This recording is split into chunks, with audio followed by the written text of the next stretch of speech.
We are live, y'all. It is Let It All Out Monday. We finna let it all out. We letting it all out today. Letting it all hang out.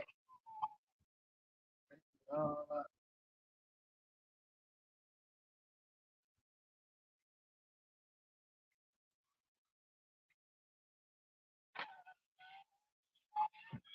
We are letting it all out, y'all. Let's see what we got on here with tonight. Got the coach. Let's get the coach on with me. What's happening? Wake up, coach. What going on, bro? Man. It's that time of the night. Hey, I was just backstage listening to say old Monday shit. My man, I thought it was damn Tuesday. Now I'm a day behind, goddamn. Say that again. I thought it was damn Tuesday. It's Shit, I damn gotta. Monday. Hold on, let me go out.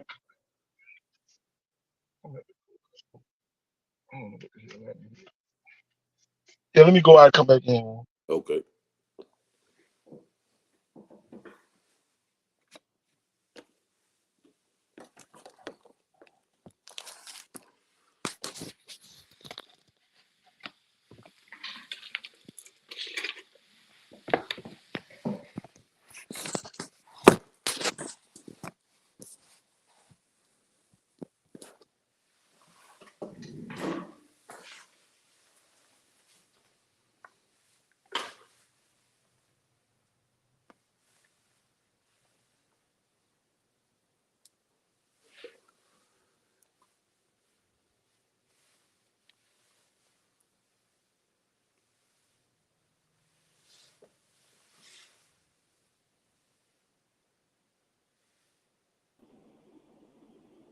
Wake up, coach.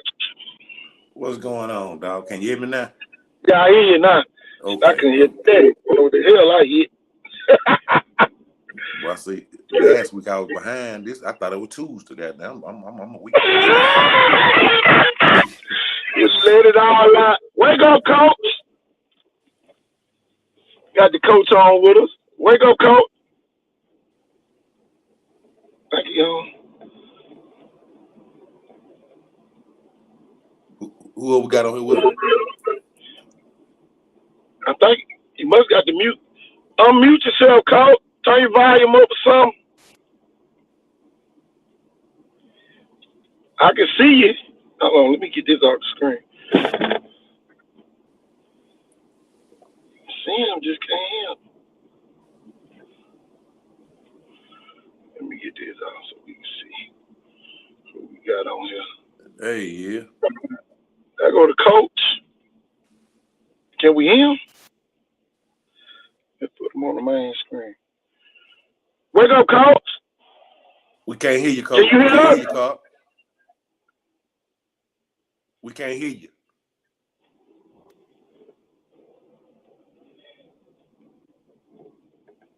Make sure your volume up.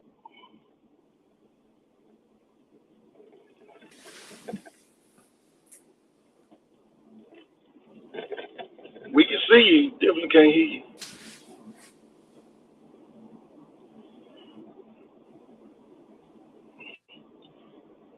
You on your phone or your computer, Coach? Computer. Computer. Oh, let me see. Let me see if I can tap into here. He on. It just gotta. Let's see, mic settings. You turn his mic up, I guess. Turn your volume up, coach.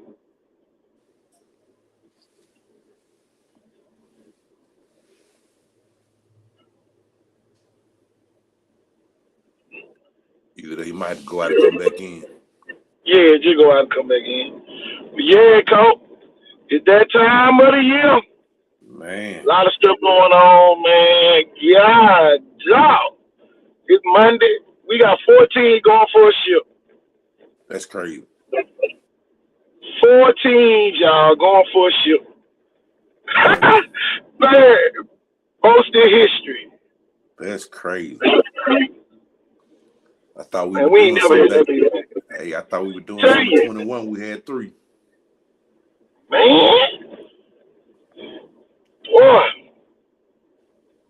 we got 4 teams. I know everybody probably wonder why Coach yeah, we about to nip it all in the bud tonight. The bud is about to get nipped. All the ones. Boy, I know they is shocked. They saw him pop up on the screen. Man, I'm telling you, man, it's a movement, Warren. Yeah. And we have to take advantage of this. Yep. You know, all roads should lead down here for anything that we got going on. We should have the best of the best. Man, did you see that bomb? Cromedy caught for Leroy? Nuh-uh. He caught 2 of them. He caught 2 bombs in the game on Elba. Yeah, number 3. 2 balls. Him and Alvin Henderson took the picture at the end. Both of them took the picture together. Yeah. Much respect for both of them kids. And I'm telling you, man, it's some kids. Ooh, we got some kids dying. Yeah. For their region don't owe us nothing. I'm telling you. And you know, the whole year, a lot of people, you Jackson. You can't get to Jackson unless you go through Leroy. I'm telling you. When you leave Mobile, you got to go through Leroy to get to Jackson. So how we kept leaving out Leroy? Shoot. You know me, you screaming Leroy. Everybody else screaming Leroy. Now look who in the ship. You know? And my thing is this, Jackson kids. Y'all need to be down here doing something on this end. This year. Showcase, 7-on-7 something.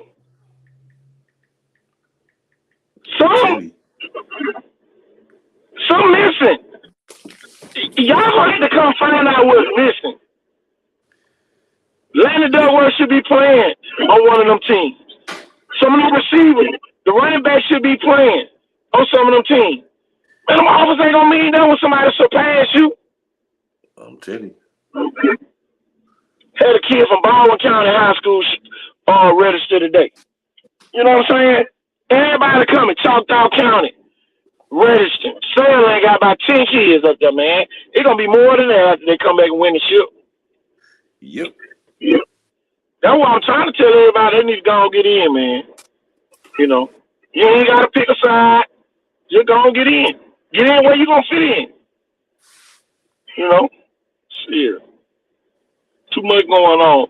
Man, I crossed the Alabama High School official line today, Warren. Well, I see you. Man, look here. I went out there and called the boys game, Sims and Burns tonight for this season. Just got in association yesterday, referee today. Was no, they need some hard no referee like you in now. Yeah, man. It was fun. Little dude slammed the ball down today, said the D word, and I had to give him a tick to let them know. They said, man, you know. Look, one little boy said, you know he was going to call it. They already know. They already do. From AU. Wake up, coach. What's up, man? Hey, yeah. There you go. What's going on with you, man? Man, trying to get this stuff together.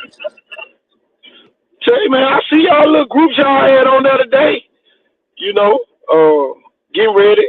I know Warren want to talk. Go ahead, Warren. I'm gonna let you talk a little bit. Yeah, man, we got my boy here, man. Old Coach Carl Jackson, man. 251 family, man. What been happening with you, Carl? Not much, man. Just actually we had the tryouts for our 9, 10, 11, and 12-year-olds for our 12U team and our 10U team. So just, right now in the organizing stages of that, trying to get things together. Real excited about the group that we got that came out there. Seeming like every year that I do 251, whenever I start an age group, the second year is usually a lot better. People have a little more interest. and kids know what to expect. So I mean, it's a lot of talent came out there in that group. So I'm really excited about it. Trying to make sure we got everything organized and doing it the right way. I feel you, man. I see your shirt, man. What you got on your shirt? 256? Yeah, this is actually Ken Rogers. That's actually owns 256. That's from Blunt. Graduated from Blunt. Kendrick Rogers, Yeah, Ken owns 256. So my first year at with 251, him and his son that played at Madison Academy actually would travel down here every week and play with 251. So the next year we talked about it, and he ended up starting 256 for the Huntsville area.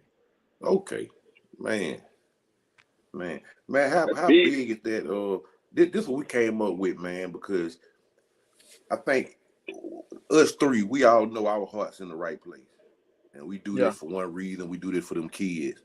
And sometimes we get caught up in just trying to do our own thing, which that's all good. But we got us three, us 4, 5, 6, how many of it is, we got to come together for these kids. Because we all in different avenues. We ain't stepping on nobody's toes. Ain't none of us stepping on nobody's toes or nothing. We in it together. So I'm gonna tell you. Let me tell you something funny about. Go ahead. Let me tell you something funny about what you're saying. When I was at Williamson, I had a certain coach, which I mean, me and him cool now, but Drew. A lot of people know Drew. Me and Drew had our differences when I first met Drew, and what changed everything, and me and Drew had to talk man to man. I went and met him.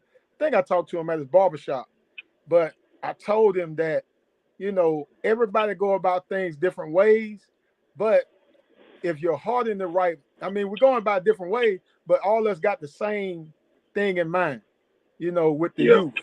Now, everybody got different methods of doing it, and there's some 1,000 ways to skin a cat. So who are anybody to say who's doing it right and who's doing it wrong? Exactly. Yep. Exactly. You know, that's what we said the other night on the show. You know, at the end of the day, you know, it's really about the different groups of kids. And, you know, just because 7-on-7 going on the same time, the showcase and all that going on, it's still going to, the top kids still going to end up playing at the end of the day.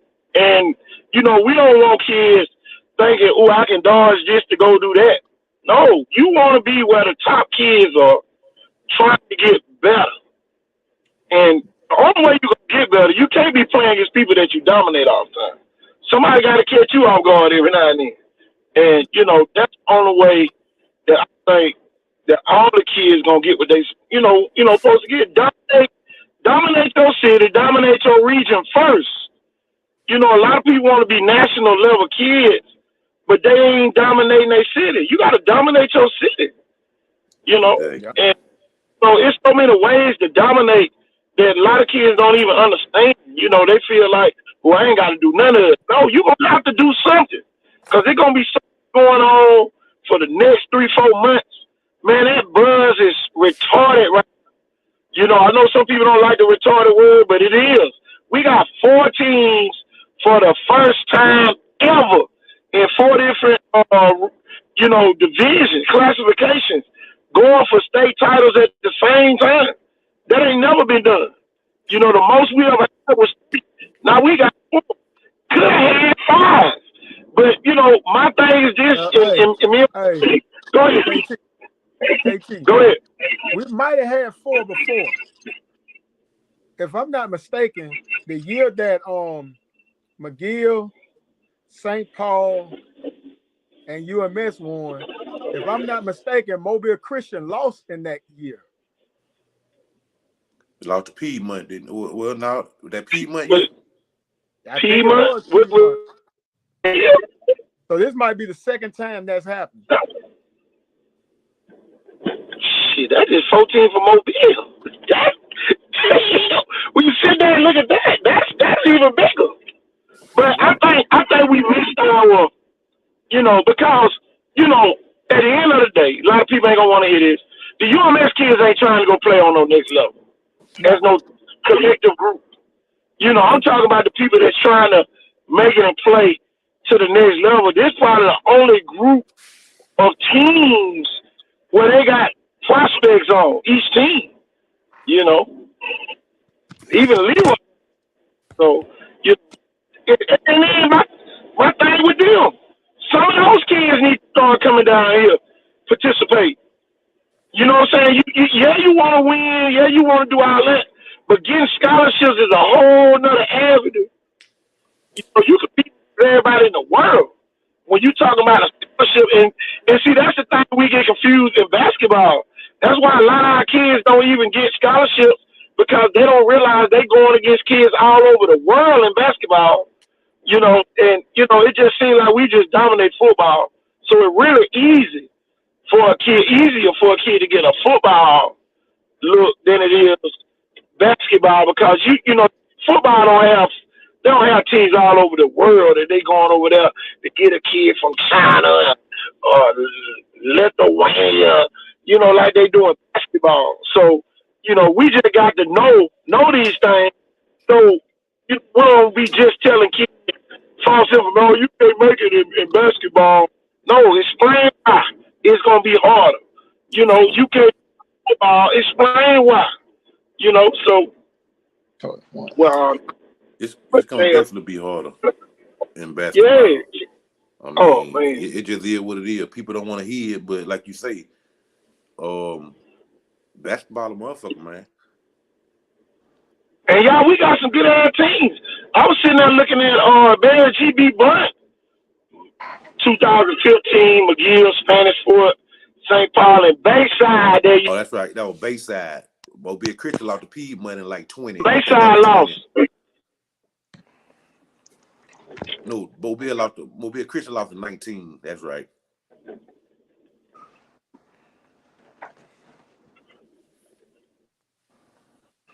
Yeah, he right. You know, Rod, a historian. Rod gonna know it. Rod, no. Rod, walking history book.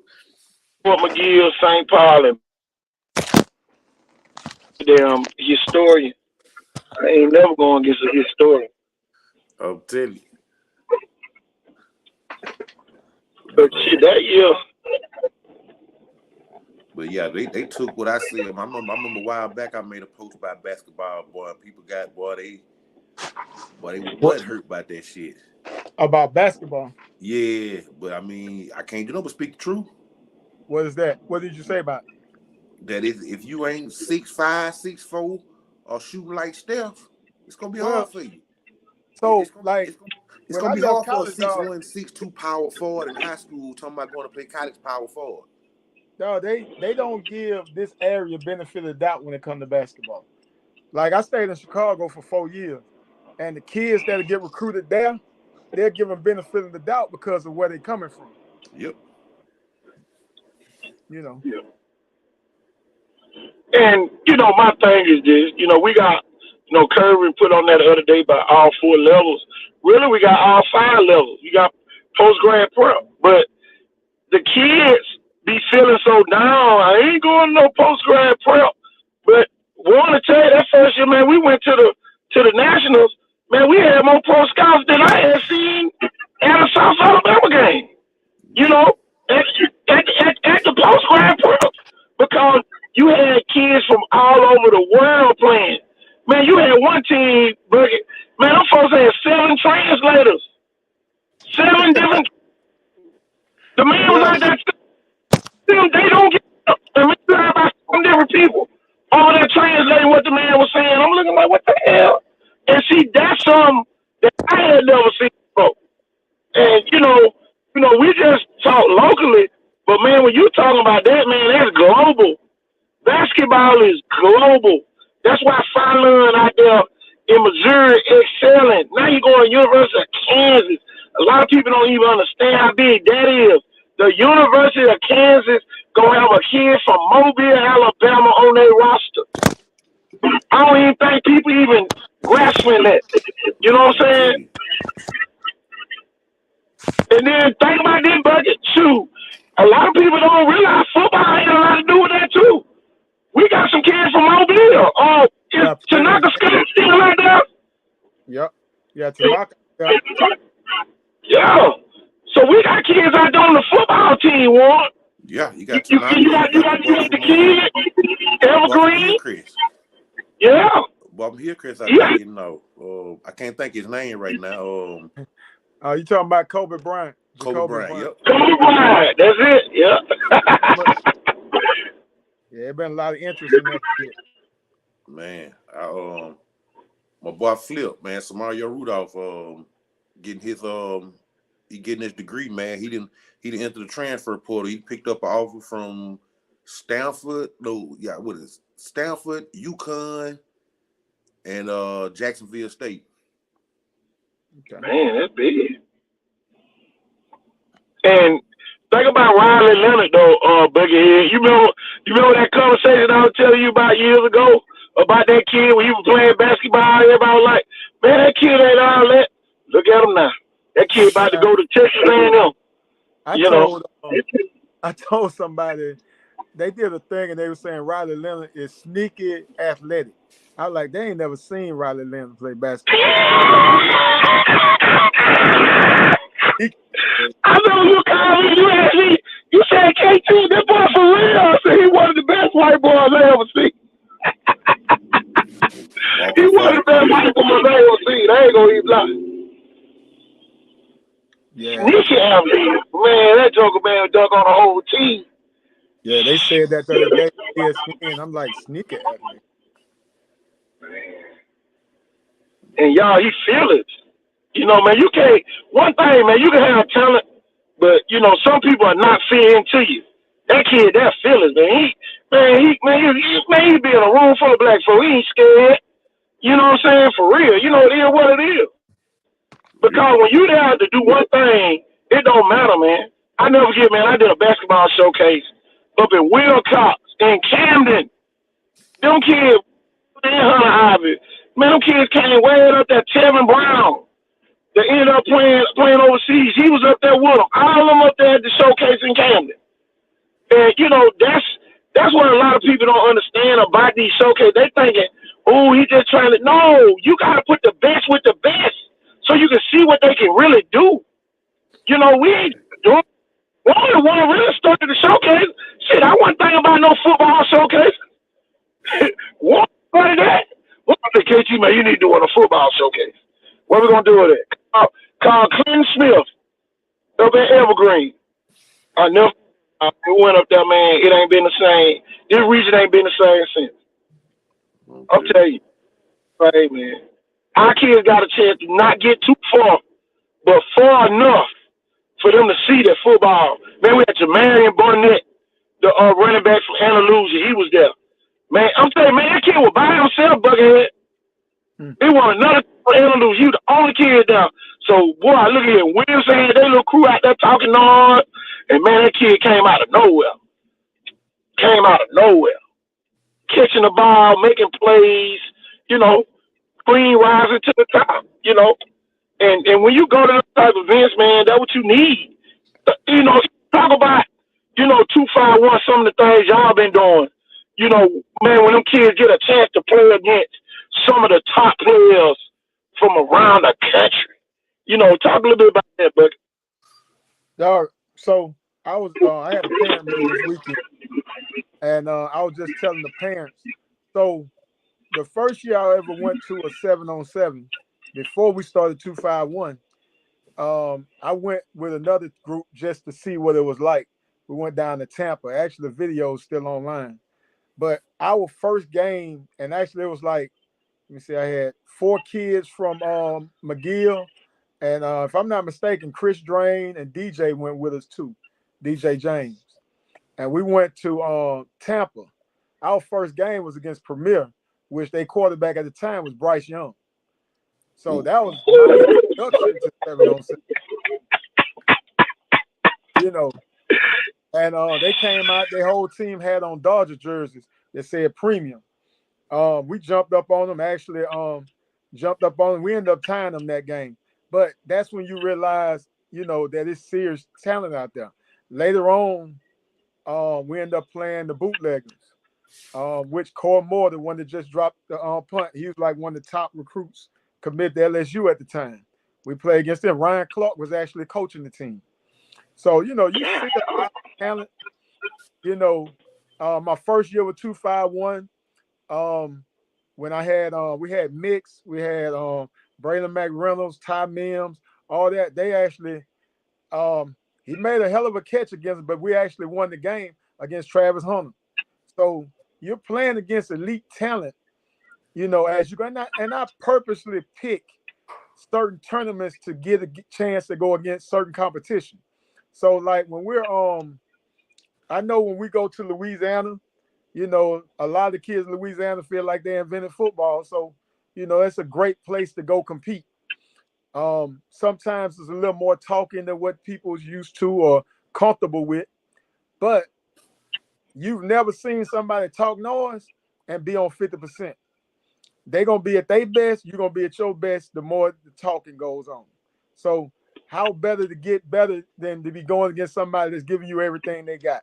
Because there's no way he's talking and he's going 50%. I'm telling you. I know that for a fact.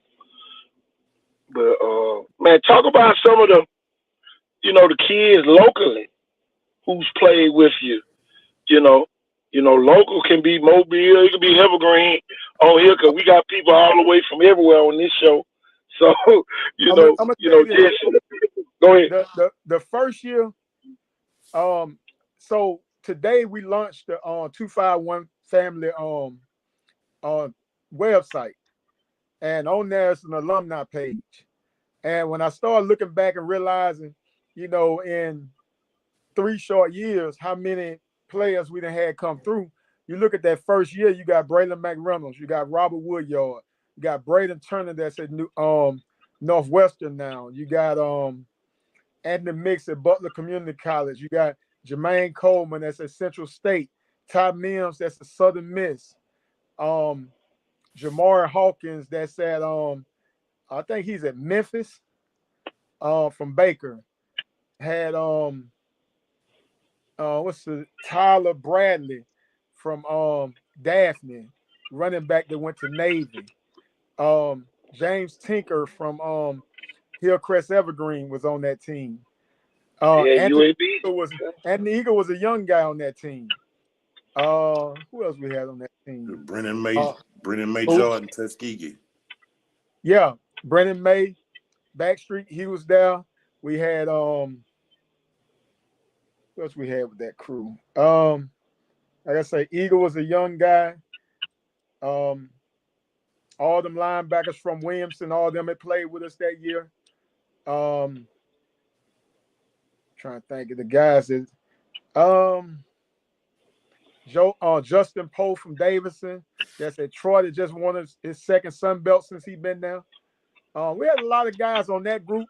Followed up the next year with a guy like Kelvon McBride, that primarily a wide receiver and a DB. Right now he's playing linebacker at NC State. Anthony Eager, that's at South now. Who else we had off that group? But it's amazing the turnover, and the thing is that kind of strikes you with it. Every year you get to go out each weekend and see these guys compete against talent. And then you get to see these guys come back and go into their season. Now, by no means will I ever try to take credit for what happens with a kid during the season. But I think everything is relative to contributing a part to the kid's success. Like I say, some people try to act like they're the whole thing with it. But at the end of the day, if you're making a cake, the flour ain't no more important than the sugar. So it takes all that for these kids to become what they need to become. So the first year we had quite a bit of kids from Viga that went on to win state that next year. This past season, we had Amari Yeldon, Bryce Dowden, had quite a few kids from BC Rain that had a nice run. Colin Wilson that's having a tremendous year over at Gulf Shores. I was just talking with his daddy a minute ago, and we was talking, and kid ran for 280 yards. And I was reminding him, I was like, we went to Baton Rouge this past year. At certain 7-on-7 tournaments, you could actually hand the ball off. and he scored like 4 or 5 touchdowns rushing. And like I was telling the dad, hell, if you can't touch him, ain't no way in hell you're going to tackle him.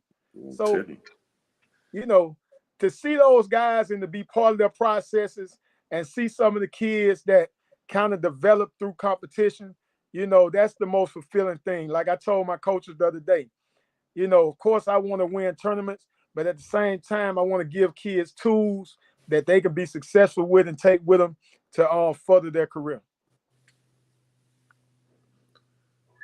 Man, you've been doing a great job with that. Great job with that. Man, what y'all think about I think if I ain't mistaken, man, Baker might have the biggest 24 class recruit class this year in the city.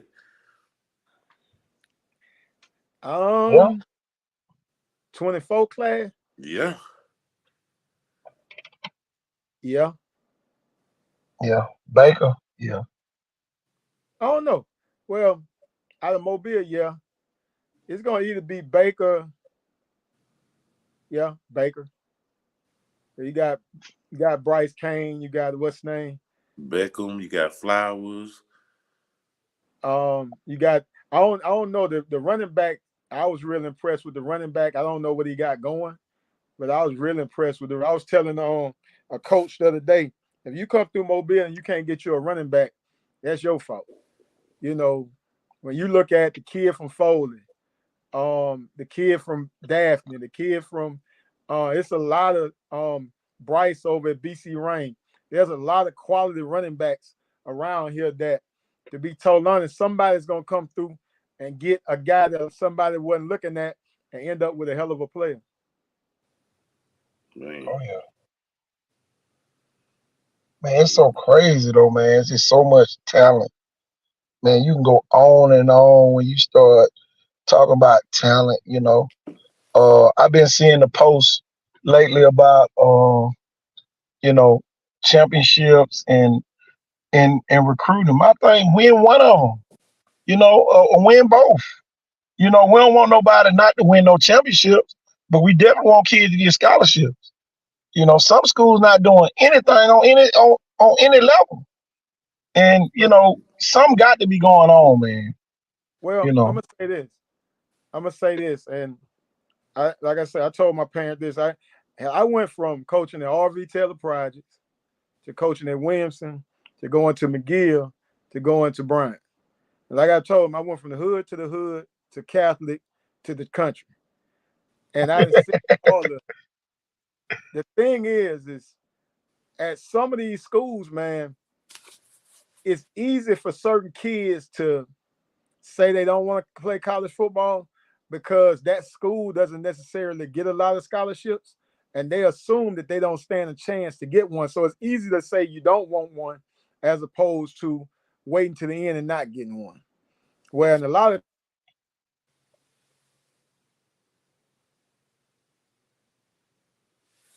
Your sound went back out, but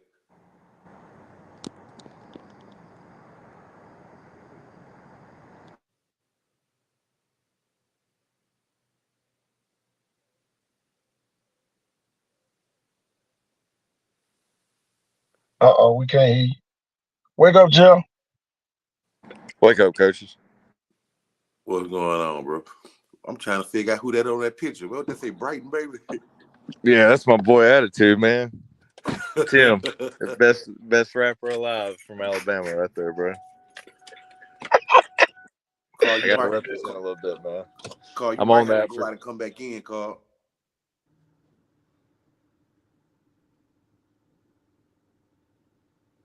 I don't know why I keep knocking your sound that. Tell me what the. No, we can't hear you.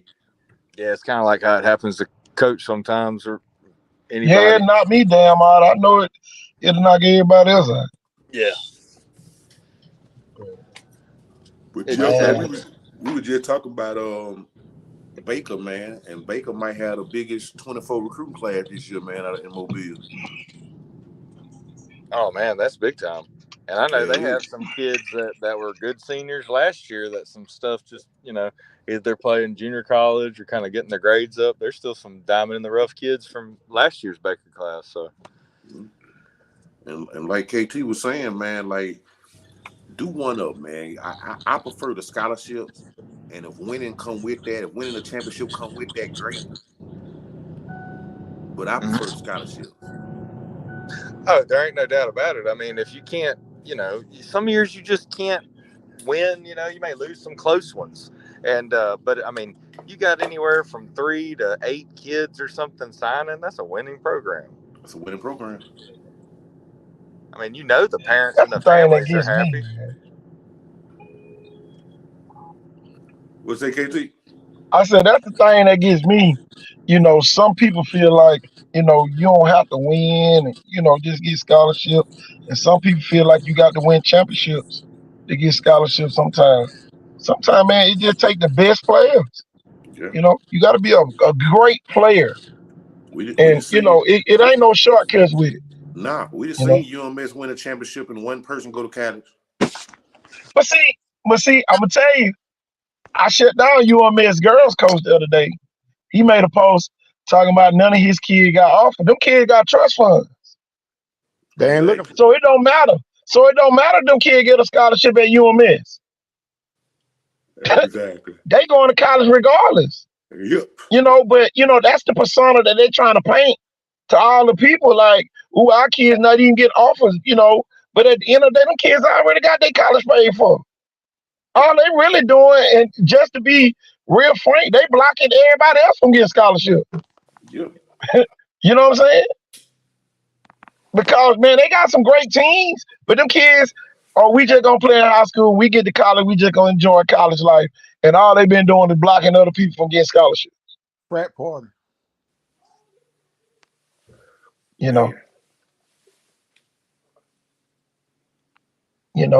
They act like they don't want no scholarship.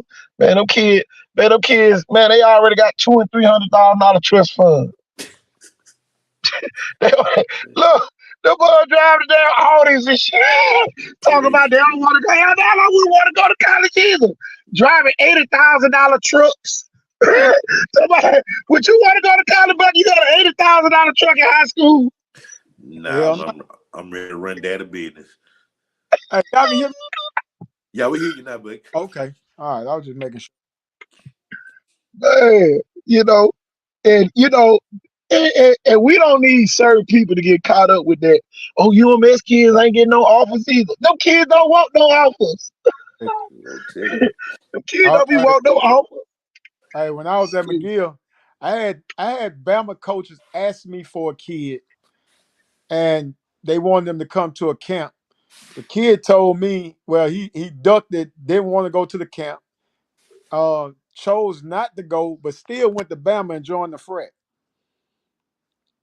That's what you deal with sometimes. Yeah.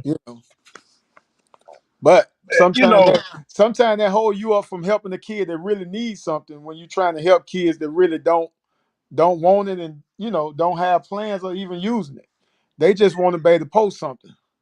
That's just like Cole Blaylock goes to South Alabama. Man, that kid was already set up since that kid was a baby. Dr. Blaylock, no man, them folks had already had him set up. You know what I'm saying? He's still there. So people sitting there, oh, he ain't highly recruited. The kid didn't want to go nowhere but South. That kid didn't want to go nowhere but South Alabama. At the end of the day, that shit was written. It was already written. Yeah. Come on, daddy, a doctor, all them folks, granddaddy in the medical field. Come on, man. All that just go together. Man, it's so many different narratives. That's just like Buggerman Warren's on here talking about the kids up in Jackson. Have you reached out to the kids in Jackson? Yeah. To possibly come and play? The first year I had a bunch of them came down, but you got so many like 3 and 4 sport kids over there, where it was what is it, Caves, Boo Boo Caves, all them guys came down. Ooh, I remember you had Bobo Caves. Yeah, Bobo Caves. Boy, that mug could fly. Yeah, Boo Boo was at that first trial that we had. And Jalen Pickens. Yeah. Jalen Pickens, it was one. Jalen Pickens was there. It was another young one that was just as fast. That was what's the little boy name played the slot, KT? Damn. I can't think it. Yeah, Tylen Campbell. Tylen Campbell. Yep, Tylen Campbell. Yep, Tylen Campbell came down too. And It was 4 of them. Yeah, it was 4. Pickens was a like linebacker. Yeah. I think it was like a cornerback or something too. But I remember them two because they was. So think about this: the first trial for 251, we had Braylon McReynolds. You had Jermaine Coleman. Yeah. Colin Wilson was like a 9th grader out there with us. You had Amari Yeldon out there. Big boy from Thitto. Kirsten was out there. Kirsten Rogers. Yep. Kirsten was Tyler Bradley. Who else we had at running back? It was a bunch. I mean, we had.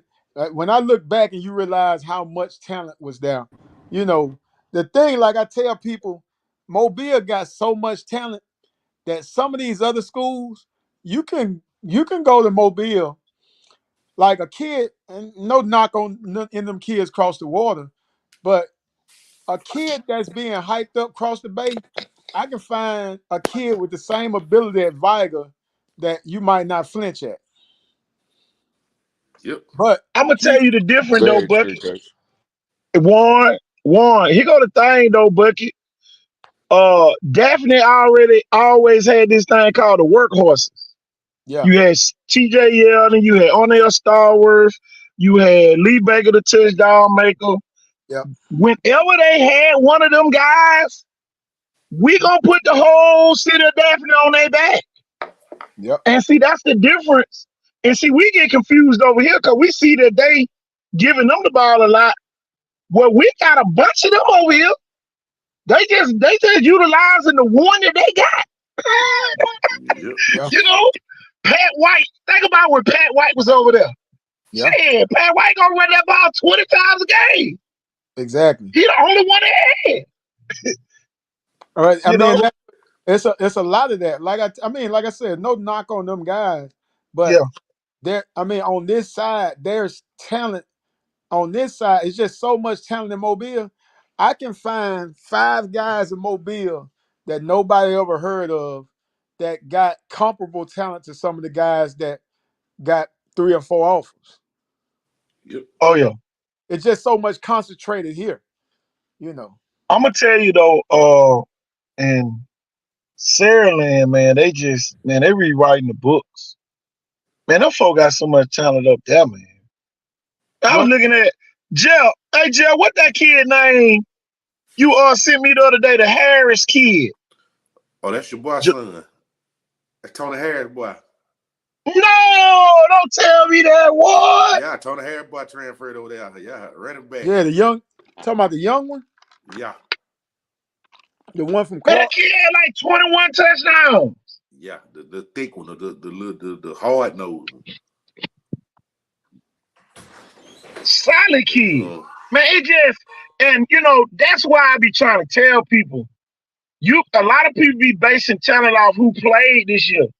Y'all, here's some jokers. Hold on, let me get that off screen. How the hell that pop on? Here's some jokers that ain't even played yet. That's just as good, you know, as some of the ones who playing. You know, and we got some talent. We got some talent coming up. The 9th, 10th, 11th. Man, I'm talking about some kids that ain't touched varsity yet. That's gonna become dominant instantly. You know, once they start, you know, getting that, you know, practice and all that. This a big senior class coming out of Mobile this year. It's a lot of guys that's real senior heavy. Like MGM was real senior heavy. Baker was senior heavy. Foley was senior heavy. Davidson was senior heavy. Yeah. Think about what DJ Butler did at Davidson.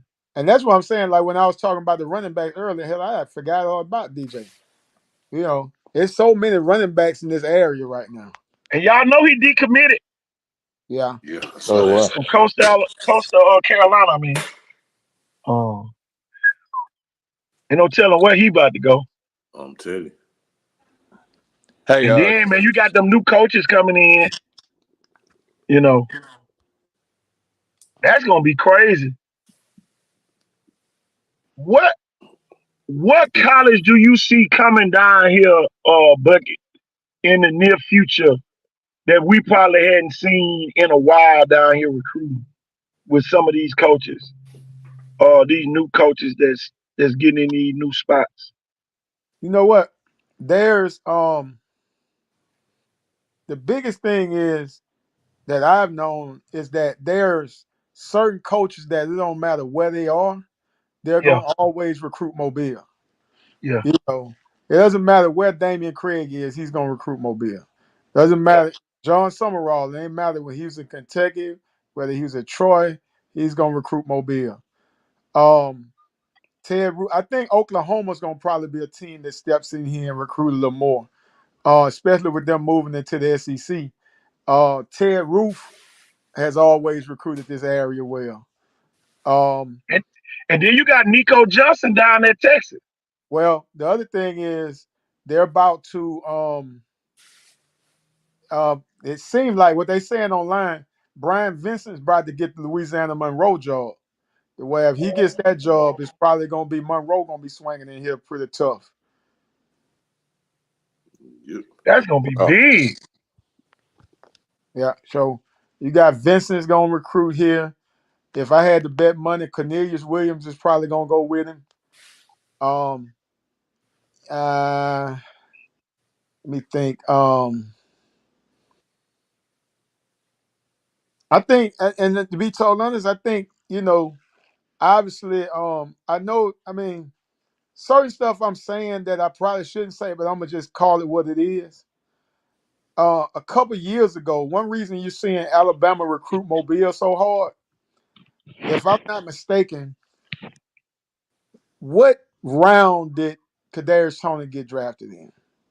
First, number All 10 right. pick. If I'm not mistaken, Kadarius Toney was the first guy since Jamarcus that was from the state of Alabama that got drafted in the first round that didn't go to Alabama or Auburn. Wow. Yeah. So since that day, if you notice, Alabama has started recruiting more because a couple years they really was recruiting more out of state than in state. Yep. And that ain't sit well with the big man that, you had a first rounder that didn't go to Alabama or Auburn in this state. So Yep. Ah, man, we hear, but it be so much flying over our heads sometimes. It be so much going on down here, man. Once a kid get to college, man, sometimes he get forgotten. You be done forgot what a kid doing in college because there's so much high school stuff going on right here. You be like, God damn. Man, well, I'm talking about, think about this, man. Me, Warren, Jeff, all us come up with football 365. Now we can talk football 365 days out of the year down here in Mobile, Alabama. Yep. Some form. It could be youth. Red them up there playing in what they in Florida or Miami, Miami, yeah. representing this region. And then man, you got some teams going to Panama City this weekend to participate in that one. So and then man, I'm gonna tell you something, buddy. I felt like a fish out of water when I found out we got young kids that's in elementary school playing on teams way down in Louisiana, up in Montgomery, on these teams for these tournaments. Man, I'm telling you, I felt like a fish out of water. Well, I that was talked to my good buddy Robert Thomas down there who does the football tournaments. He said, man, y'all got Mobile kids on all these teams. And I'm like, all of these? He said, all these teams. He said, it don't matter where they from, they got a kid on their team for Mobile. I said, God, dog. And, no, and y'all, that's on the youth level. but that's always been the deal, and that was the sole reason I did 251 is because I mean I think it had changed a little bit more now, but back when you was doing the girls basketball, Oh all my the God. so-called bigger teams was out of town. If it was Yeah, basketball, they was in Birmingham or yeah. like Marlon Williams is my little cousin. and Marlon was playing with a team out of New Orleans in Yep. basketball. You know, Braden Turner played with a team out of Mississippi. And I'm like, if we got so much talent in this area, why are we going to represent for other states? When we go places. Like, that like I was telling y'all about the tournament we played against Bryce Young, man, that video is still online. It was over 100 teams there. There was not one team from the state of Alabama there. Damn. And I'm telling you, that day. Think about me doing the girl basketball when I used to go to Charlotte. Only team in the state of Alabama won. It's the same way. Yeah. Shit. Buckhead, remember that when I was living in Daphne and then? Yeah. Shit, we going way up there, man, competing with them folks, beating them people. Man, them folks be mad as hell. Nike teams. I never forget, man, Douglasville in Georgia had a Nike team. Man, we beat them folks so bad, man. Them folks lost their Nike country. Damn. And y'all, all our girls was right here from this region. And one thing I learned too, we got to support one another. Some people talking about, how the Clay Chalkville game was the other night with Parker. Y'all, we had that same type of game when Viger played Jackson that time. Yeah. Mobile really came out for that Viger and Jackson game. I ain't say they were cheering, but they was there. And we gotta be just like what Sarah Land Superintendent said. We don't need spectators, we need fans, we need people cheering, ringing cowbells, whatever, making an environment. Man, think about this, y'all. Mary G didn't lose a home game this year. Nope. What if everybody would have said, man, we finna get on these charter buses and we finna go up here to Phoenix City and just make noise and make sure, man, Mary G probably would have scored that first touchdown. Yeah, the first two. They had a crowd that was, a lot of people want to make the playoffs, but y'all, I'm telling you, I went to the BC Ryan game. I ain't got nothing against what they got going on, but them folks did not know how to cheer at a playoff game for no football. And it is what it is. But you know what? They will. They'll understand. Go ahead, bro. But part of that is, and I just be real with you. Like I said, I coached at RV. We always played championship at Ladd. I was at Williamson. We played at Ladd that whole time. Until I got to McGill, when you don't, and that's something that I think will change over the next couple of years. A lot of these schools not used to having high school size stadiums. Yeah. And they're used to creating a high school environment. So when you go to a stadium, I mean, we used to do the Blunt Williamson game, the Poway Classic. That's a 40,000 seat stadium. You get loud as you want. You're gonna echo up in there, But when you got a stadium like BC Rain, and I think as the time goes on, they'll understand that you can create an imposing environment to where people got to walk through the crowd and they got to feel like that crowd's on top of you. And that's something that I think that no school could ever get at Ladd. No. I'm going to tell you something Mary G did. Mary G had fans in the end zone. Yeah. Oh, man, that was huge. And then that was like the eye opener for me, because I went in the last 3 weeks of the season. I went to Viger Stadium, I went to LaFleur Stadium, I went to Mary G Stadium, and BC Ryan Stadium. I went to them 4 stadiums. And Viger fans, everybody gonna say that's Pritchard, but man, they ain't that, man. Them folks so loud. That shit in there getting false starts, man, everything, man, jumping outside, all that. And y'all, they beat a playoff ceiling in their team like they owed them something. And then I went and watched LaFleur play Faith Academy as tough as anybody Mobile played. Shoot, it was 3rd and 3. They was on the 7-yard line. Down 14-6. Shoot, boy, they score, they get 2-point conversion. We talking about overtime. But and then I go to Mary G. with this loud environment. Then I went to BC Rain. They just didn't, it was like But you know the what? Demopolis But fans knew when to chill, how loud to get on the third down, and a lot of people don't realize BC Rain didn't punt in that game, but every time the Demopolis fans got loud, they didn't convert on any of those fourth downs. And they just knew when to chill. You talking about perennial playoff team, Demopolis. They always be good during regular season. Everybody say they bust in the playoff, but they make it. They make it every year. So, they fans knew how to get them another home game. And that's what they did. It ain't no knock on BC Rain. It's just a learning experience, just like you say, but Viger done played in a Pritchard Stadium though, a but smaller stadium. I So mean, the other thing yeah, with BC Rain too, man, you talking about people don't want to say this, but BC Rain went through a transition since we've been grown. You yeah, know, where you got a school that you could throw a rock and hit a trailer park from the school, and there's not a white kid there.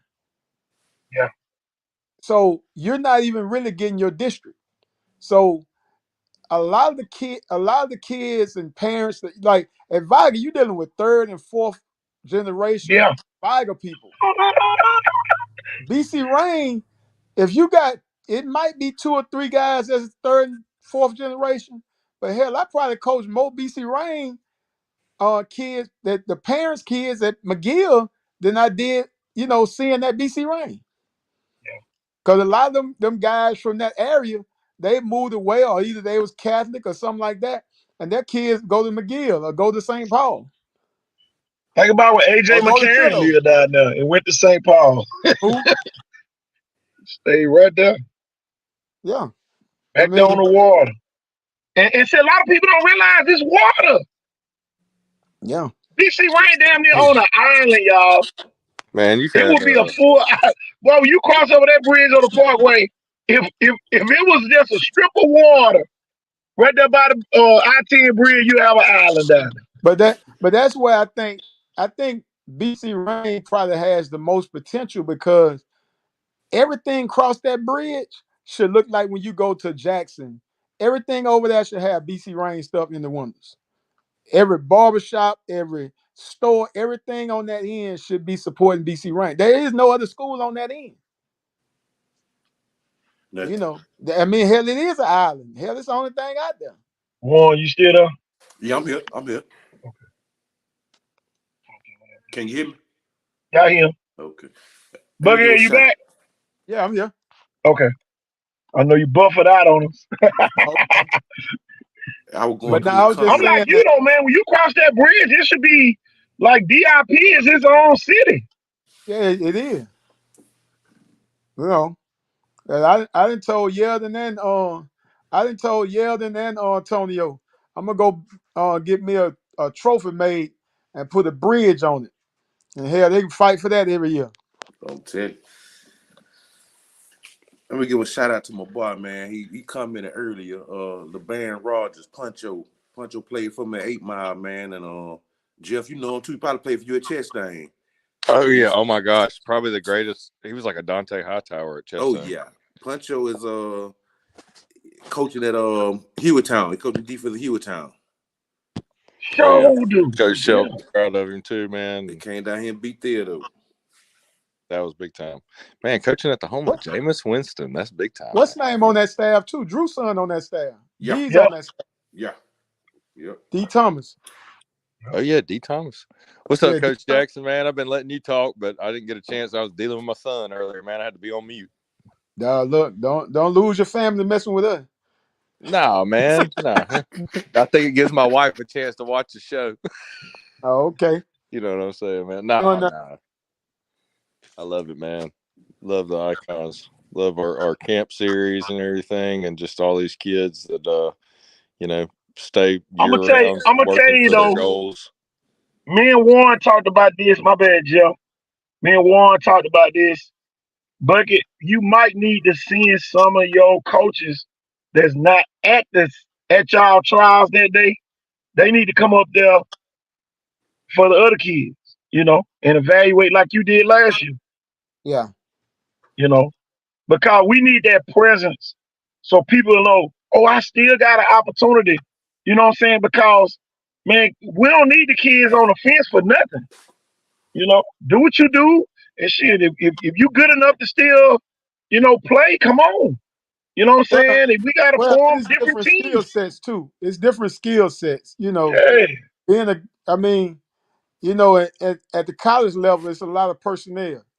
You're a great linebacker, but yeah, you go to the college level, they probably subbing you out for a DB. So, if your skill set fits 7-on-7, that's something you might want to look at.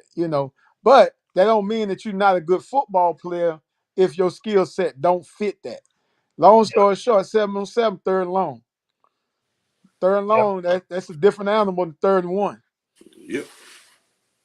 I'm gonna tell you, we always get on here.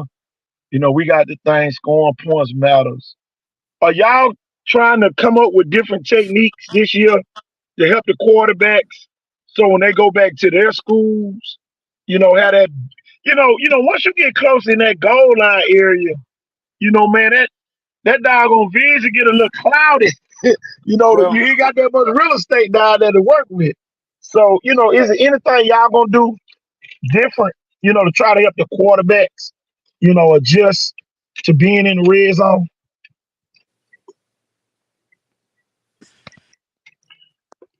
you got me? Yeah, we got.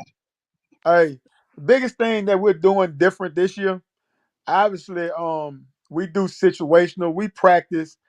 We actually have a practice script.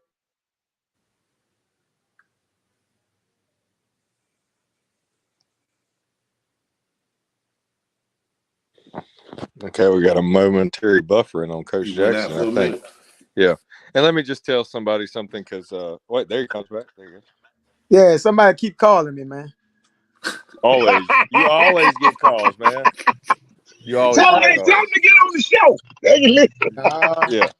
but now, Tell them to put their questions in the comments. what one thing that we're doing is a lot more situational stuff. Obviously we do open field, we do red zone. A lot of this stuff gonna be, contested balls. So we'll do a lot of stuff like that. But to speak to what you're saying, when we go to red zone, obviously you ain't got the room that you had, in the open field or your 2-point stuff. And, a lot of times with this stuff, we try to build progressions. One thing that I said when I started 251, different coaches have different philosophies, and most high school coaches are gonna do what works for them and what's can help them be Exactly. successful. Now that doesn't necessarily mean that that's what's best for the kid going forward.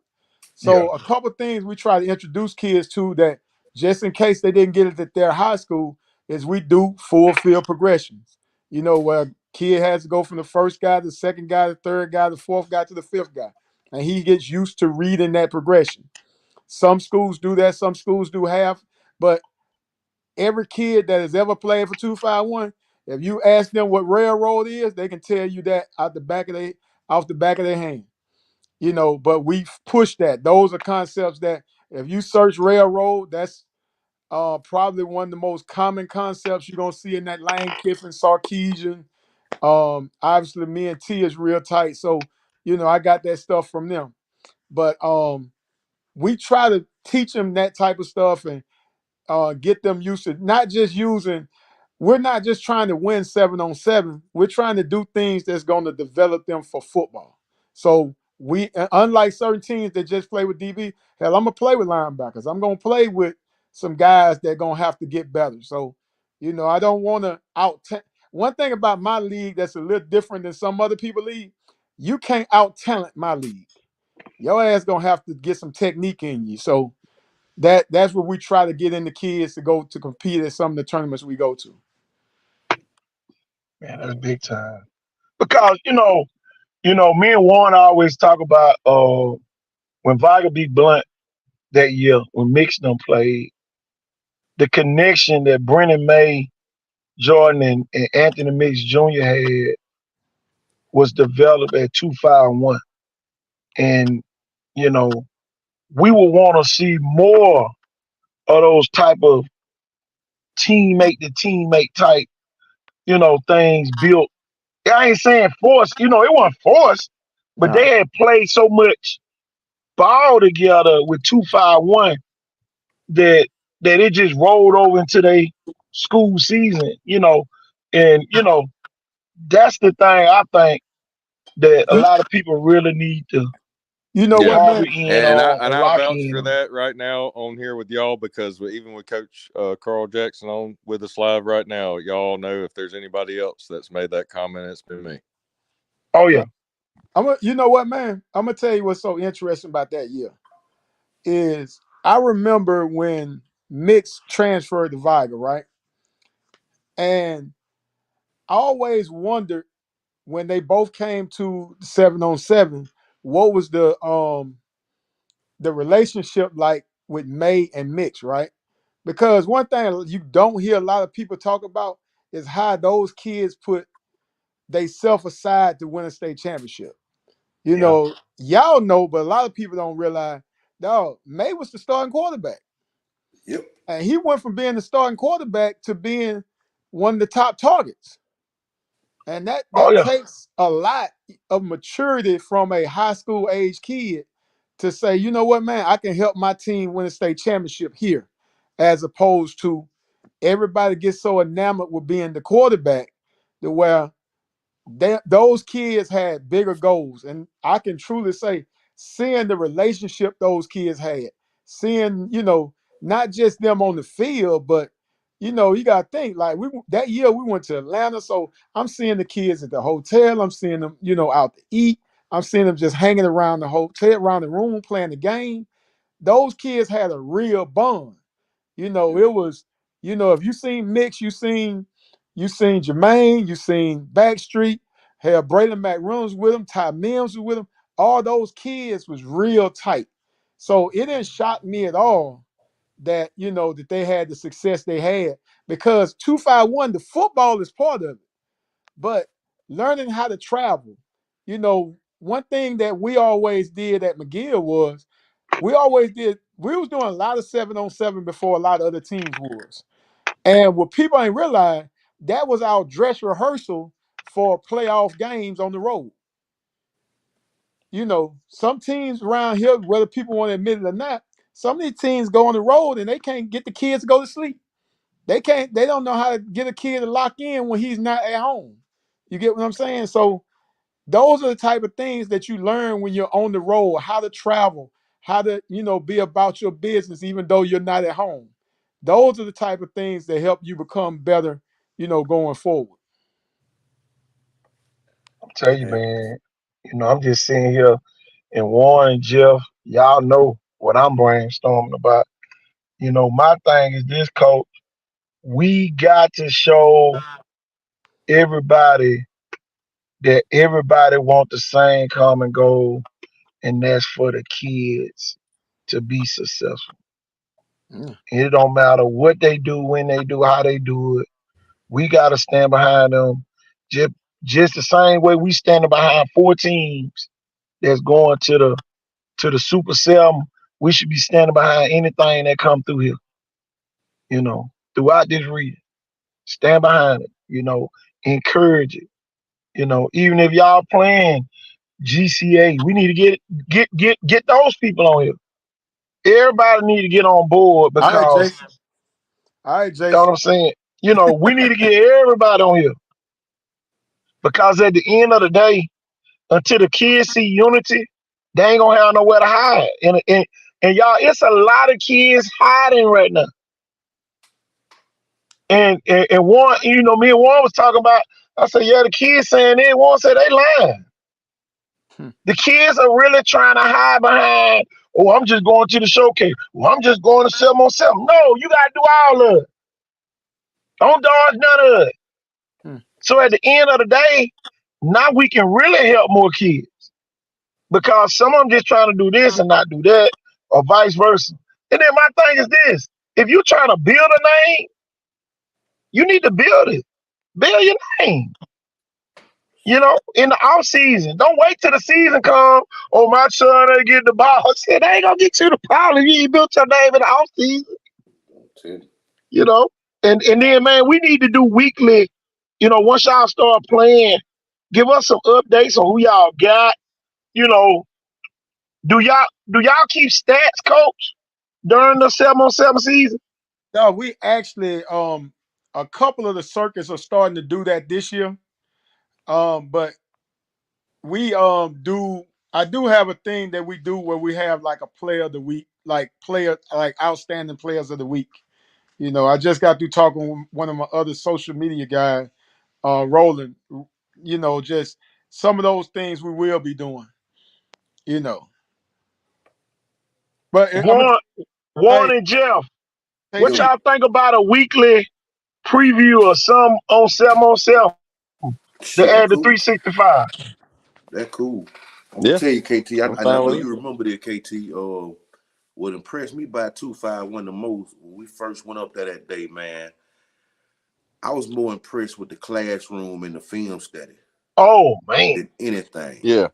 Coach is a concept based teacher coach, and you're going to get a college type of, even a Belichick even type. I mean, he's teaching the same stuff Sarkisian and Kiffin run, and Alabama concepts, and this is college football. I mean, you're getting it out there 7-on-7 as close as you can get in the off season without full pads. Yep. Coach Jackson, I want to ask you this question: how hard would it be for us to get a 7-on-7 league for the 2024 kids to get it. during the week? I ain't talking about on the weekend. Oh, you talking about here in Mobile? Yes. I like Uh, it. That Keeps them wouldn't be hard. Hell, they call me occupied. all the time, want me to get a damn 2014, but I just don't do seniors.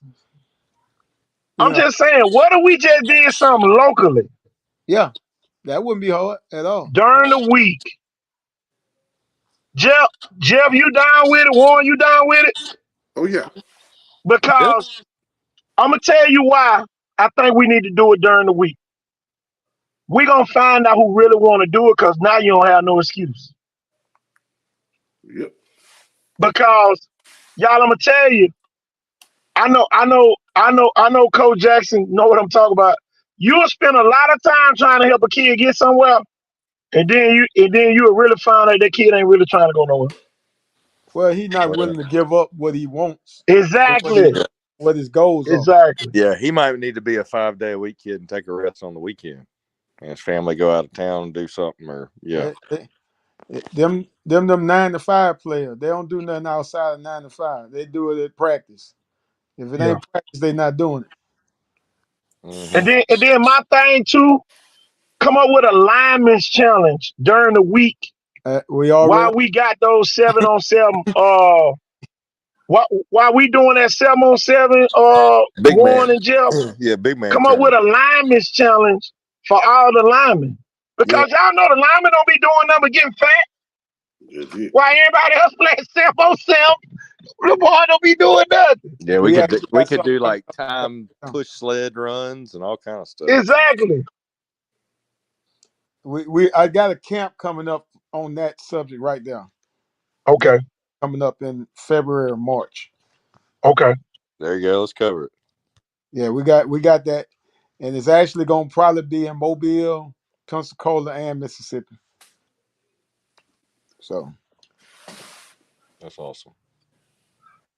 Because, I got people, you got Linden, you got Laverne, you got Choctaw County, or Demopolis, all them people bringing kids down here.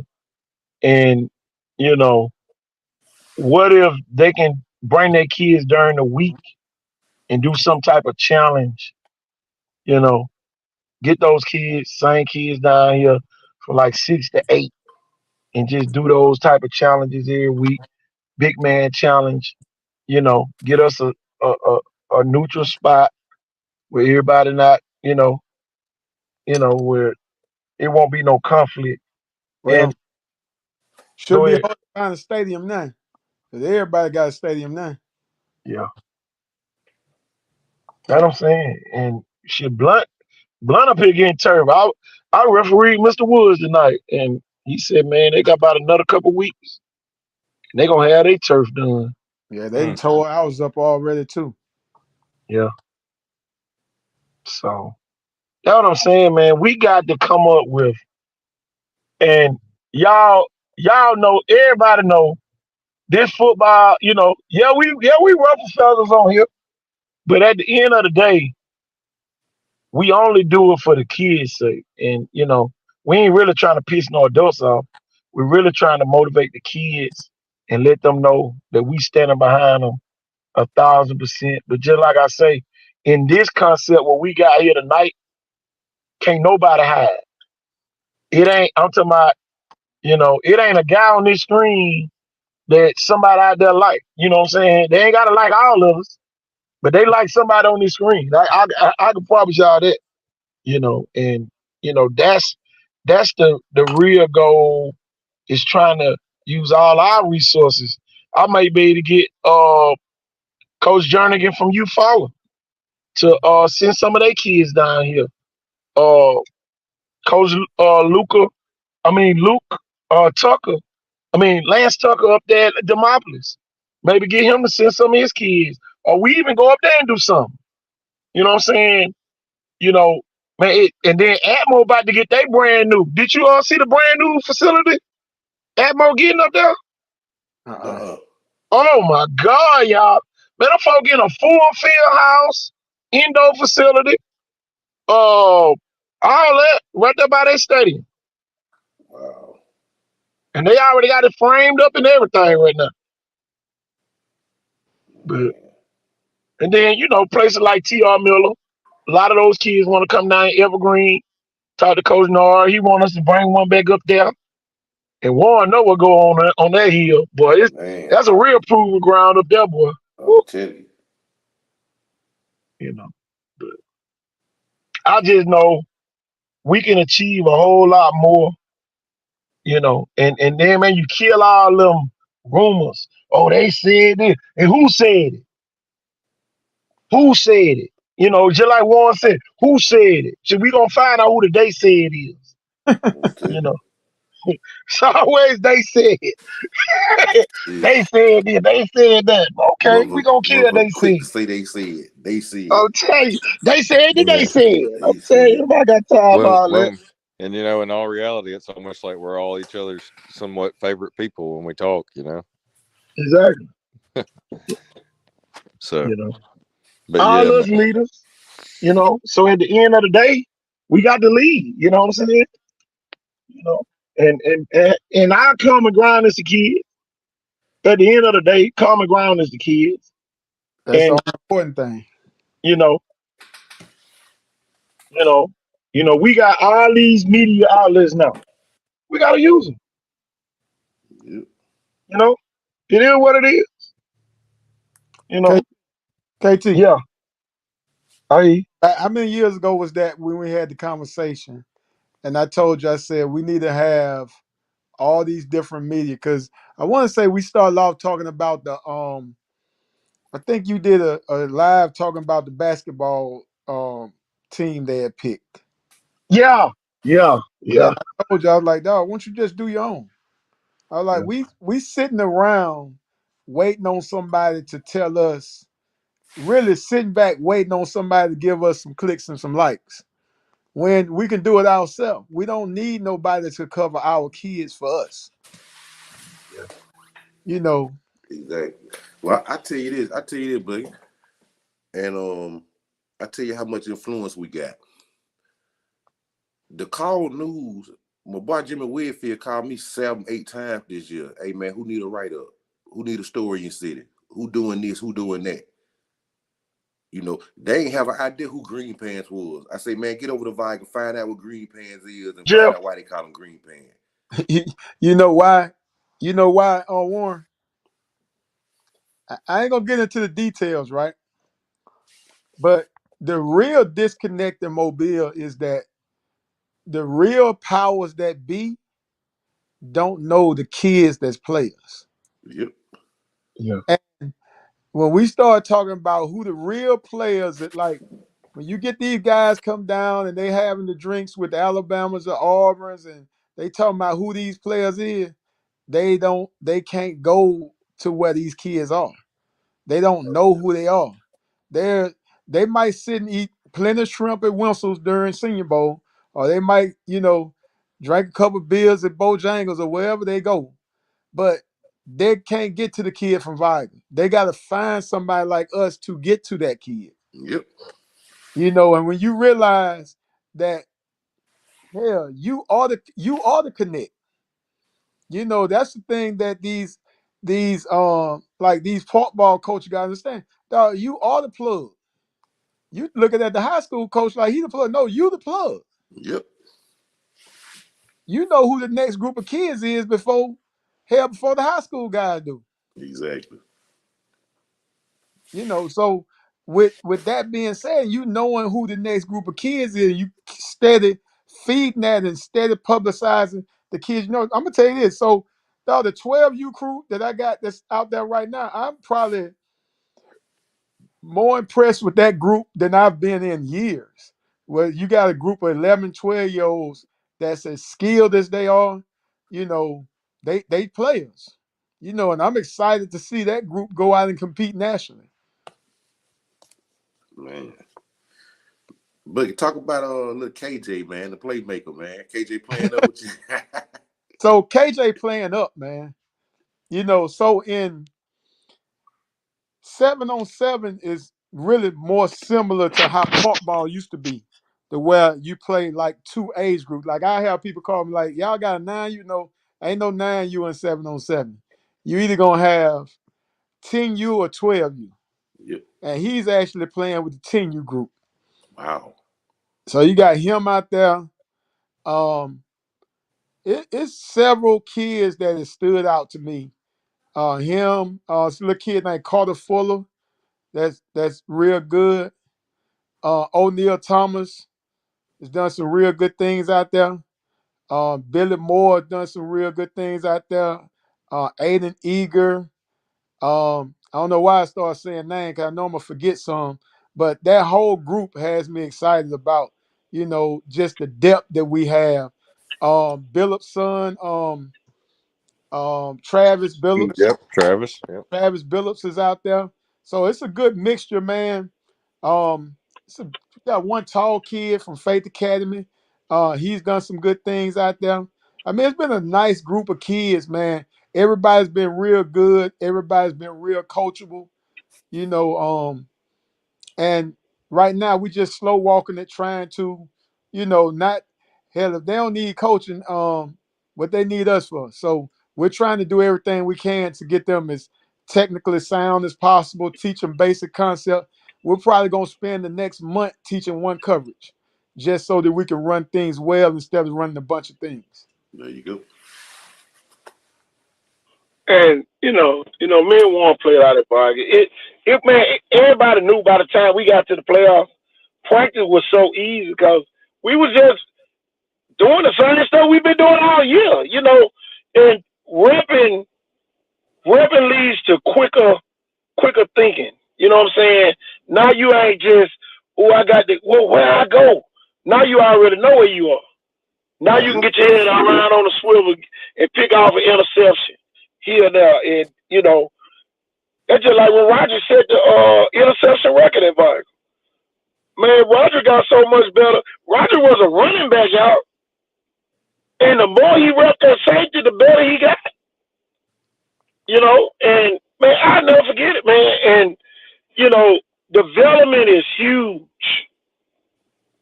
Coach, have y'all added like any more people that's going to come in and work with, just positions, or are y'all using every coach to coach their position? Or y'all just or y'all going to do anything different with that?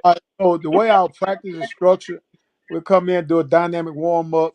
We do 20 minutes of indie. So like with the young group, we haven't got to the older kids yet, but with the young group, they'll do 20 minutes of indie, 15 minutes of 2-on-2, which is nothing more than 1-on-1, but we got two quarterbacks throwing to each receiver. We'll come out of that, then we'll do 7-on-7. Well, we'll do 15 minutes of group work where they'll work plays and defensive work coverage. Well, 15 minutes of that, then we'll do 7-on-7, and then we flip the groups. So the guys that was on offense, they'll flip the defensive guy flip the offense, and we'll go back through Indy, go back through group, and then go back to 7-on-7. And we film everything. We put it on huddle. That way we can coach the kids. This year we're doing a lot of stuff with the drone, so really helps us out to be able to help these kids understanding depth, yardage, understanding the field, understanding where the numbers at, where the hash is at, understanding how to use leverage, how to use my grass, what part of the field I want to take away. So really helping kids understand that and trying to get them a lot sharper, with like even with the pass concepts. Like when we telling the kid throw the 1 to 2 to 3, you throwing the 1 until 1 ain't open, then you go to 2, then you go to just things like that. You know, some coaches they tell the kid where to throw. I hate that. I ain't gonna lie to you. I can't stand. And any of my coaches can tell you if I catch them telling the guy where to throw, I usually have a problem with it. I want the kids to learn how to think football. If at 50 years old, I shouldn't be. I'm robbing that kid of development when I tell him where to throw. Let him make But mistakes. I'm gonna tell you this. Now you got some coaches, and just like you said it, a lot of them kids they might,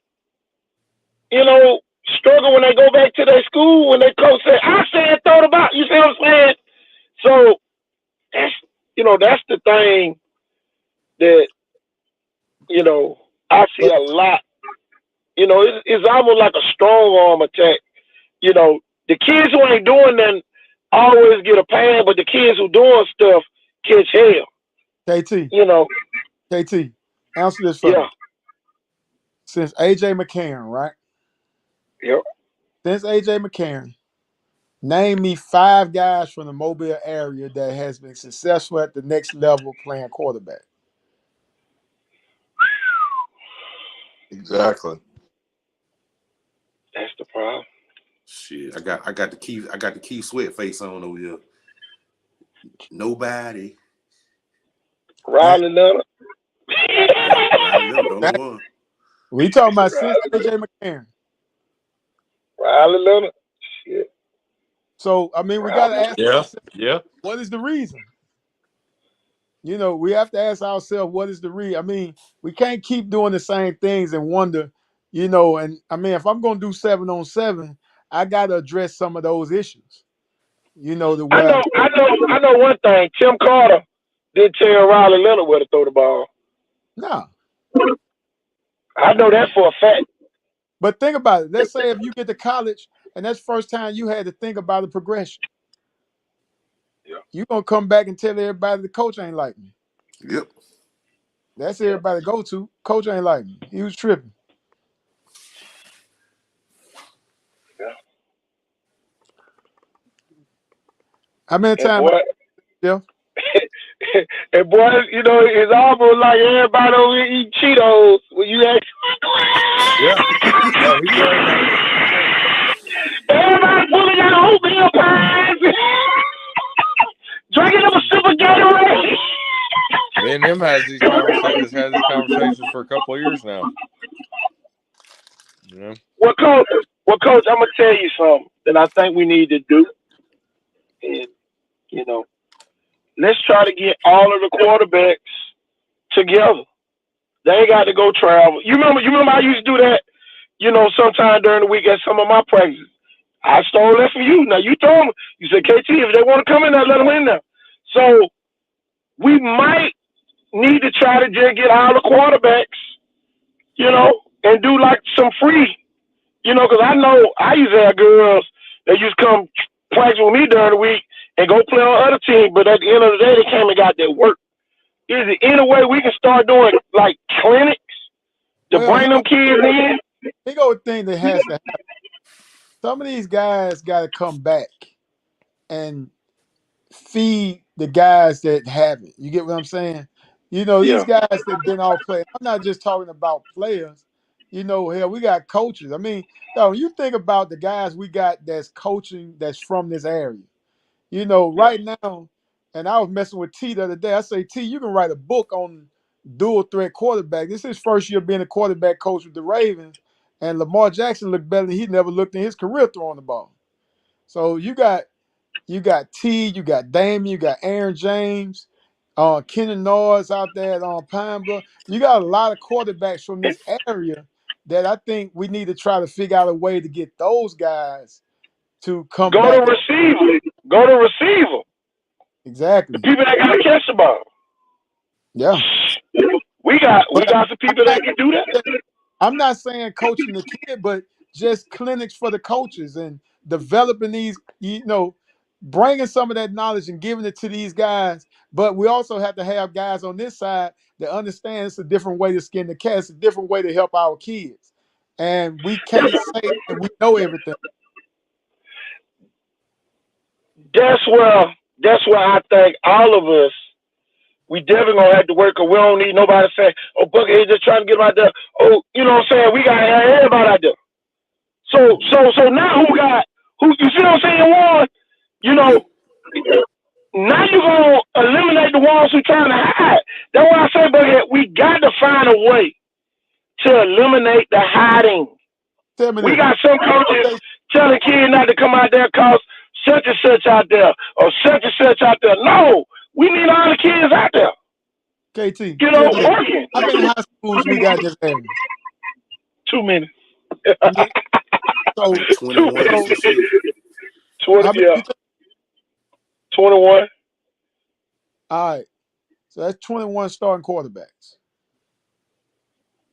I can't play with 21 starting quarterbacks. Exactly. The thing is, we have to understand there's more than enough talent in this area. The thing that hurts Mobile sometimes is that we don't think the two things can be successful at the same time. But it happens every week during football. The Blunt Viger game don't affect the St. Paul game none. Nope. A big game at Williamson, BC Rain, they could do all them games at the same time. Every last one of them gonna have a crowd. What's today? Monday. Tomorrow night it's gonna be gyms jumping all around the city, and we have to understand that it's enough people in Mobile that two things could be successful. Yep. That's the thing, man. We got to show them, and they got to see it. You know what I'm saying? So, that's why I said, is there any way that we can get these quarterbacks together? I know CJ Drinker trying to find ways to do stuff down at Lad. Man, just have a passing day.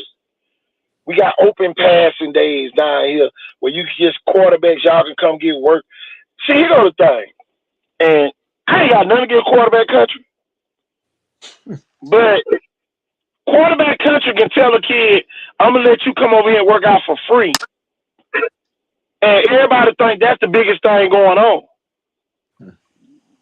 You know what I'm saying? So why we can't get Lil Pookie from Vigo over there to work out for free? Why my quarterback can't go over there and work out for free? Every team that lost this year, quarterback play was mediocre to terrible. Yep. And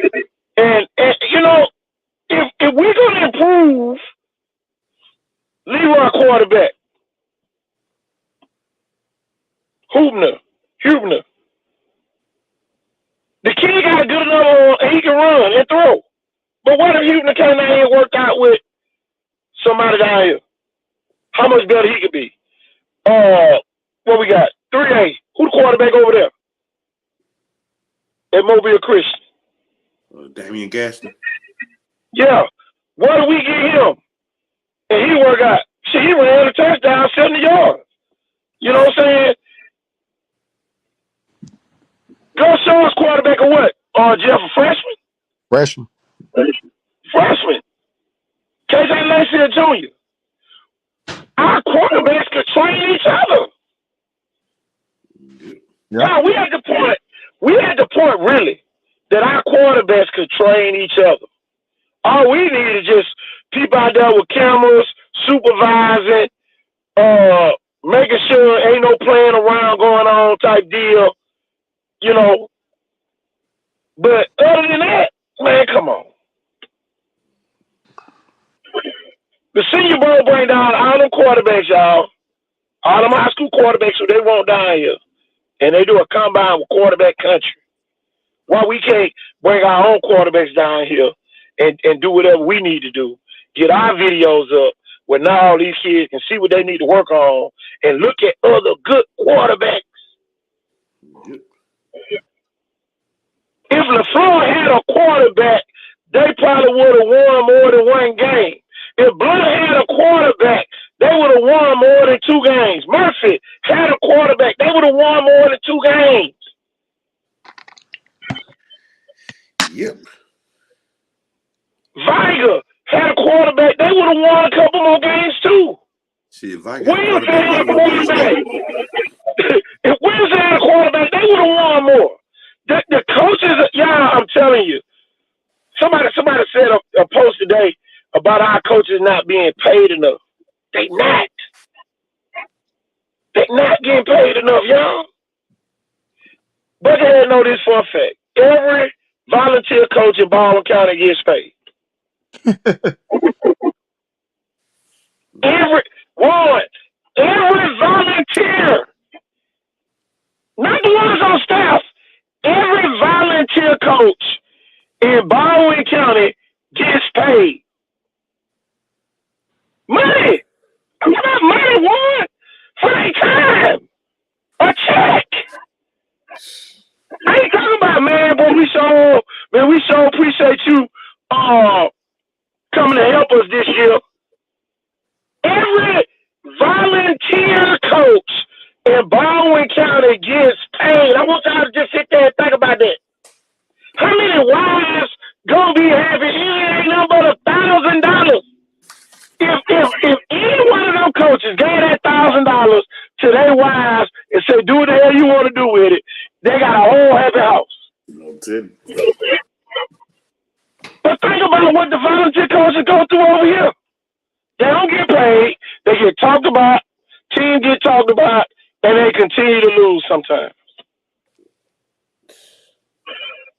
Shit, it's a process just to be a volunteer coach. They want you to do a background check, a damn federal check. Man, you done lost money. You done lost money doing all that.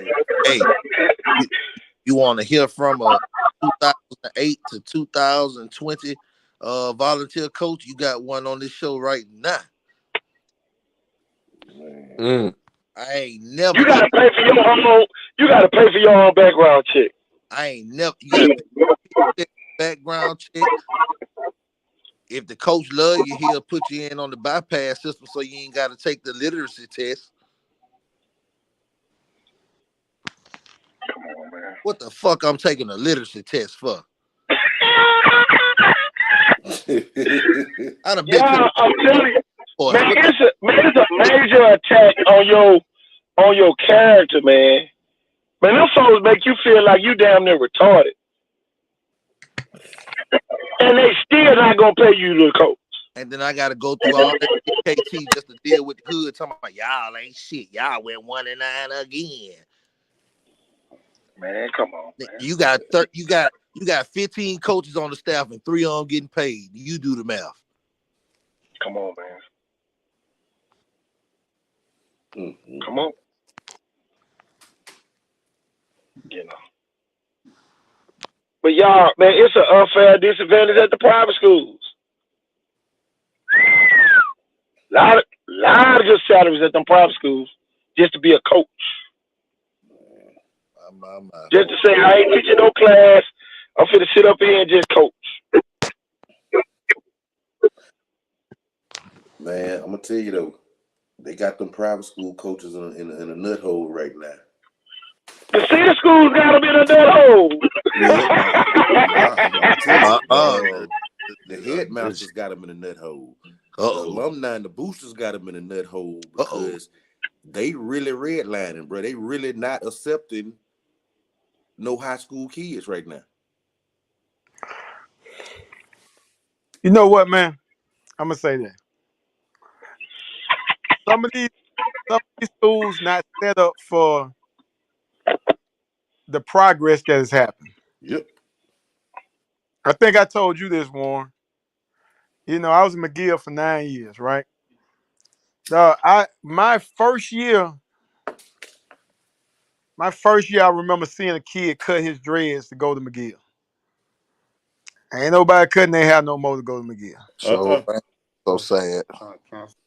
And you looking at a kid like Bob, hell, his hair down his back right now, and he's one of the best players came out of middle school last year. So you got a lot of kids and a lot of people that don't make football decisions that gonna have to make some decisions for those schools. It's gonna be real hard for private schools going forward, man. Oh yeah.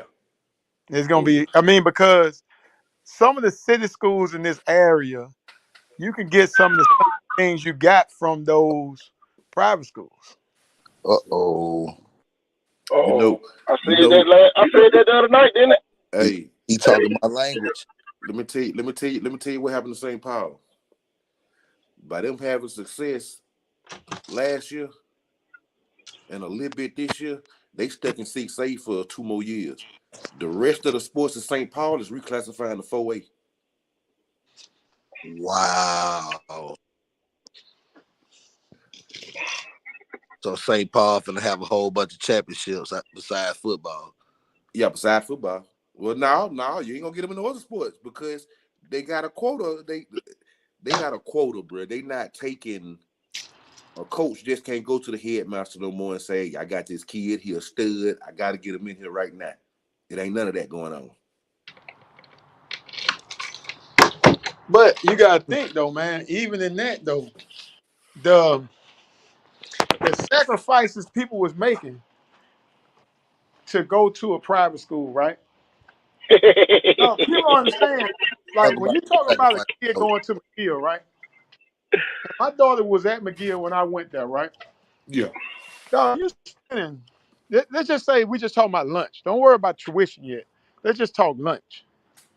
For a kid at McGill, you're spending anywhere it could be from $6 to $10 a day for lunch. Damn. That don't sound like a lot, but that's $50 a week to eat. McDonald's every day. That's $200 a month. exactly. Now you finna tap in. You know, let's say you at a school and you get one of the financial aid deals, and say you coming out of 4,500. Dog, what I'm gonna spend that for when I can go to one of these public schools, eat for free, and hell, we probably gonna beat that team. Yep. You know. I said this a couple of years ago during COVID. Me and Juan was on the show then, and I was like, "There's really no reason for a private school." When you sit there and really just looked at it, Well, but it you gotta really realize wasn't. You know, Mobile only was like that because of the public schools. You know, when you look at a Birmingham, ain't no 7A or 6A private schools in Birmingham because hell, I can go to Hoover, I can go to Thompson. yeah. You know, Briarwood done snuck back up there again. I don't know what the hell they doing. Look here, coach. That was my head coach used to tell him. And KT, you already know who that was. He used to sit there, he'll tell him to combat them payroll. We gonna go over here to Faith Academy. They giving my son a free ride. Cole Raymond will stop and say, hell, I'm giving your son a free ride. He got free education. He got free lunch. What more do you need? Okay. well, and I think it's a little different animal now though, man, than what it was. I mean, to me, there's been a lot of upgrades at some of the schools. You know, anybody with eyes can tell the MGM you see today ain't the MGM that it was 5 years ago. Yeah. You know, hell, I'm talking to Zach. They taking charter buses just like we did at McGill. You know, they did everything that we did at McGill. So, you know, and you getting that for free. Yep.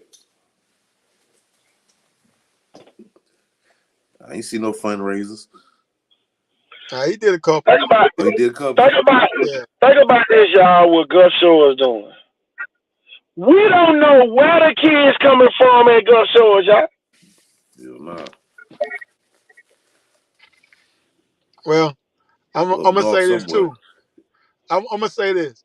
Gulf Shores, and everybody can have their opinion about recruiting, right? But I'm gonna say this.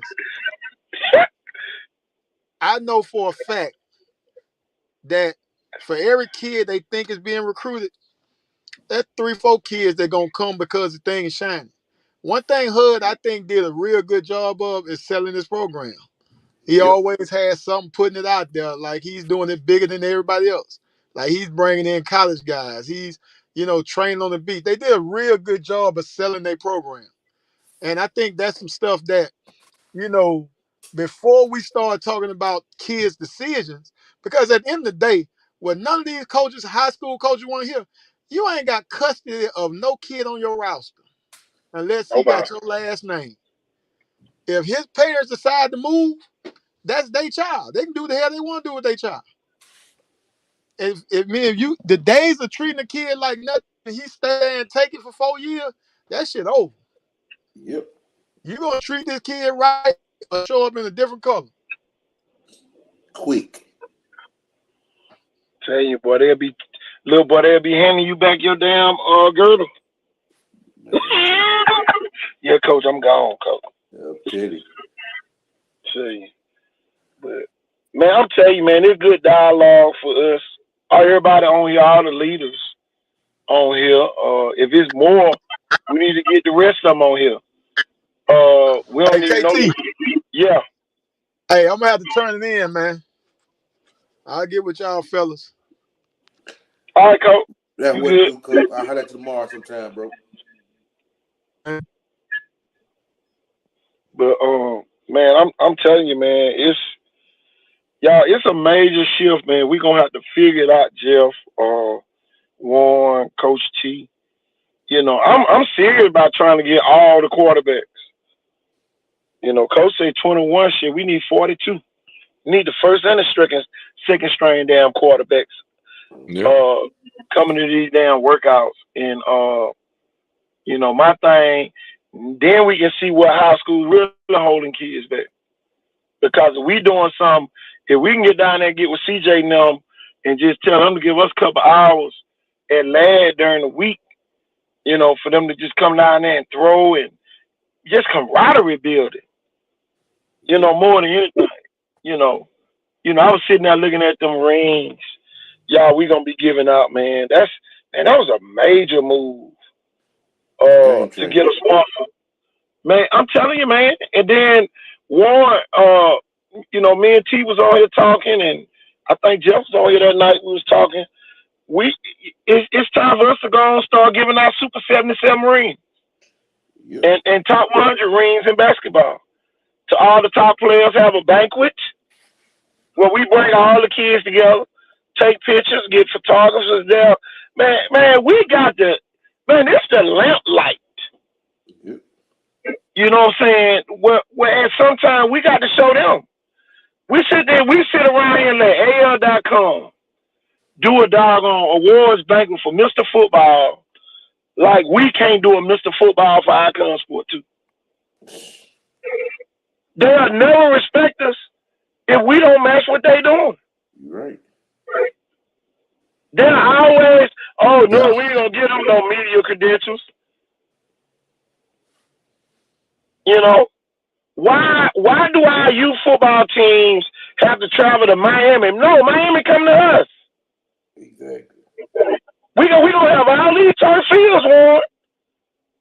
We're gonna have Vital, Blunt, and Fairyland right there in the triangle.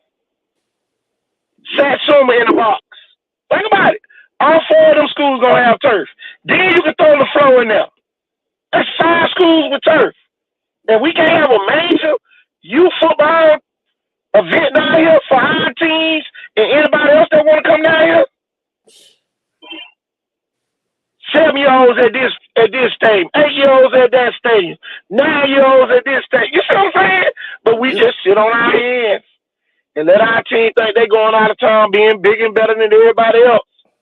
And y'all, every one of them teams that go out of town leave somebody good.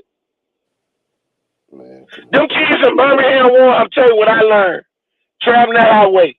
You remember I used to tell you with them girls, man, them kids rolling out there their own damn bed. Yep.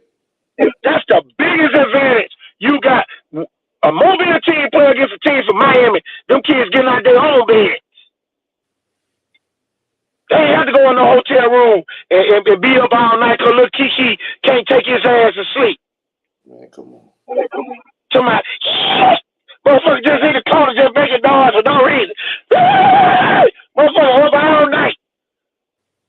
Will you shut your motherfucking ass up, bitch? I'm trying to go sleep. They ain't got to deal with that, though. For real. I get to lay in my bed, and we going to meet up at this spot, and we going to beat everybody else that come in town. I never get y'all that year, man. We beat the team, Florida girl basketball in their own event in Atlanta. Man, our folks showed us, and we whooped their ass on the court and off the court that day. And we had a real fight with them folks. Them folks did not want to lose us.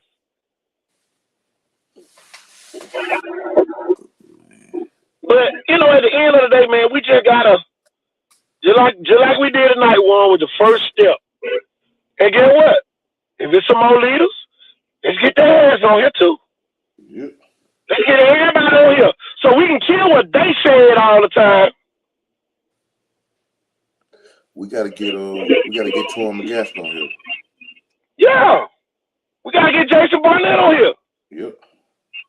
You know, Jason going to be at the showcase, you know, on the 17th. Bringing his son. Boy, his son throwing that ball, too. Man. I ain't going to hold you up. Him and that quarterback from Sierra Land. Both of them little 8th graders throwing the ball. Y'all, if y'all got middle school kids, send them kids to the showcase. Some of y'all kids about to be so far damn behind, and you're going to be talking about, KT, watch them poop and film, and we going to say, man, it ain't going to do you no good. These kids too far ahead. I'm telling you. What's the little Davis kid named Jeff? Carter Davis. Yeah, Carter Davis. President Carter. Yep. That kid signed up for the event. Jameson Roberts signed up for the event. The general. Yep. So, and then what's the other kid? Jeff, I think I downloaded his picture. Let's see if I got it. Oh, yeah. I'm gonna put it on. Jakari Harris, running back, 9th grade freshman team. Man. And that's a big ass boy, man. Oh, yeah. Oh, yeah, that's him. That's Tony Harris all over again. Mm-hmm.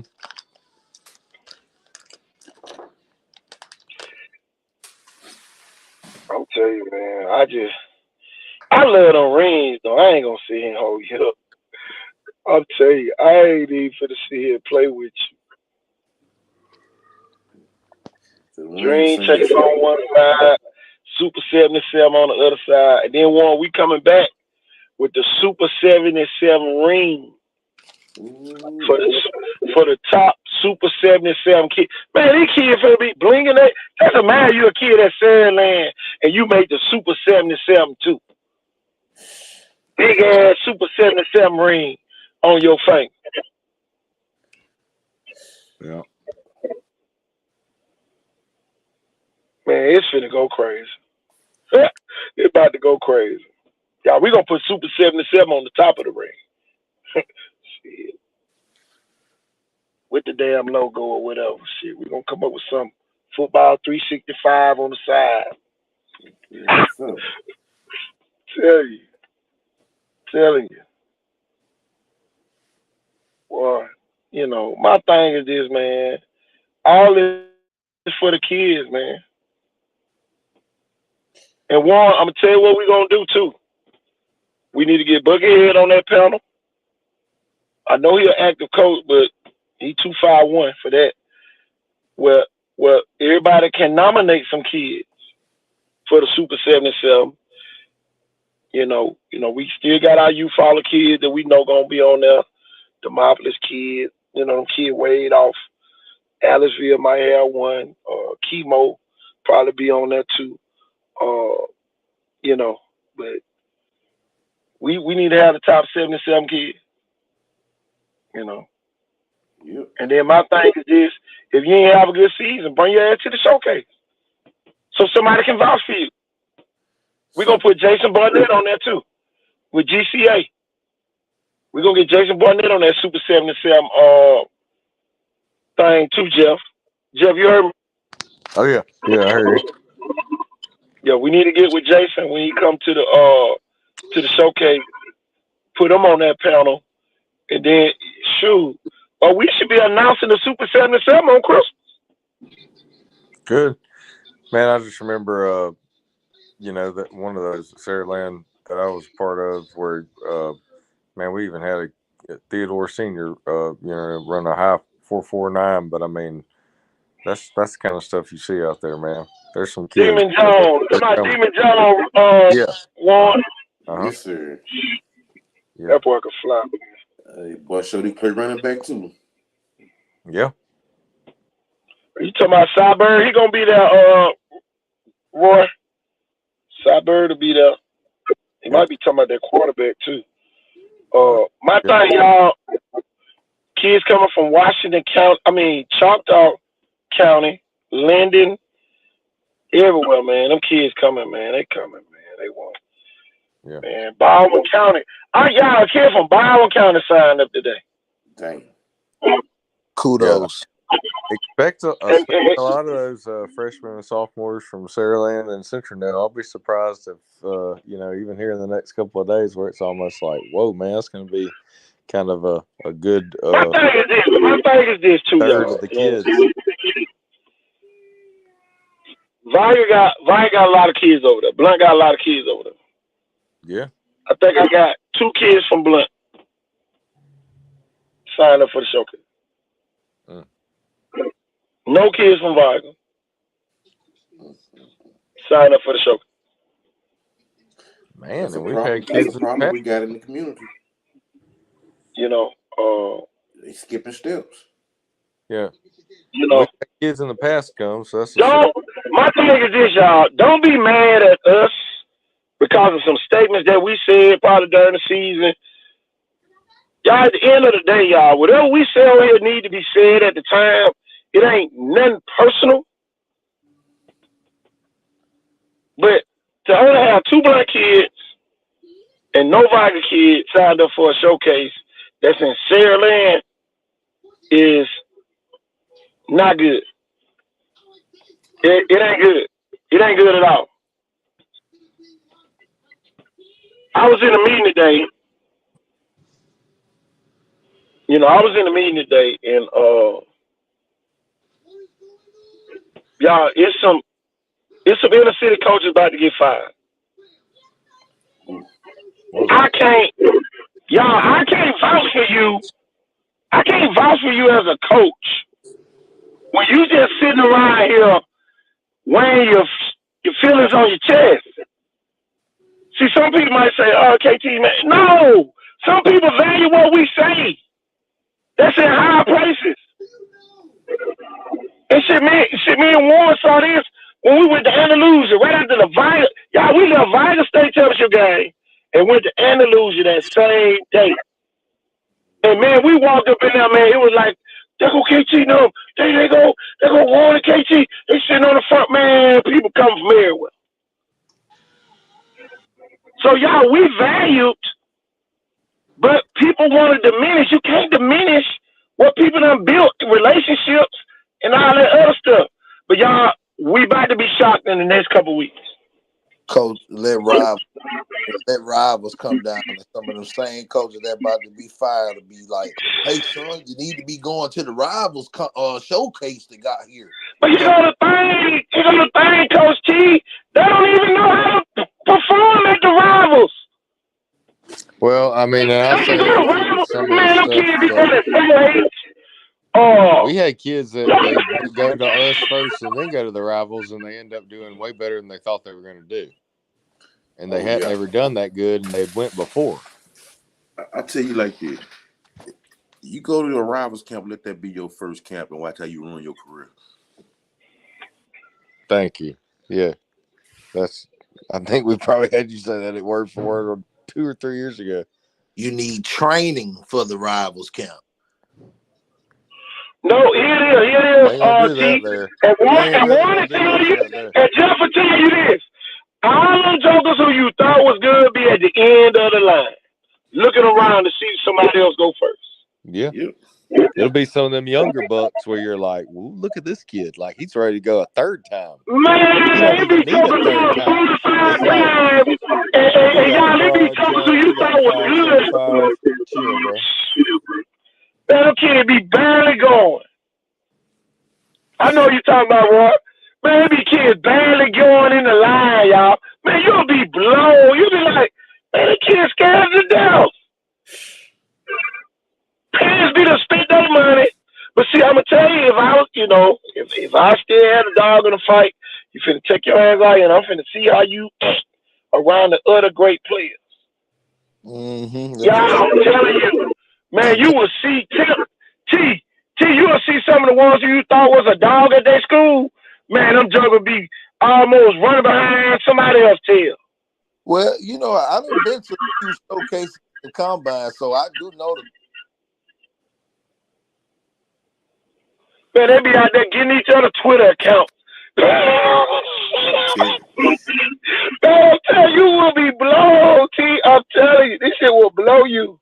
It will blow you how these kids act, towards each other. The good ones, And then, they got respect.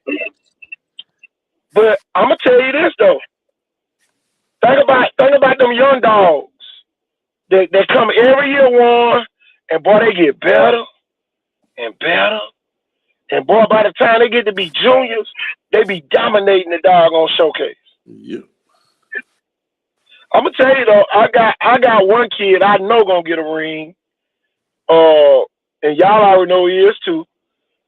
This kid been coming ever since he was in 6th or 7th grade.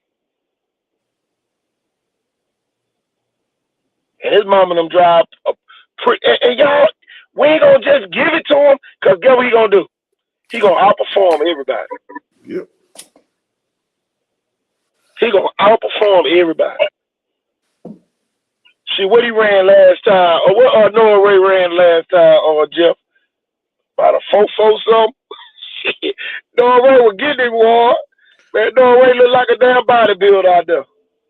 Hey, what Noah Ray gonna be this year? Senior coming up? No, junior. God damn. You remember he came to the first one? Yeah, I thought he was. Oh, he wasn't even high school. He was 8th grade. He wasn't even high school. Yeah, 6th or 7th grade. He was 7th grade. Fuck.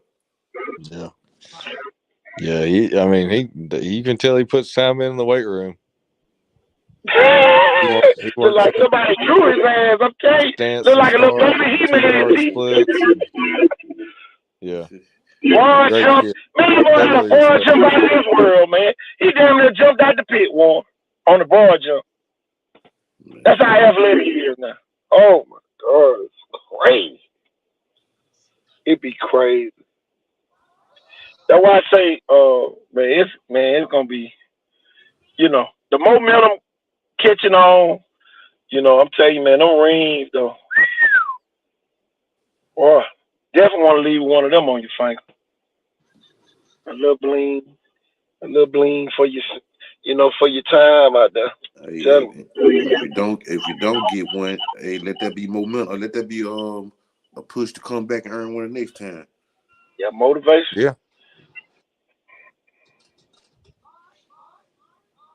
Man. Yeah. I'm gonna tell you though, one, I used to feel sorry for people and say, "Ooh, man, they ain't got it like that." But it is some kids out there that ain't got it like that. We need to find them kids and help them one. Yeah. Jeff, Warren, T, we're gonna give y'all about 10 kids. We're about 5 kids apiece, 15 kids that we can pull out the community. That y'all know probably wouldn't be able to come. Period. They ain't gotta even be good. They could be 3rd graders. I don't care what grade they in. They could be 4th graders, 5th graders. It don't matter. Cool. Let's pull about 15 kids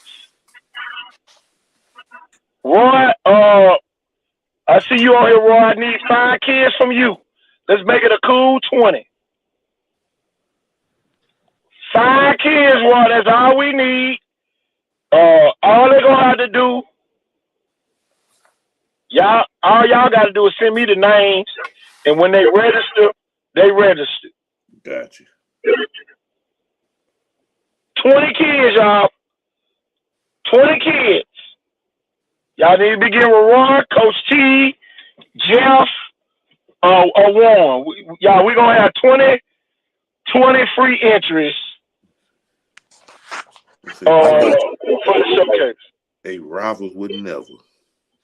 Hey, let me make an announcement too, KT. Go ahead. I talked to the director of the HBCU Pigskin Showdown that's set to take place 30th. And like this ain't no promo or nothing, but I just do want people to know that the tickets are $18.50, and they ain't gonna be no higher, and they got it like that because they want the community to be able to come and support what's coming to the city. They also having a parade that morning. Starting, it's gonna be a community parade. It's gonna start on Michigan. It's gonna turn on Virginia. It's gonna end at Ladd. Just something to show homage and support for that community. And the grand marshal of the parade is the long time, we all know him as hey, Coach Harden. It's gonna be the grand marshal for this event. Hold on now, Coach. Hold on. Go ahead, Coach. So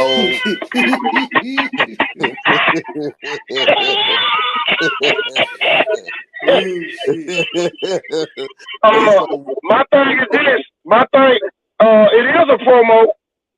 It is a promo for the HBCU Showdown because we need to get the HBCU Showdown director on here. Yeah, I can make that. And we need and let him know Icon Sports Southeast need media passes for all events dealing with the HBCU Showdown. And y'all, I'm sure we can go live at the practices and all that. And come on, y'all. Come on. We come out. Y'all, we see you talking about making it better. We're gonna make all that work. Let's go. We're gonna handle that on the back line. Me and you, we're gonna get together. And but he got a thing, Chip. He got a thing, Chief. One thing about this show, yeah, it is the back line. The people are our back line. Because get what? All these folks gonna be at the game. They need to be. Because all these folks, these are our people. Man, Warren, tell you, man, me and Warren saw about a 12-foot deer that night. And y'all ain't seen him exaggerating. I ain't seen him exaggerating. Warren sitting in the car with me.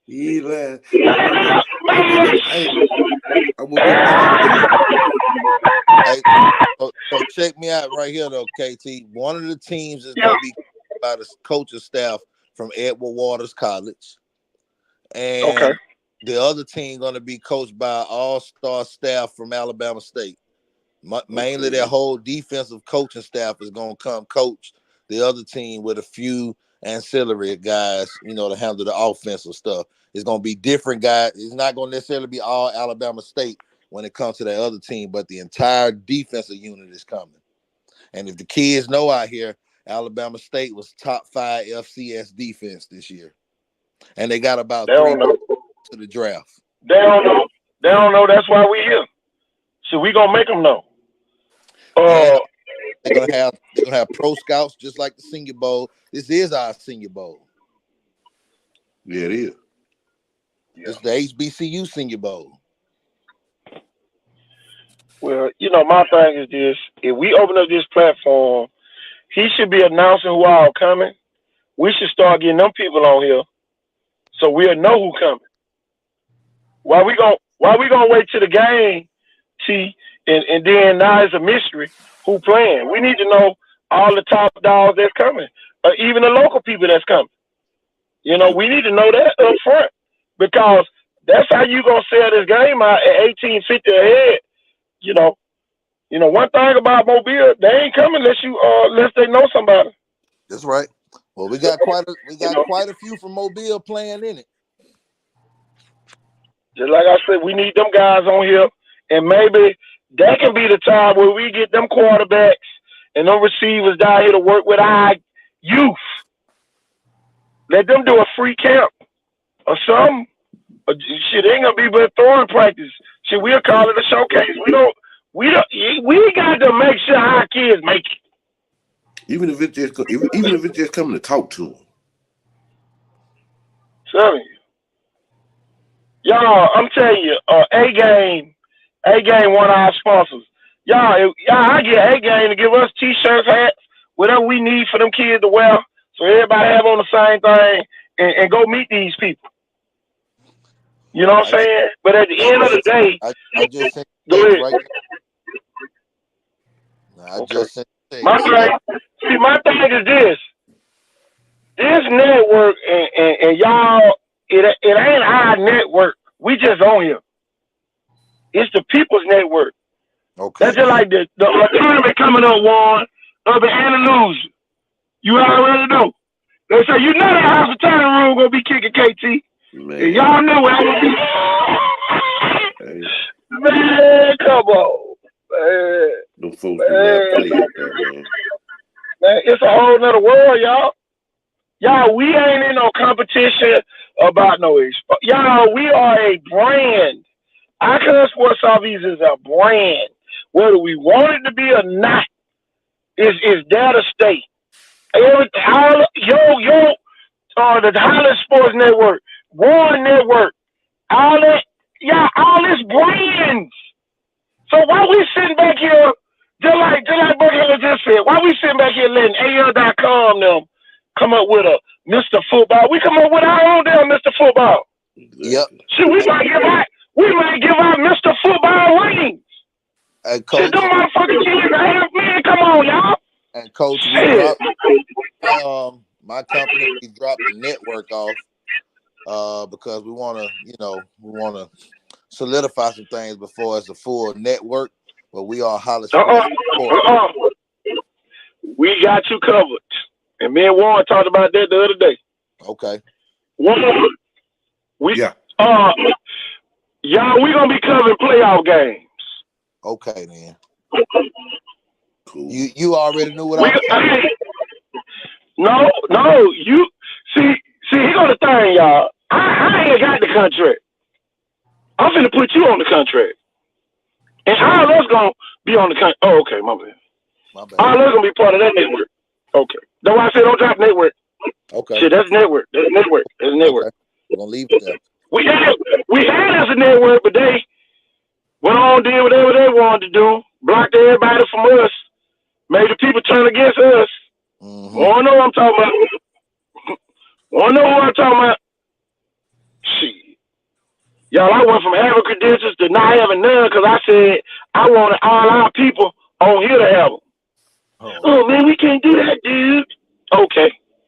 Oh wow. Okay. Okay. You remember that, Warren? Yeah, I remember that. You remember that? Yeah, I remember old Oh yeah, Jesus did it.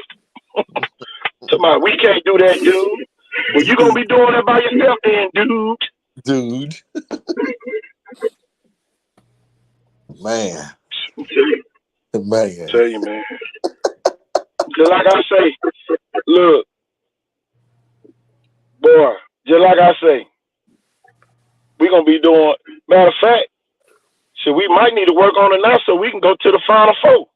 Oh, okay. Or the regionals. For real. I'm talking about full credential.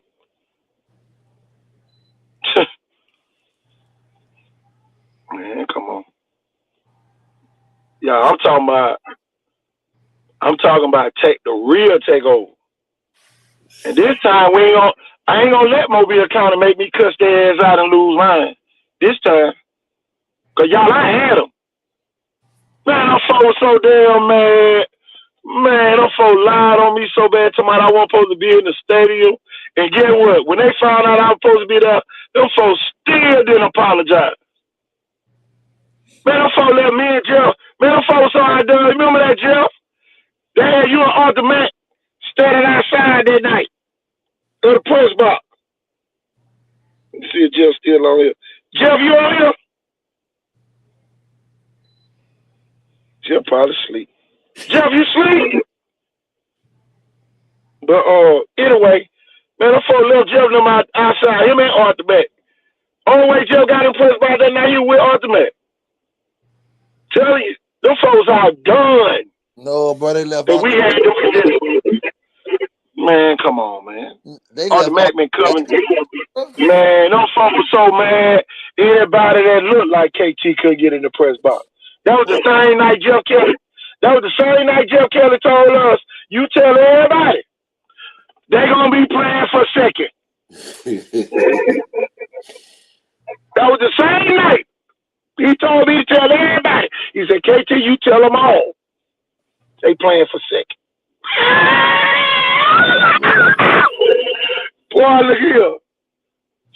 Man, come on. Man, me and Warren can tell you some story about the tailgates up in Sandland. I know everybody be doing their little tailgate. I don't want to rain on you. I don't want to put no water in your grits.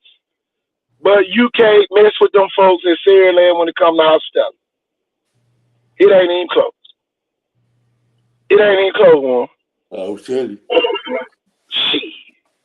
Them folks talking about what theater. Man, y'all went in Sandland. When them folks dropping that fish down up in the grease and before it even hit the bottom, they already put it on a piece of bread for you cook.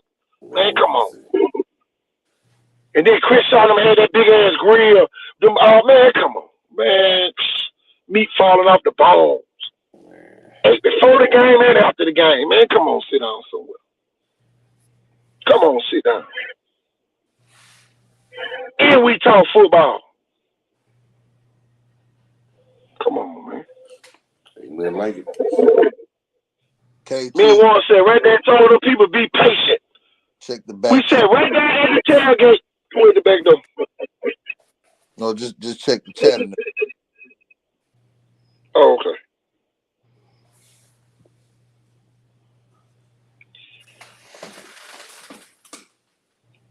Okay. We'll get him on.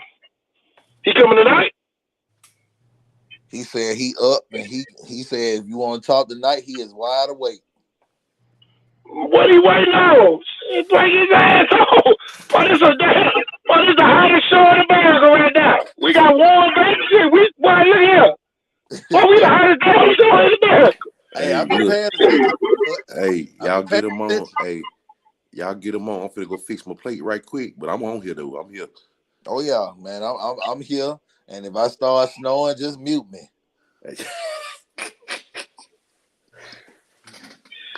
Tell you, man. Roderick! Wake up, coach. Roderick! You and Jim, I'm trying to get an update on the bus situation. Somebody update us about the bus situation up there.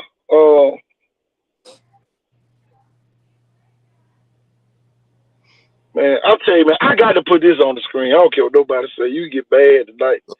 I got to put that on the screen, yeah. There you go. Leroy, man, Leroy is a bad school, y'all. Up there in the city of Leroy. Uh-oh.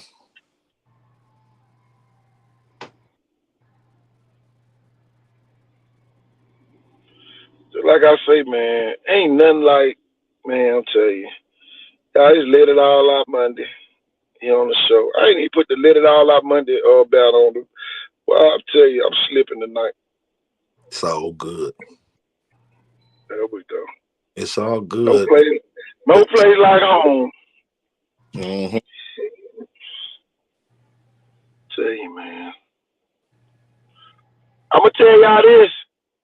If we would have went over in Mississippi, West Jones won. Law was the runner-up. We had like 3 or 4 teams over there that we would have been covering. Oak Grove won state, so we would have had three state two state champions and one runner up over Mississippi. That would have been in the region that we covered. Coach, but man, go ahead. I'm thinking about I got some plans next year, and I'm just gonna say Montgomery region, we may be up there for you more than just with an outlook. Them folks ain't ready for us up there. We ain't covered everybody down here yet, too. I'm working on some things. I know them people up there. That's where Icon Sport came from. Oh no, I know, I know, but I'm coming through. You know, I'm got some things I'm working with Alabama State right now. So, okay. You know, city schools when we nearby. If they're left up there in Montgomery. Well, I'm gonna tell you, all of them on coverage. They already done said that. Mm-hmm. You know, almost like, you know, sometimes you got to show people that they're gonna need you in the long run. And right now, the long run, because our kids, you know, y'all ain't gonna be nothing that cover Montgomery. The first one from Mobile. The first one Carver from Mobile. A McGill Tooling graduate. Okay. It ain't hard. It ain't hard to cover Montgomery. I promise y'all that. I just know if we can pull off these 4 state championships, this region ain't gonna never be the same. You're right. You know, because you know, with Viger and all them going down next year, that's gonna be interesting. Oh, we got the coach. Let's put him on the screen here. Coach in the stage. Coming to the stage. Welcome, coach. How y'all making it? Man, we making it. Man, tell us about this classic.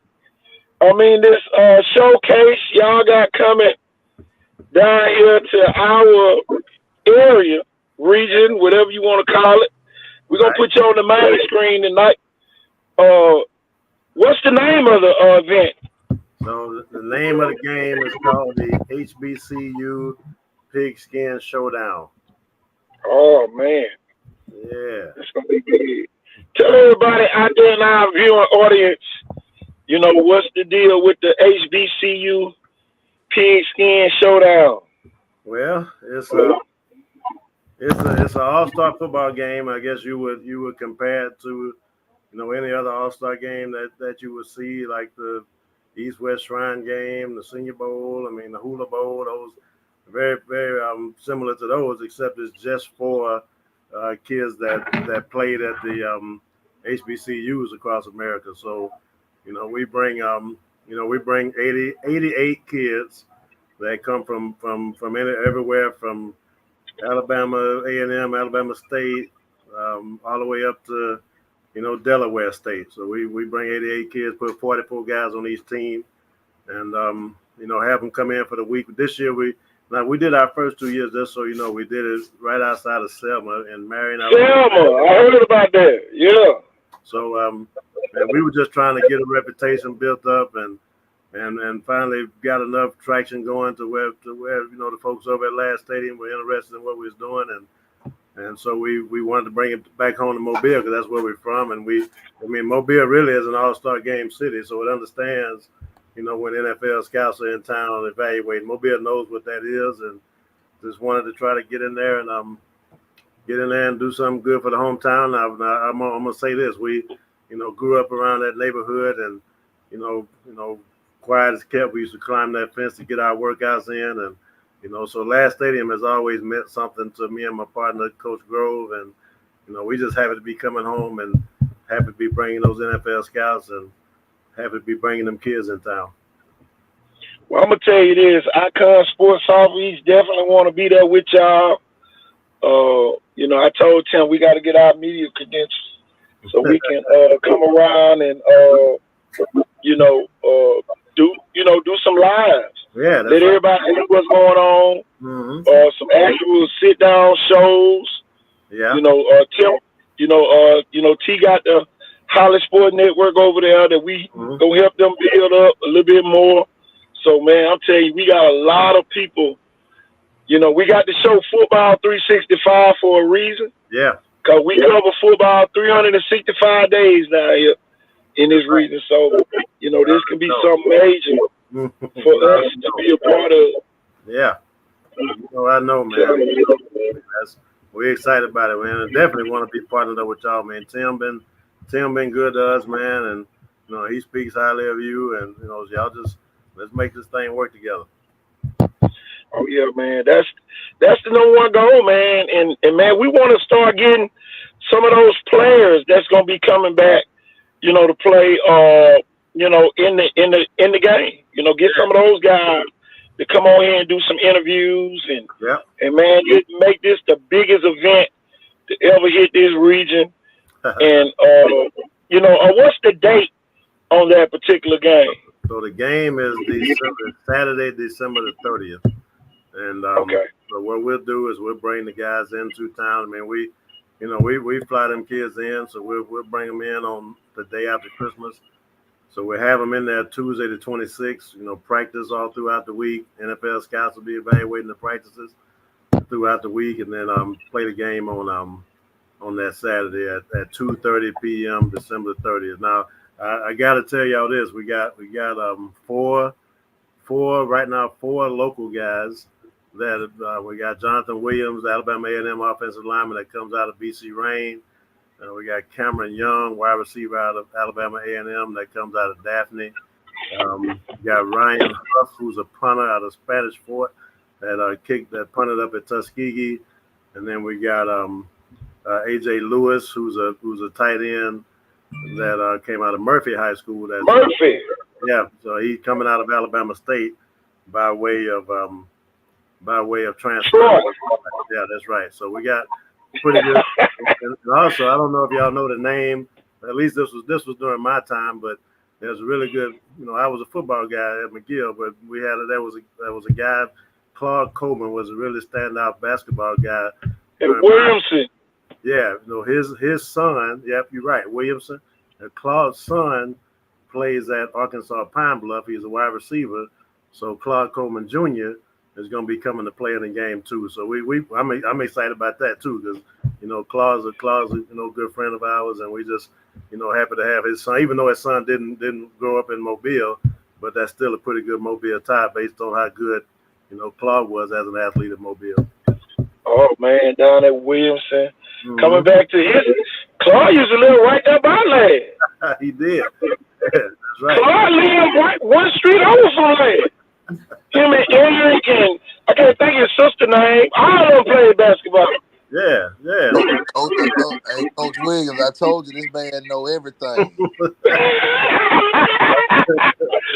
Man, I'm telling you, Claude used to hang with Darrell Washington. That's right. Well, look, Kendrick Nunn, all of them. Yeah. Matter of fact, you appreciate this, KT, man. I grew up right across the street from Angelo Hamilton and Derek Hamilton. Remember them names, basketball names? Yeah. Yeah. Tony Lane was a cousin of them, was always over there. Oh, yeah. Yeah, so we right there. You probably know a lot of people I know. We right there. I grew up right there, right on Washington Avenue. We used to spend a whole lot of time up there. Oh yeah, I know over there, down the bay. Yeah, over there by Tate Street. So you know Terrence Pinckney. Oh yeah, definitely, absolutely. Yeah. Terrence Pinckney is the head boys basketball coach at Hillcrest Evergreen. I didn't know that. I did not know. Yeah, we need to get. Hey, we need to get with him. Okay. We need to get them to bring the Hillcrest Evergreen band. Hey, you never know. Matter of fact, if you can make something like that happen, let me know. But we just so you do know, we got the Texas Street Band gonna come out there. It's called the Marching Cougars, but they got. Oh yeah, I know them. Yeah, they're gonna be out Oh, there. what's the director name? Man, he came to Williamson homecoming that night. T, you remember? What's his name? Yeah. Look, his man was out of the Williamson. I got my wife been doing that deal. She looking it up right now, trying to figure out what his name was. Yeah, man. They was But yeah, man, we come from we down the Bay Boys, man, trying to just do something good and bring Fred Meeks, all y'all from over there. Dirty Harry, Tim Mack, all y'all from over there in the area. What'd you say, Mark? Timothy Mack. What's the Timothy BC Mack. Ryan? Okay. Yeah, I know the Mac boys. I definitely know the Mac boys. It's Sydney Pearson, Anthony Skywalker. You remember all them cats? Yeah. Who else, man? Ursel used to be over there with y'all. Ursel Hayes. Who that? Over there at Texas Street. Ursel. Yep, Ursel. You're right. And then we had some athletes. I mean, Carl, if you didn't, I don't know if you know, but Carl Cannon was over there, played at Viger. Yep. He was right over there. Even though he was going to Viger, he still was down the Right. And man, we had some knockdown drag out. Even if we wasn't playing football, man, we was up there getting it at Texas Street every day, man. Oh yeah, Texas Street was like the Mecca, man. Yeah, I never get with Webb Sanderson, Scottie Pippen, man, all type of people. Sonny Smith, man, all type of people used to come up there when they used to have them summer league games. Yeah, man. Over there at Texas Street, man. And Mr. G still hanging in up there too. I heard that. Somebody just recently told me, "Cause I'm when we get down there, I'm definitely gonna go holler at him because Mr. Gardner he changed some lives now. Mr. Gardner did. Man, come on. And you ain't going there with that foolishness. No, man. I remember getting suspended for if he caught you dunking on it, he caught you dunking. Oh, right. He put you out. You got to get out. So that was the worst week of my life, man. I turned over there and Mr. Gardner saw it, and I'm like, man, what am I gonna do without the rec for a whole week? You know what I mean? So but it is. Everybody in the city came down there. That was real hoopers. Yeah. Everybody was down there. Yeah. Now, basketball wasn't my sport, but football was my thing. But that's why we stayed in shape, was playing basketball at Texas Street. Oh yeah. Man. So it's all good, man. This thing. I'm gonna tell you about some of these events too, man. We got. Go ahead. On Wednesday, the 27th, we're gonna do a luncheon down there at GovQuest. On Thursday, we got a comedy show that's gonna be going on at the Mobile Marriott, which is the Mobile Marriott is gonna be the host hotel. That's where we're gonna have all the players and all the coaches will be staying there.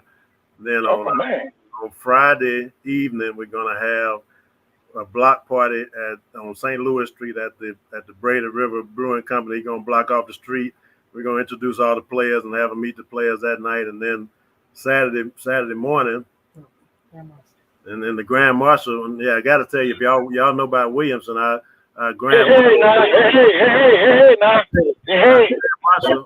Marshal of the game is gonna be the legendary coach Curtis Horton Senior. Is gonna come out there and be our Grand Marshal. We're gonna introduce him at the block party, and then Saturday morning we're gonna do a parade. Now we're gonna do it a little different. It's only because me and Coach Grove from the neighborhood, man. But we're gonna start the parade on Michigan Avenue. We're gonna run the parade from Michigan Avenue down to the stadium. We're gonna have 4 floats. We're gonna put the players and the coaches on the floor. We're gonna have the bands marching. We're gonna have the lamplighter, young Q dolls in there. And we're gonna try to, we want to wake up that neighborhood that we bring in, all-star football back to last stadium. And we was real adamant about, people. Of course, we inviting everybody in Mobile to come join us at this parade, but we was real adamant about, doing this thing in the neighborhood. Let's wake some folks up, come out in your front yard and support these HBCU kids, man. And another thing that we pretty excited about is we got the whole entire defensive staff from Alabama State University going to be coaching on one side on one team. We got Alcorn State's wide receivers coach. We got the whole entire staff coming from Edward Waters University, the coach as well. So we got quality football coach. I mean, we've been football guys, me and Coach, since we left Mobile. But But you know, so we got some quality coaches coming down, put their hands on these kids, and the scouts will be in there. And think about it, the scouts coming to Mobile 2 times, man. They already coming for the Senior Bowl, but think about what a big deal that is, man, for them scouts to roll up in Mobile again for our HBCU kids, man. I think that says a lot about Mobile and how them scouts feel about Mobile. So it's, you know, we're gonna start advertising, you know, this month, actually starting up at the end of this week, and try to get more of this word out there, and let's get ready for the 30th. Send me that commercial y'all gonna be using, and we'll run it on here. Because you know, that's, you know, we ain't gonna charge you nothing. We just put it on here. But I'm telling you, that's gonna be major. I never forget, man. They did a 3-on-3 classic, and we ran that video, and they had to start turning people away because it was that many people. Wow. So, you know, man, we don't just reach Mobile. You know, we got people all over in Georgia, Phoenix City, Gaston. I'm talking about all over the state. Birmingham, Montgomery, Tuscaloosa, Aliceville, Mississippi. Yep. So, man, we cover a lot of Florida. So, man, we cover a lot right here on this show. We got over 10,000 followers. Wow. So, I'm telling you, yes. So, man, we one of the largest media outlets, you know, exclusively for high school. But my thing is this, will it be available for the high school teams to like bring their kids to watch our practice or something like that? Practice will be open for everybody to come out, but we right now we're going through the Mobile County school system to get this. You know, man, I could talk all day on this stuff, but we want our these HBCU kids. First, we want the kids in the community to be able to put their hands on these players, and so what we're trying to do is, man, we're gonna have open practices where they can come and practice, and we're gonna invite them to be a part of that parade with leading them players into the stadium on game day. So we're doing everything we can to get some kids involved, and we'll just keep building on that every year. But definitely, man, got kids on. That ain't gonna be hard to do.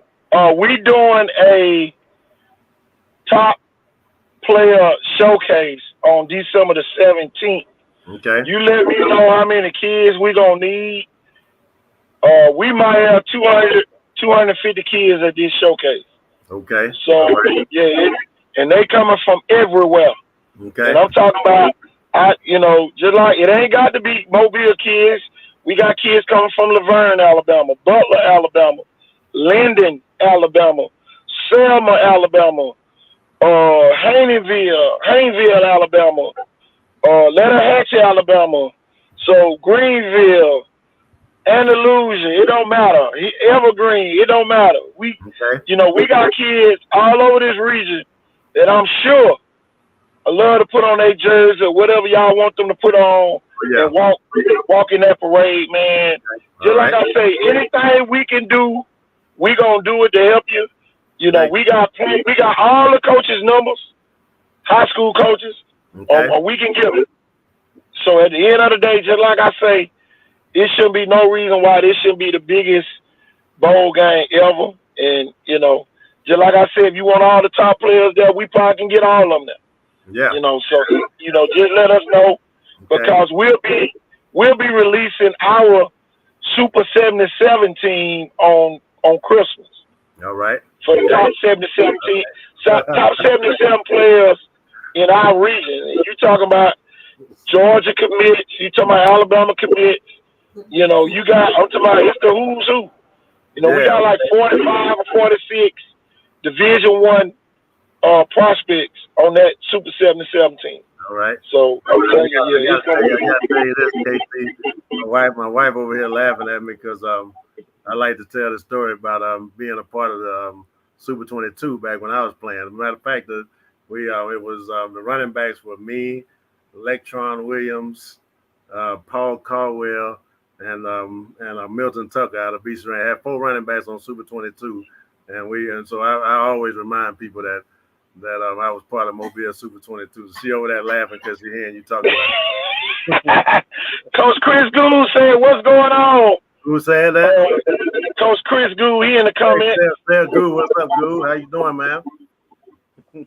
And that's my guy. Me and Goo coach together, and we coached together in Birmingham in arena football. That's where I spent most of my coaching life at, was in the arena football leagues. And me and Goo, my first job, I worked for Bobby Humphrey as assistant coach, and Goo was the defensive coordinator. Man, Chris Goo, man, good people, man, and always had his arms open to us and helping us out. And he came to the first Pigskin Showdown that we did, you know, making sure he supported us when we was down there at Marion. So that's good people right there, Chris Goo. What up, Goo? Man, we gotta get him involved some way too. Absolutely. You know, no doubt. Telling you, man, my thing, man, we gotta get all of the football heads, you know, right there with you. So when we do these in the future, you know, we might can be on the selection committee. You know, it might be kids and some of those HBCUs that you might not know. Yeah. You know, about.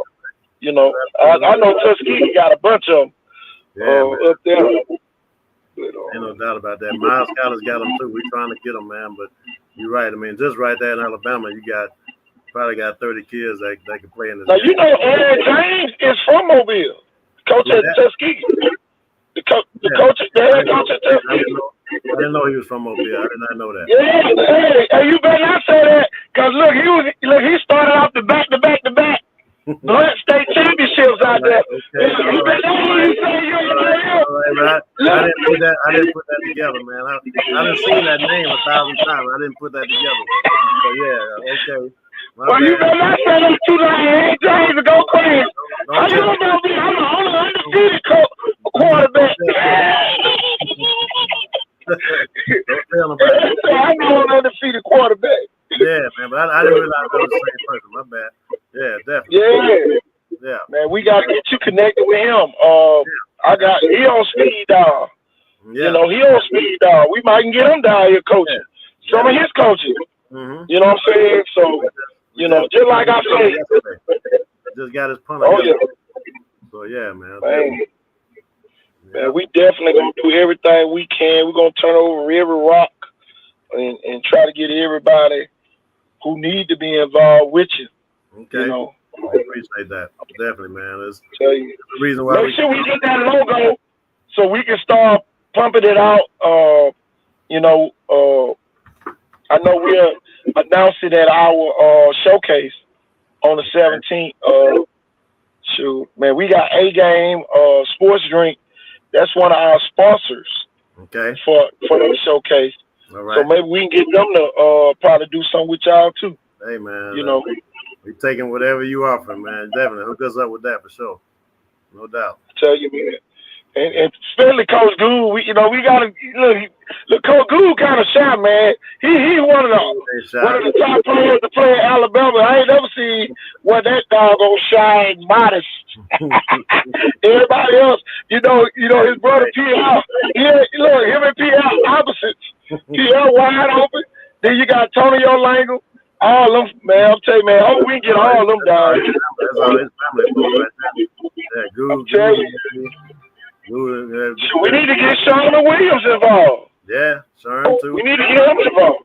We got we've been talking to Sherm a little bit, and also Roosevelt Patterson gonna come help us out a little bit. Yeah, I was just about to say Roosevelt. Yeah. Matter of fact, I'm gonna tell y'all this one too. Just tonight, me and Coach Gold just got off the phone with Robert Bazile, man, been helping us out since we started, and we, you know, what he does for us, man, is help us recruit. So we just got done with having him talk to an offensive lineman out of Arkansas Pine Bluff.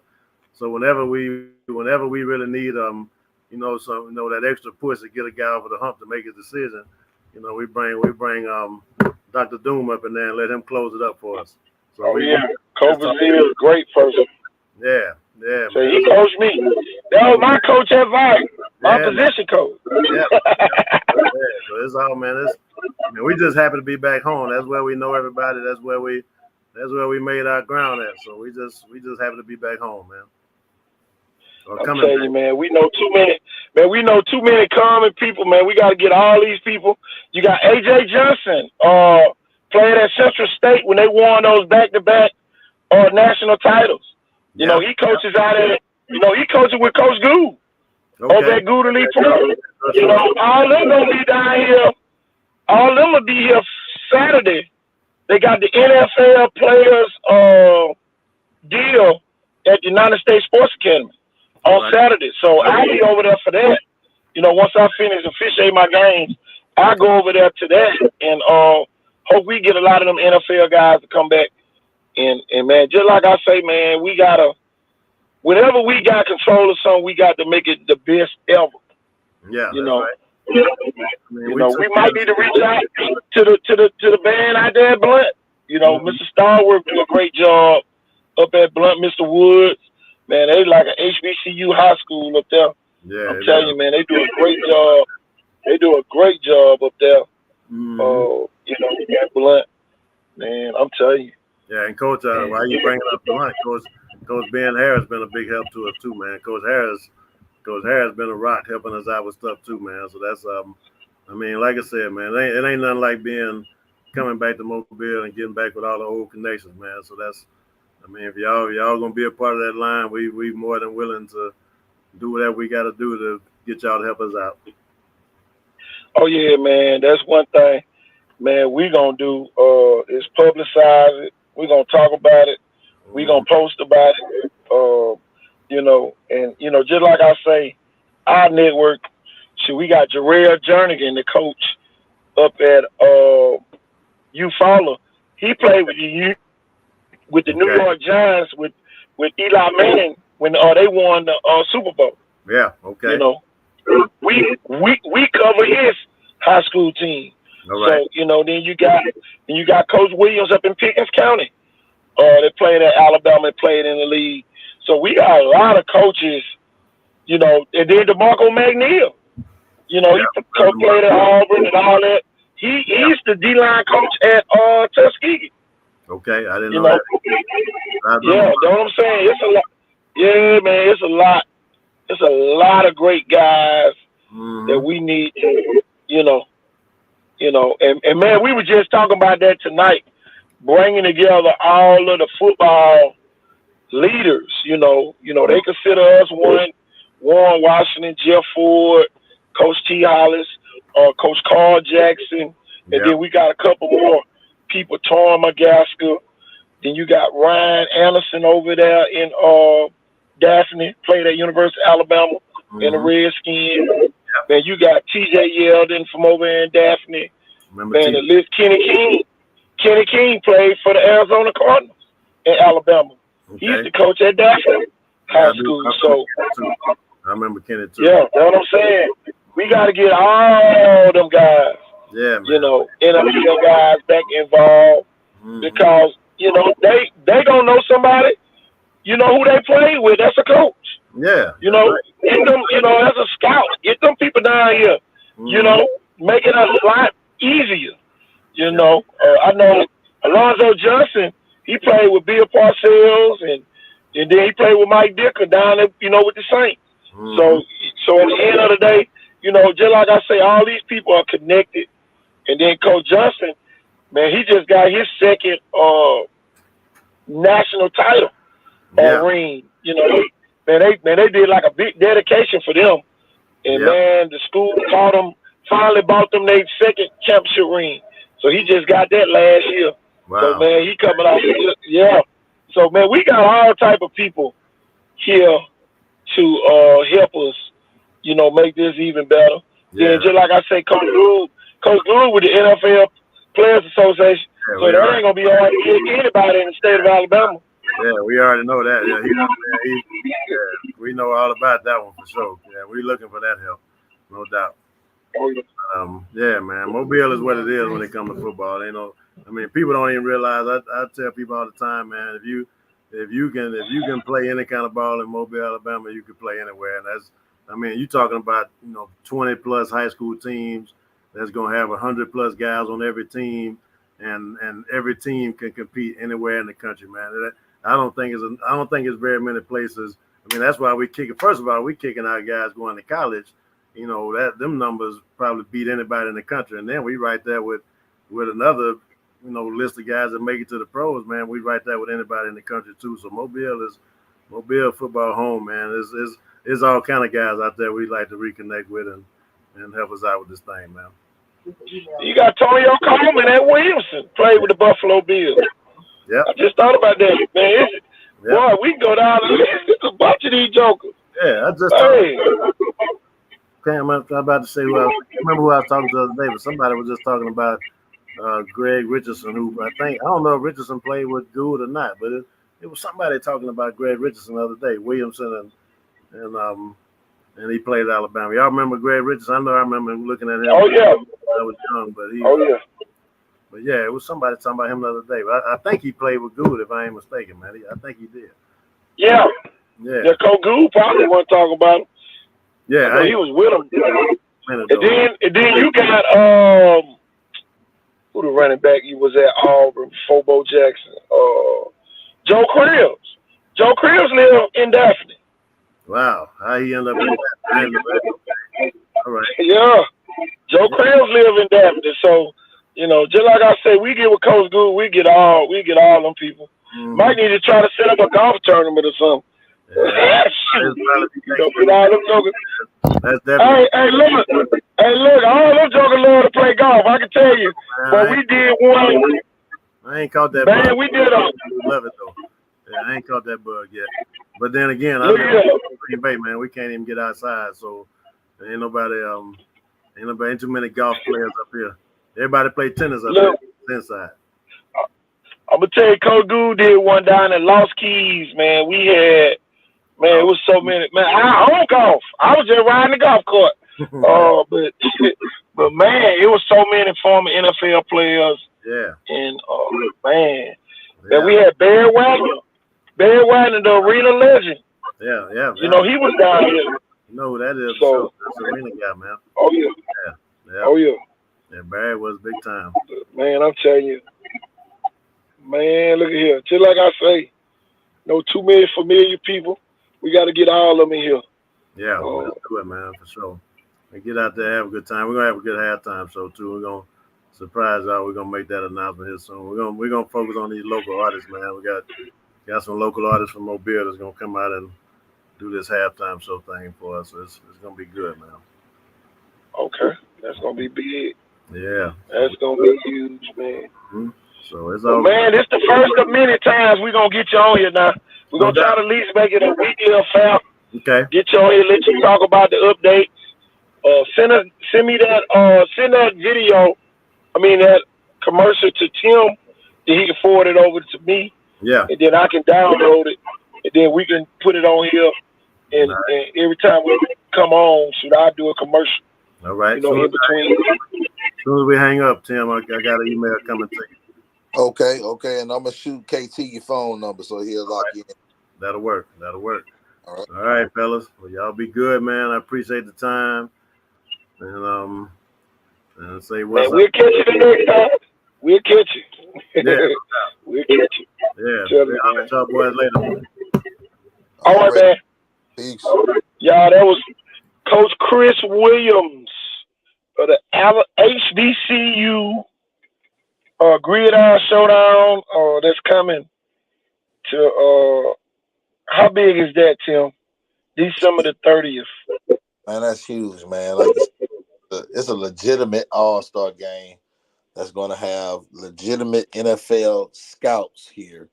The list I've seen so far, I'm gonna just say one of the teams that's going to be here is a team that just was supposed to be the best team in the NFL's ass yesterday.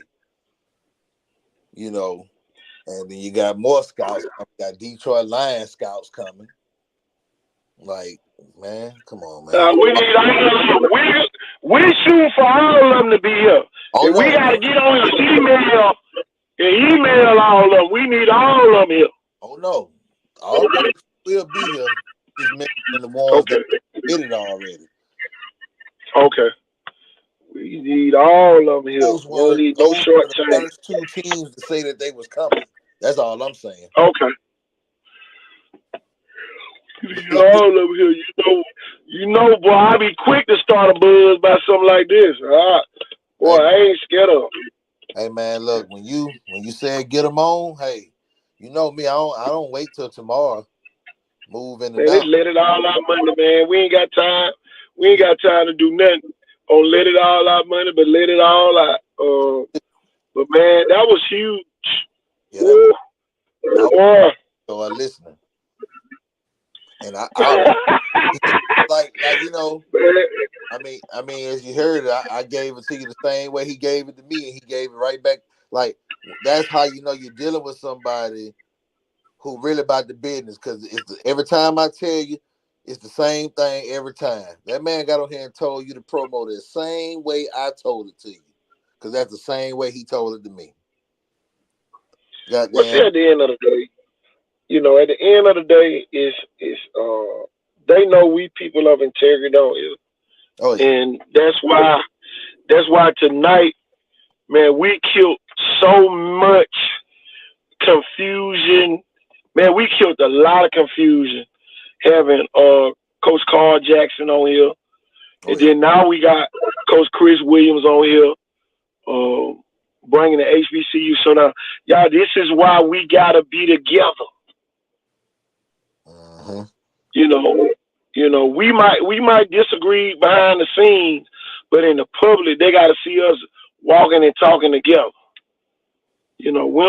We ain't trying to be the yes man crew of America now. We not trying to be the simps of South Alabama. We ain't, we got enough of them. We ain't trying to, we just trying to make sure that football is well taken care of. He assured me that all of the high schools can bring, they teams to the practices. And y'all, we not talking about Mobile, Baldwin County. We need McIntosh, Leroy, Jackson, Washington County and Chatham, Fruitdale, Central, Southern Choctaw County, Landon, Sumter Central. We need all y'all to load y'all kids up and bring them down here. Because KT, School gonna be out, man. Go ahead. I don't think people really understand how big this event is, man. And they saying that they'll be happy with 3,500 in the bleachers. But I know we can do better than that because we have done better than that. And the point, what I'm saying about how big this shit is, do you know who's mad at this event going on? Who? Shit. The other All-Star game, whose name I won't drop. Why they mad? The potential to be bigger.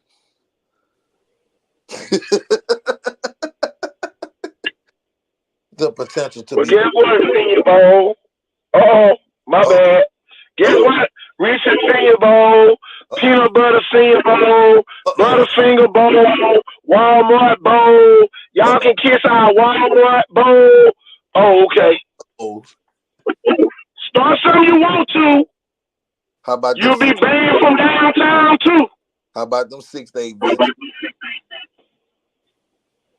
Telling you. Think about them folks, man. Right. You already left last statement for the people to tear it down.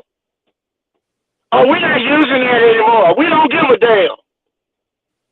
I'm talking about left and didn't. Then the Mobile County Commissioner got a whole doggone building named after them in the stadium. Yeah, because they the ones who gave the money. They asked the city of Mobile for the money. And, a couple of protesters and I was like, not with my tax-paying dollars, not with my extra penny. But the county commissioners went ahead and said, well, we're going to give you our $10 million. So the county commissioner gave South Alabama $500,000 a year going on for the now, what is the next 15 years? Yeah. Okay. And they wanted the city of Mobile to give 500,000. Well, for what? What do we? 500,000 for what? That's you're a state funded school. You're a public school. You get big money from the citizens already. Your endowment is unbelievable. Well, I can tell you this: they can act a fool. We'll have the bowl game in Sandland. Oh my God. We'll have the bowl game on turf in Sandland.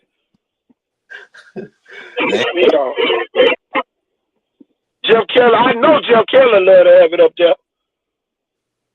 Boy. Y'all can act a fool if y'all want to. Act a fool if y'all want to. So, you know, I got time. Coach, I ain't got no time for no foolishness no more. Hey, Coach, I'm with you. You know, I've been boycotting them folks that play that game out there around Mardi Gras the week before the Super Bowl. I've been boycotting them since how they did Lil E last year. You know, how does the number 2 punt returner in the nation not receive an invite to the Senior Bowl? Come on, bro. I mean, he ain't on. He still making pro. He on the roster right now playing. Man, the man got stats. The man got preseason and regular season stats. I ain't gonna get started. Don't get me started. He ain't the only one that done that. Senior Bowl, Cooper family, Ruth Chris, Mitchell's. all y'all, chill out. I'm cool with y'all over at UMS. I'm cool with y'all now. I know y'all. Come on. See, that's the difference between us and them. They don't like for us to call them out. Yeah. Mm-hmm. Yeah, all I'm gonna say is this. Y'all, we gonna make this work. Oh yeah, it's beautiful. I love what the city on right now. People still be on Facebook telling this city so slow, this city so dead. Nah, you need to get up off that dumb shit. That's what you need to do. Because this city is progressing in ways. At the end of the day, they got to give us more than what they're giving us, too. Oh, yeah, nah. We got to give ourselves something, too, now. Goddamn, 35% damn registered voters coming out to vote. That ain't shit. I mean, then they be like, that shit don't matter. They gonna pick who they want. Well, if y'all don't bring y'all ass out in droves, you damn right they gonna manipulate the numbers. Because if you bring your ass out in droves and they manipulate the numbers, now we got room and grounds for a damn riot. Shit. Because now, if everybody know they voted for something and they don't come, they're gonna be like, well, who the hell put piss in the Kool-Aid? But if ain't nobody goddamn even opening the refrigerator, you ain't gonna even notice that there ain't no Kool-Aid in that motherfucker anyway. But hey, you know, I try to put this shit in metaphors so folks can understand. They be like, that shit don't matter. Yes, it do. Who the hell you think told the school board they could buy the damn last stadium for $1? Who the hell you think make those decisions? Who the hell you think put a sign downtown that said you can't ride around here more than 2 times? No cruising law. What the fuck? We in the entertainment business. Yeah, it's actually no cruising law. And you know, people that got so conditioned to it that they don't do it. But they have, you know, fixed the streets in a way to where it's like inconvenient anyhow. But you know, remember everybody used to hit the block, ride down off the street, hit the scene. You remember you can stand outside the club and see the other club, which was the avenue of cars. And you know, but of course, had to end that. Can't do that. You'll never go home then.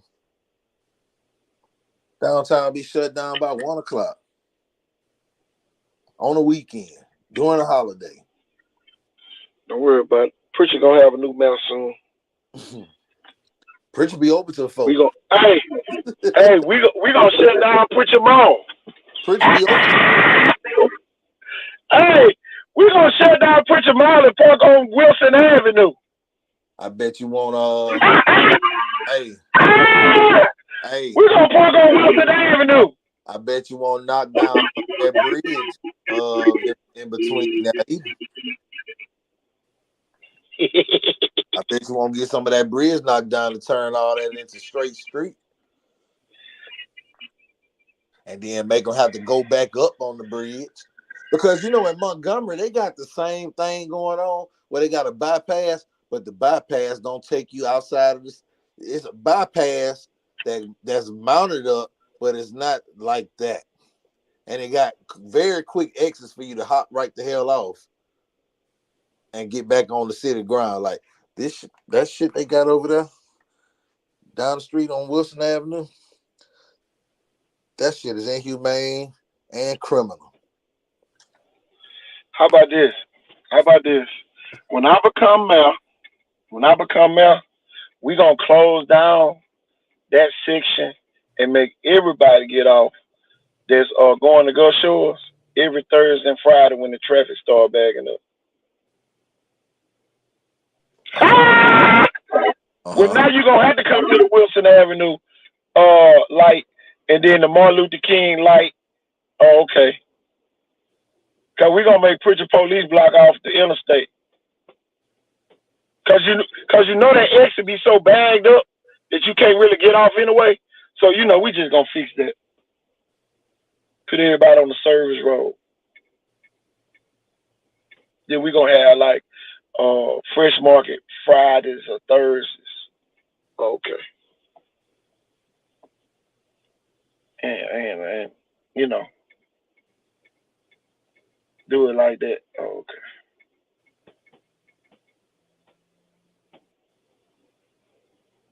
Sit up shop in the middle of Wilson Avenue on a Friday. You can't do that, Coach. Why you can't? Because state won't let us do it. Meemaw's not gonna let it happen. She ain't got no choice when it's a hazard. Now you're gonna have to widen out the interstate. Well, the zoning commission is not gonna approve it.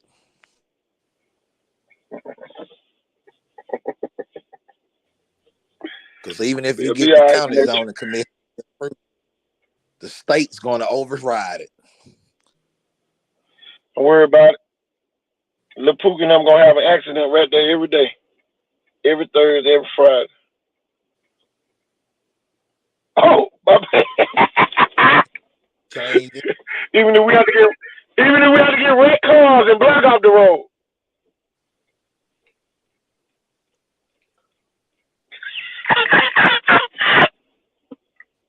You must forgot what city we talking about. You know, Lil Pookie, though, you need to get up on a good $20, high 20. They're gonna ride the old regular cars right up there on that exit and crash. Well, can't nobody get off on that exit right there by coming down on African Town.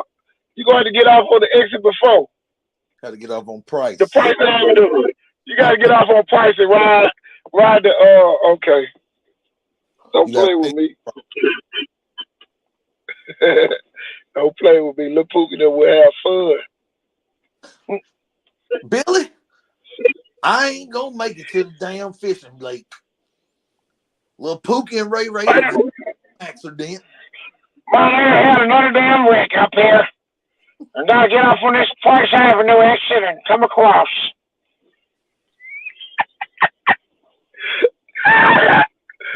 Well, I tell you better know where you're dealing. And then by then, Pritchard to have his own towing company. Oh, my bad. Got the nerve to be got the nerve to have a damn Mack trucks right there. I can't believe it.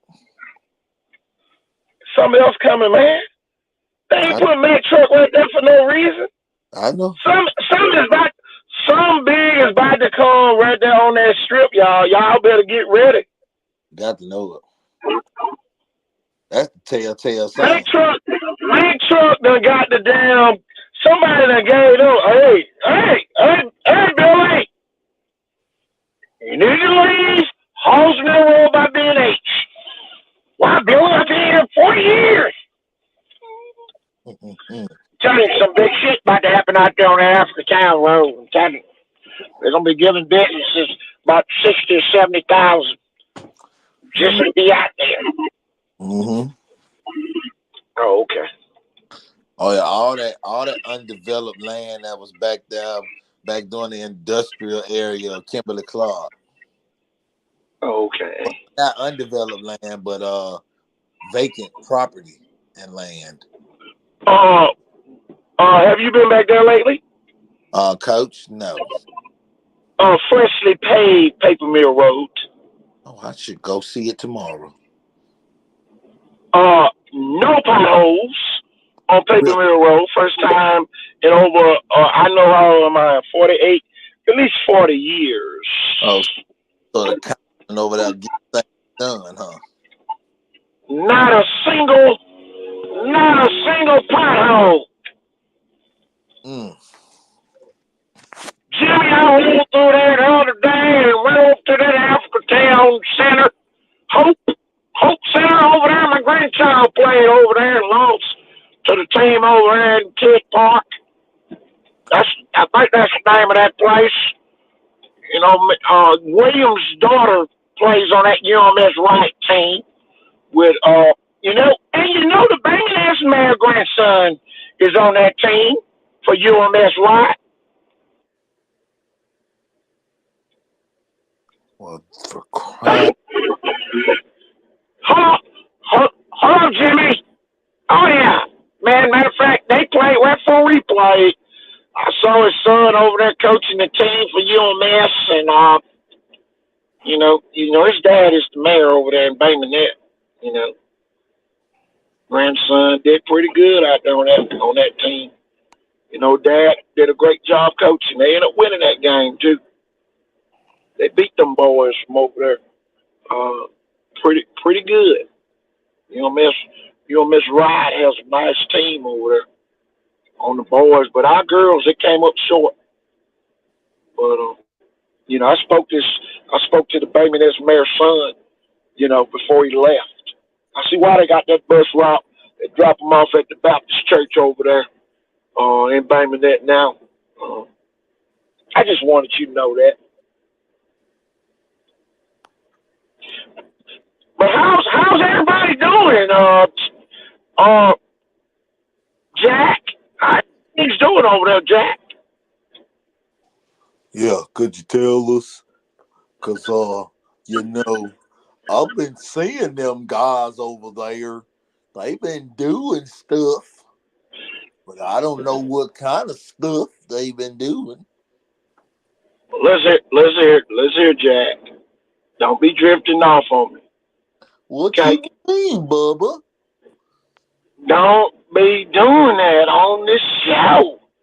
You're going to publicly embarrass all our people. You know good and well who the mayor of Bay Minette is. Come on now. He's on the committee to pick the football coach. He fired the last coach. Oh, Come on, Jack. Come on, Jack. Get it together.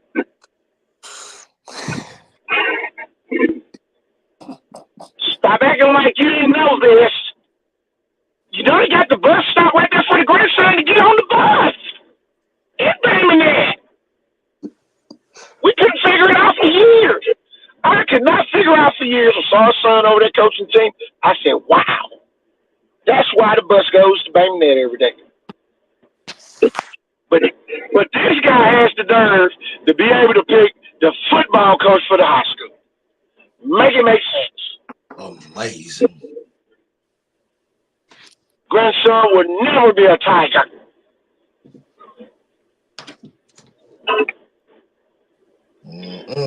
Where these jokers He's gonna be a K3 through 12 UMS White student. University Middle School, military school student over there. Julius T. White. How's he gonna get to school? So, the bus picks him up every morning. They got one that go over the Dolly Parton Bridge. That bus goes across the Dolly Parton Bridge every morning. Now, listen, you're not listening to me. You're not listening. They gonna pick the kid up and they take him back every day. Just one kid? They gotta take at least about 12 more. But the granddad has no to be on the committee to pick the football coach at Banging that. Why don't that granddad be a Tiger? He might be in cahoots with Sandy Stimson. And you're just making. It's a conspiracy. You're just making. They talking about putting the whole airport over in Bangor. Sandy Stimson doesn't have any ties in Baldwin County. What are you talking about? He got ties as long as that UMS White bus crossed that bridge. I bet you that, buddy.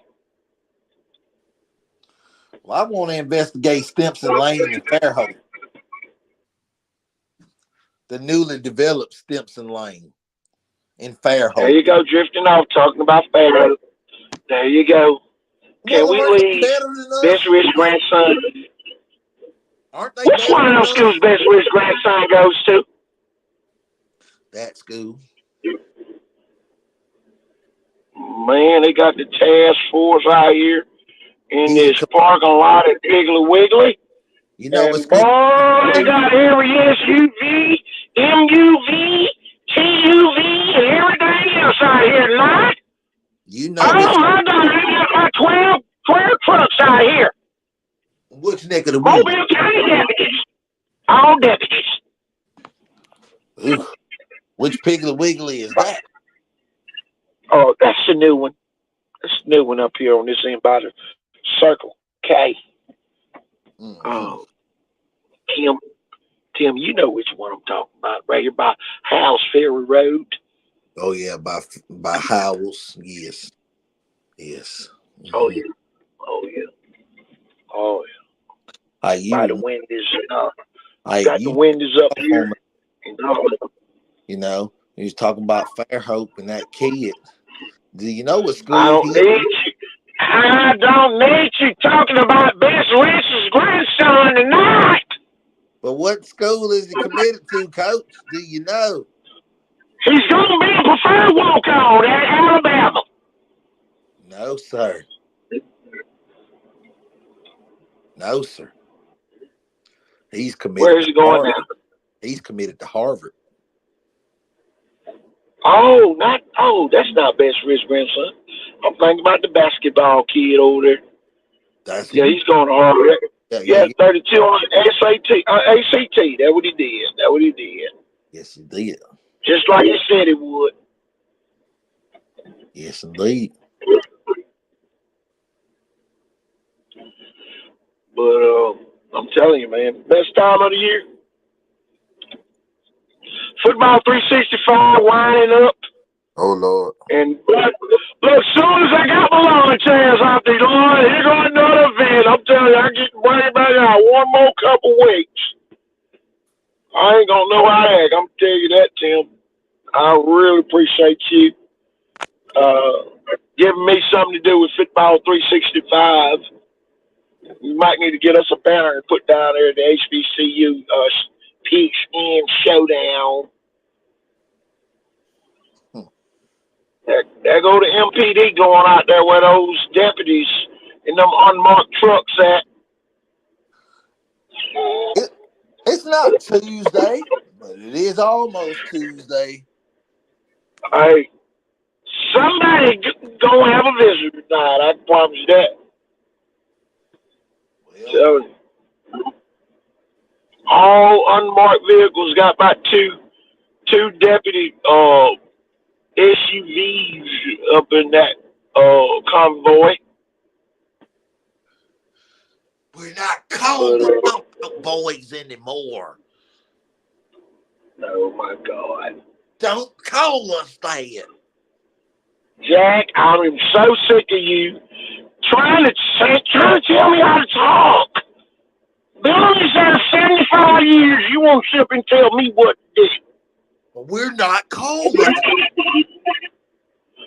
I call them the Jump Out Boys. Listen, Jimmy Barber will go on the TV and tell you that they are no more Jump Out Boys. We got rid of those. Jimmy Barber went on Fox 10, so you know it's fake news. Don't ever watch Fox. Donald Trump told you that. To lock up. Donald Trump told you don't watch anything dealing with Fox News, and you on there listening at Jimmy Barber. But that's the only. Tell you guys they're not gonna be jumping out anymore. Well, when I was locked up, that's the only news they showed. I'm gonna tell you this. I'm moving to Pritchard. I'm moving to. I'm moving up there. I'm moving to Pritchard up there by Chunchula and Marvell. I'm moving to a city that don't need me to run for no damn office because they're getting along just damn fine. I'm telling you this. I'm gonna boycott Mobile. I'm just sick of them. I know Sandy's gonna build a beach, Tim. I know you're gonna try it, Tim. Listen. Don't do it. I'm not coming back, Clark. Will you tell him I'm not coming back? Will you tell Tim I'm not coming back, Clark? Listen, you don't have to tell Tim a damn thing because Tim might leave before you. Well, guess what? It'll be two of us later. You know what's so good about what we do?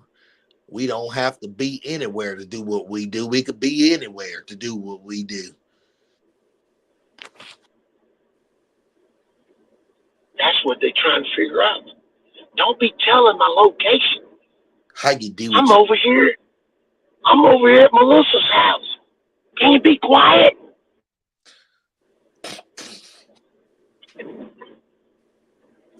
I'm supposed to be in Sacramento. Keep out my greens. Don't worry about it. I'm going over to Robert's house over in Robertsdale tomorrow. Just call it a day. Call it a day, night, evening. Tell them good evening, good morning, good night. All that good stuff. I go to Chiquita's up in Chickasaw. See, so there you go. You must got a shipment coming in over there somewhere. I'll watch you, buddy. They must be dropping you a package off back there on that bank side back there. No, not back there by you, Sarah. No. So there you go, telling out my locations. I didn't ask you to tell them.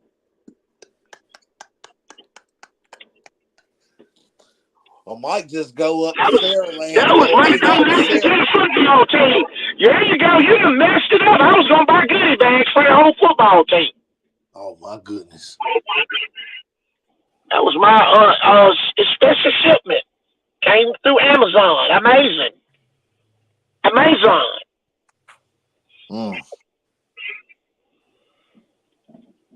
You're going to have an Amazon day up in Saraland. Man, hey, I'll tell you this. Saraland about 35 like that KT guy. Well, I heard like KT Thornton. Like TK Thornton. TK Thornton tells you every time you get on there. TK Thornton. Saraland about 35. That damn TK Thornton gets on there. Yes, he does. That TK Does Thornton. outstanding job.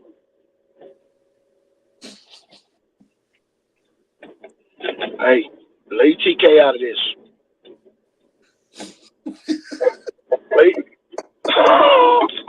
leave TK Thornton out of this. That guy does a great job over there on that show. Excuse me, Billy. I think his name is KT. Hey. Hey, there you go, trying to embarrass me again. There you go. You're just not going to let me be right.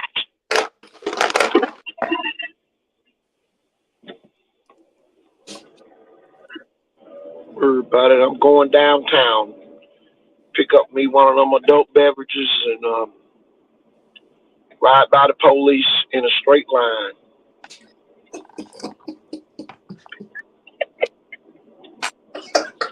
Oh my God. I don't have any time for it tonight. I got word today. They told me don't worry about coaches at some of them inner city schools next year. They are getting new ones. Mm-hmm. They say they reclassifying the schools and reclassifying the coaches. Say some of those inner city schools next year won't have no. They're gonna have new coaches. So Viger going to 4A? Hey, they go. Oh, I thought you was about to say they're gonna have. Don't be telling people. You gonna bring up Viger right after I say that? No, you were saying. You was early. Wake up, Warren G. Because everybody, remember this now. Everybody was asking, why in the hell did they build Viger a 4A stadium? Hey, I'm gonna interrupt you. Blunt gonna have his same coach next year. They will. First time in about 5 years. Wow. They're gonna have the same coach again next year. Well, my homeboy for itself, so Go ahead and write it down. First time in 5 years. I'm telling you, Blunt gonna have the same coach. That Murphy win was huge. Murphy will have the same coach for the first time in 4 years. When I tried to tell him, KT, we was up there in that damn and they said, "Oh, that damn win don't mean nothing. They both still ass." I said, "Hey, watch it, buddy, because those guys played inspired, and that coach had those boys on fire. And guess what? They came out with the W." And I said, "What you seen here tonight is the opening of something of a new beginning." Yeah, it is gonna be a new beginning. Gulf Shores coming down to 6A next season. Well, it's gonna be a beginning. Good riddance. I tell you this, Baldwin County getting a new coach. They say it won't ever lose Murphy again.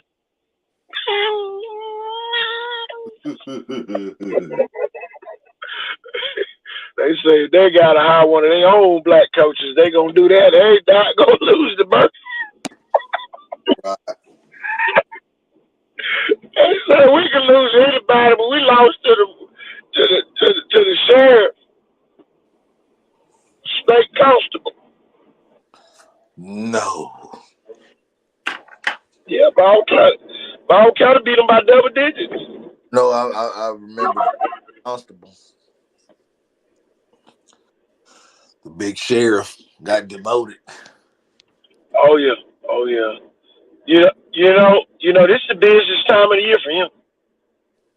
In the off season, on Saturdays. Oh man, he get to have a lot of fun. Oh yeah. Super 7 starts on Hannibal Wednesday. Hey, Who you got in that one? Nigel Who you got in that one? Are you talking to me? Gulf Shores versus Ixie 13. Both of them, Theodore and Zealand. Ooh. Yikey. Highway 59. It's gonna be fun to see. I can promise you that.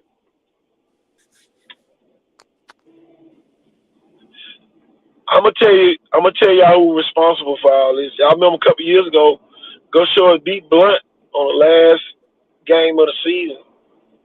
And after that, they had a losing season. Yep. Gulf Shores had introduced themselves in a very special way back in 2008, 2009 season. And that special way was through the air raid. You know, everybody, you see Gulf Shores on the map and you be like, oh, we're going to go over and play the Beach Boys. They ain't got nothing going on. Got over there, them boys thumping that pig skin. And this is when they was totally lily white.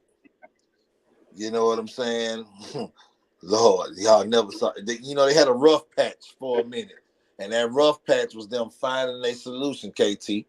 And like you said, that game right there is what changed the day for them. Because, man. Well, little Pookie them stole somebody's golf cart and they riding up Spring Avenue with no lights on. Cut it out. I ain't lying. Downtown Spring Hill. Right there by Kennedy Street. I see. At the Kennedy Street light right there. The Campground Warriors down there, baby.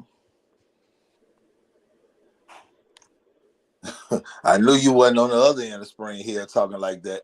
Because they'd have stole a golf cart off that end of Spring Hill. But them infrared cameras with an 8, them alive. Yeah, he got 21 ribs in his chest.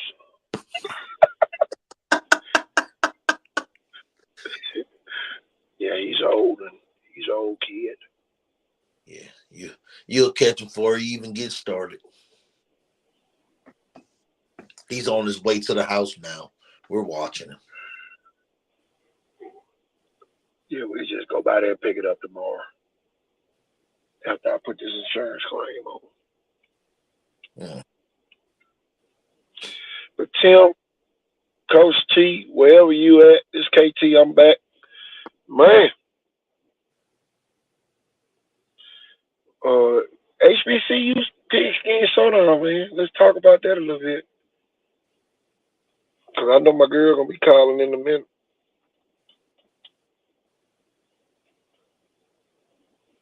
Can you hear me? Tim must went out again. Oh, I went out. I'm downtown, so you know, I don't know. Oh, he gone. Let's see.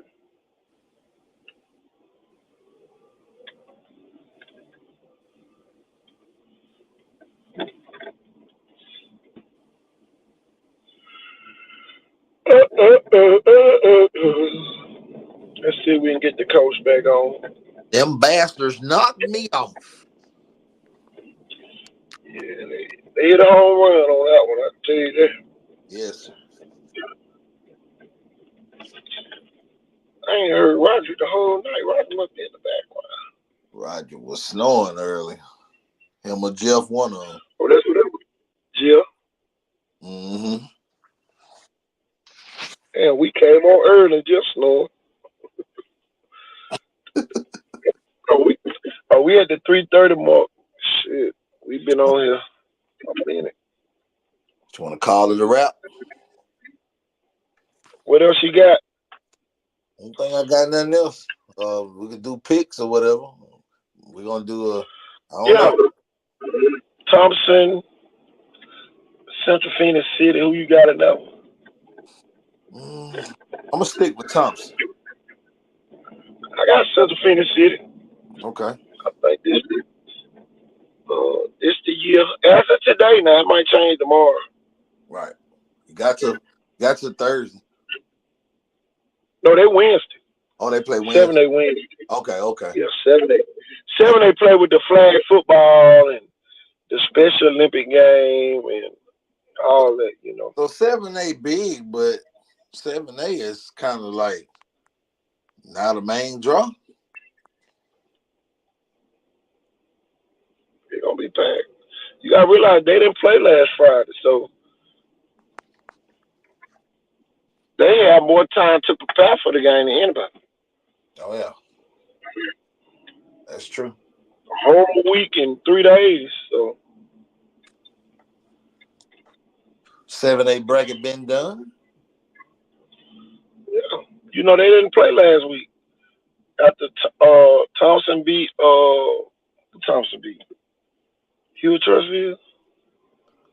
Yeah, Hewitt Trustville and Central Phoenix City beat Mary G. So what they had a fourth round bye? Well, it's only 3 rounds. They got 32 teams. Right. That's what I was asking. Okay. Damn. That's crazy. One less game. That. Every sport, one less round. You only got 3. Look at the pride and privileges of being in 7A.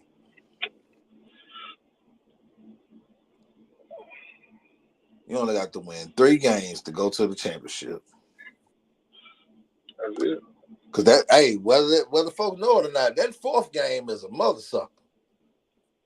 That damn 3rd game is a mother sucker. That's why Sam ain't gonna be so fresh. Oh my God, it's gonna be illegal.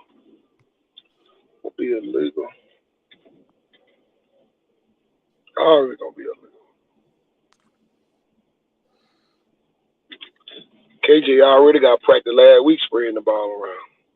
Right. Back at it again.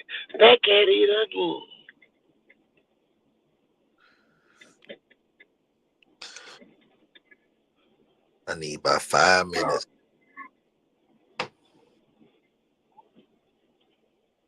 Man, we can go and get out of here. It's after 11. I know one person that's gonna be happy. Who that? Y'all be on that too long. Who said that? Someone special. Who, your old lady? Yeah. She gonna be so happy. You have to get off of me. Don't be telling them folks that. Right. Mine know just to roll over.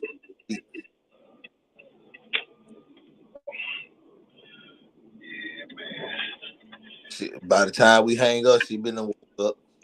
Are you done? What we got coming? Somebody coming back. Okay. Yeah, start me out.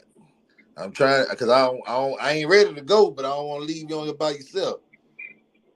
Oh yeah. Where you at, Roger? Roger. Wake Roger, up. You? Dog. I guess not. I guess y'all, we can go and get out of here. Already. I got to go to Expo tomorrow. So. You got a game out tomorrow, Coach?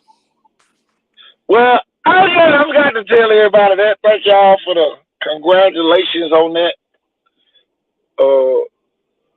Went over to Burns today, first game with the Alabama High School Association. That was huge. You there, Coach? You there, Roger? Yeah. Man, where you been, man? We trying to find out about the bus ride. Y'all probably feel the bus up and everything over there in Sheridan. Man, we got a couple buses going. I see. Y'all ain't playing. Yeah, man, I had a long day, Coach. Long week. It's gonna be a longer week when y'all win this ship. Party like a rock. Party like a rock star. Yeah, totally do. One more game. That's it, man. Tell you, man. We was on here with the HBCU Showdown director. Okay. So we gonna get them media credentials for that, Rod. We gonna be all up in that. Tell you. Oh yeah, need that. Get them kids connected.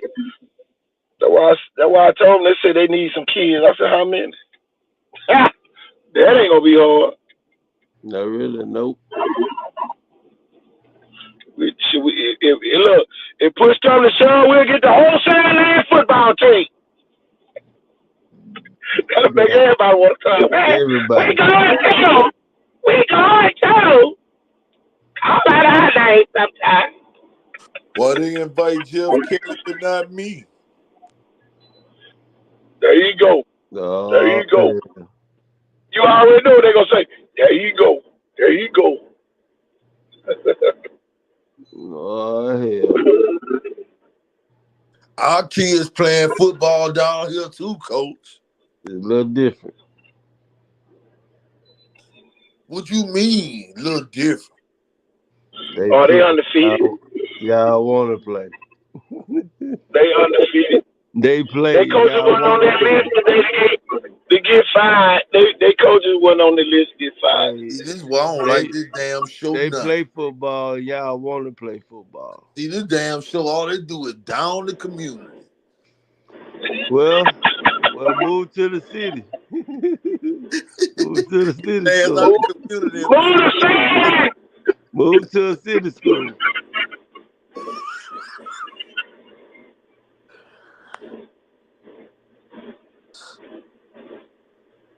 Yeah. Matter of fact, don't bring your ass up here. Mhm. Move to a city school. You want that treatment? Man, we had the 251 director on Carl Jackson.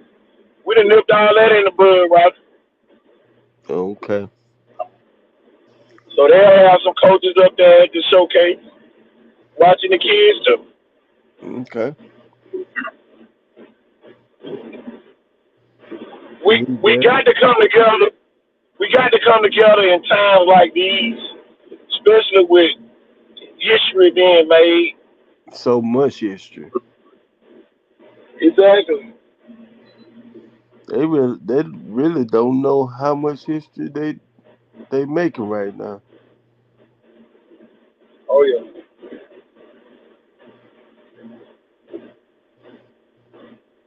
Roger with Jackson would have gone one and been up there too. It's like 4 teams going. That's history, and some are going for their first time ever, second time ever. History.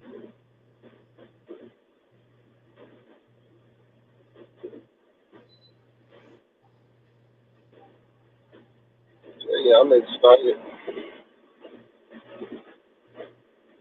One said 2015, Bayside, McGill, St. Paul, and Spanish Fort Wayne. So this is the second time this happened. Four But teams I'm went. talking about the what 4 teams?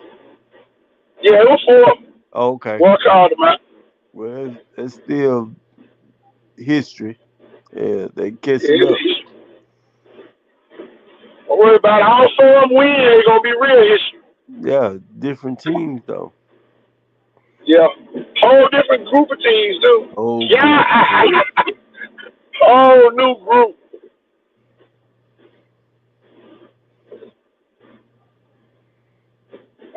Tell you, man. Yeah. Man, I was over there officiating basketball today, right? Okay then. And Burns and Sims. All right. Yeah.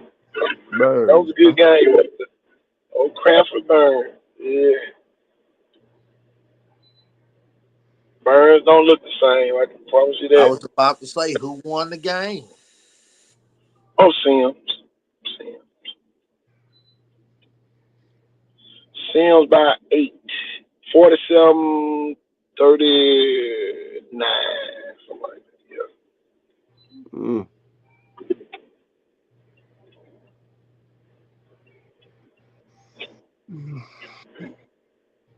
Oh man. Yeah. Then Mr. Woods called the game over there tonight. Yeah, I gotta get packed up. Jay.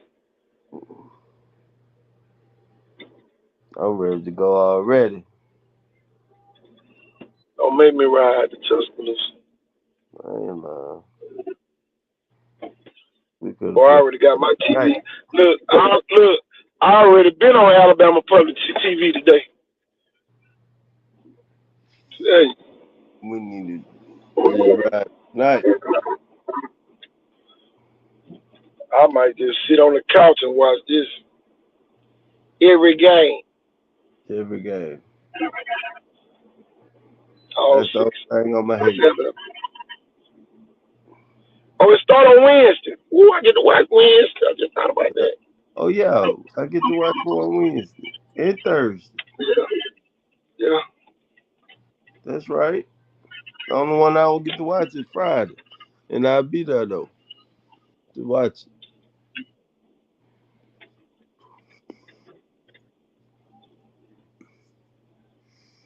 Oh, I might. Hey, who play? It's two teams play Friday, right? Or three? 3 play Thursday.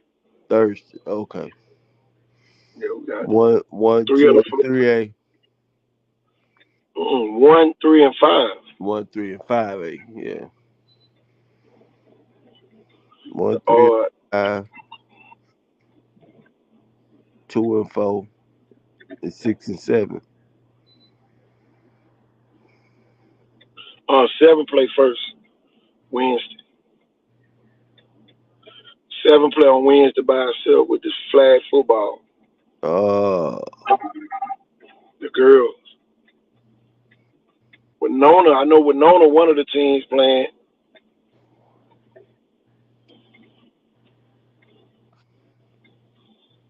Yeah.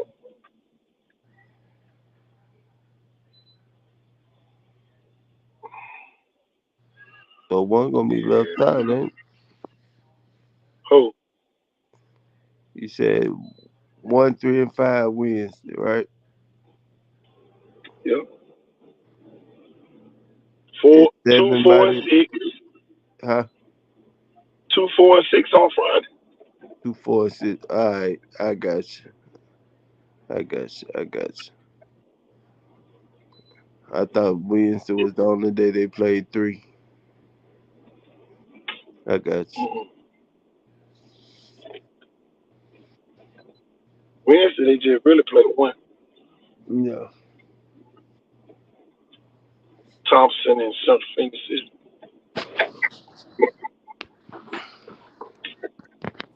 It's gonna be a beautiful day in Tuscaloosa. Oh, yeah.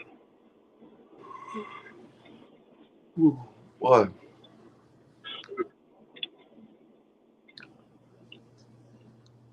Well, I wish I had a little more money in my pocket. I'll go Wednesday.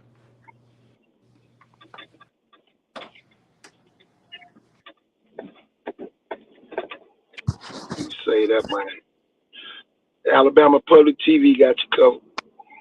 Yeah, Channel no, 42. Channel 42. When you get through.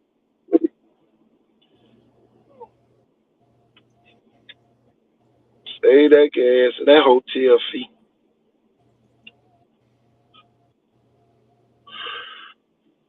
Shit, you can buy you a damn pizza and some wings and a whole bunch of stuff with that money. You can host you a barbecue for the money you're gonna spend for a hotel and the gas. Well, no, I wouldn't be spending for no hotel.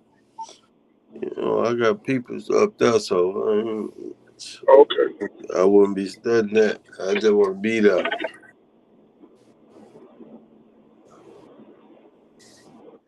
Get into their height. Oh yeah. Especially these 4 schools around here.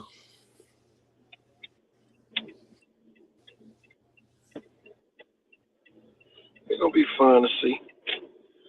What's your prediction? Central Phoenix and Thompson. Who you gotta know? Oh snap! I'm gonna go with Thompson again. They gonna. I believe they gonna go 5 2-3. Yeah. 5 P. Yeah, about 20, I was finna say 27. Thompson going for the 5-peat. 5 5 in a row. 5 in a row. Yeah, I'm gonna go Thompson on that one. Both on the struggle now, last round now. Don't forget, Mary G only lost 21-7. Yeah, but And the folks stop Mary G on the 1 yard line, 4 down. you only play who your opponent give you, right? It's a You game play of as good matchups. as your opponent. It's a game. It's a game of matchups now. Yeah. Don't ever let me hold you up with that. It's definitely a game of matchups. But I'm matching Thompson out of this one. I'm gonna get Thompson. Since Phoenix City got them 2 big defensive tackles now. Top in the country. That's why Mary G couldn't score on that 1 yard line.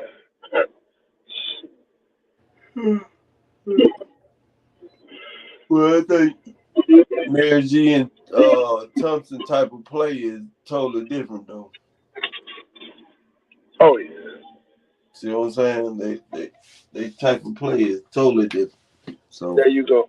See, there you go. There you go, giving the real stuff. We were trying to sell a couple more tickets.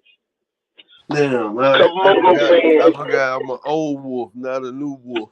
I don't sell wolf tickets. Hey. I can't sell wolf tickets like that.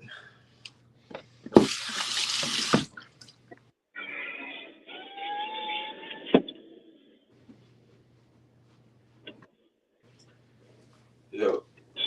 But yeah, I got Thompson in that one. 5-peat.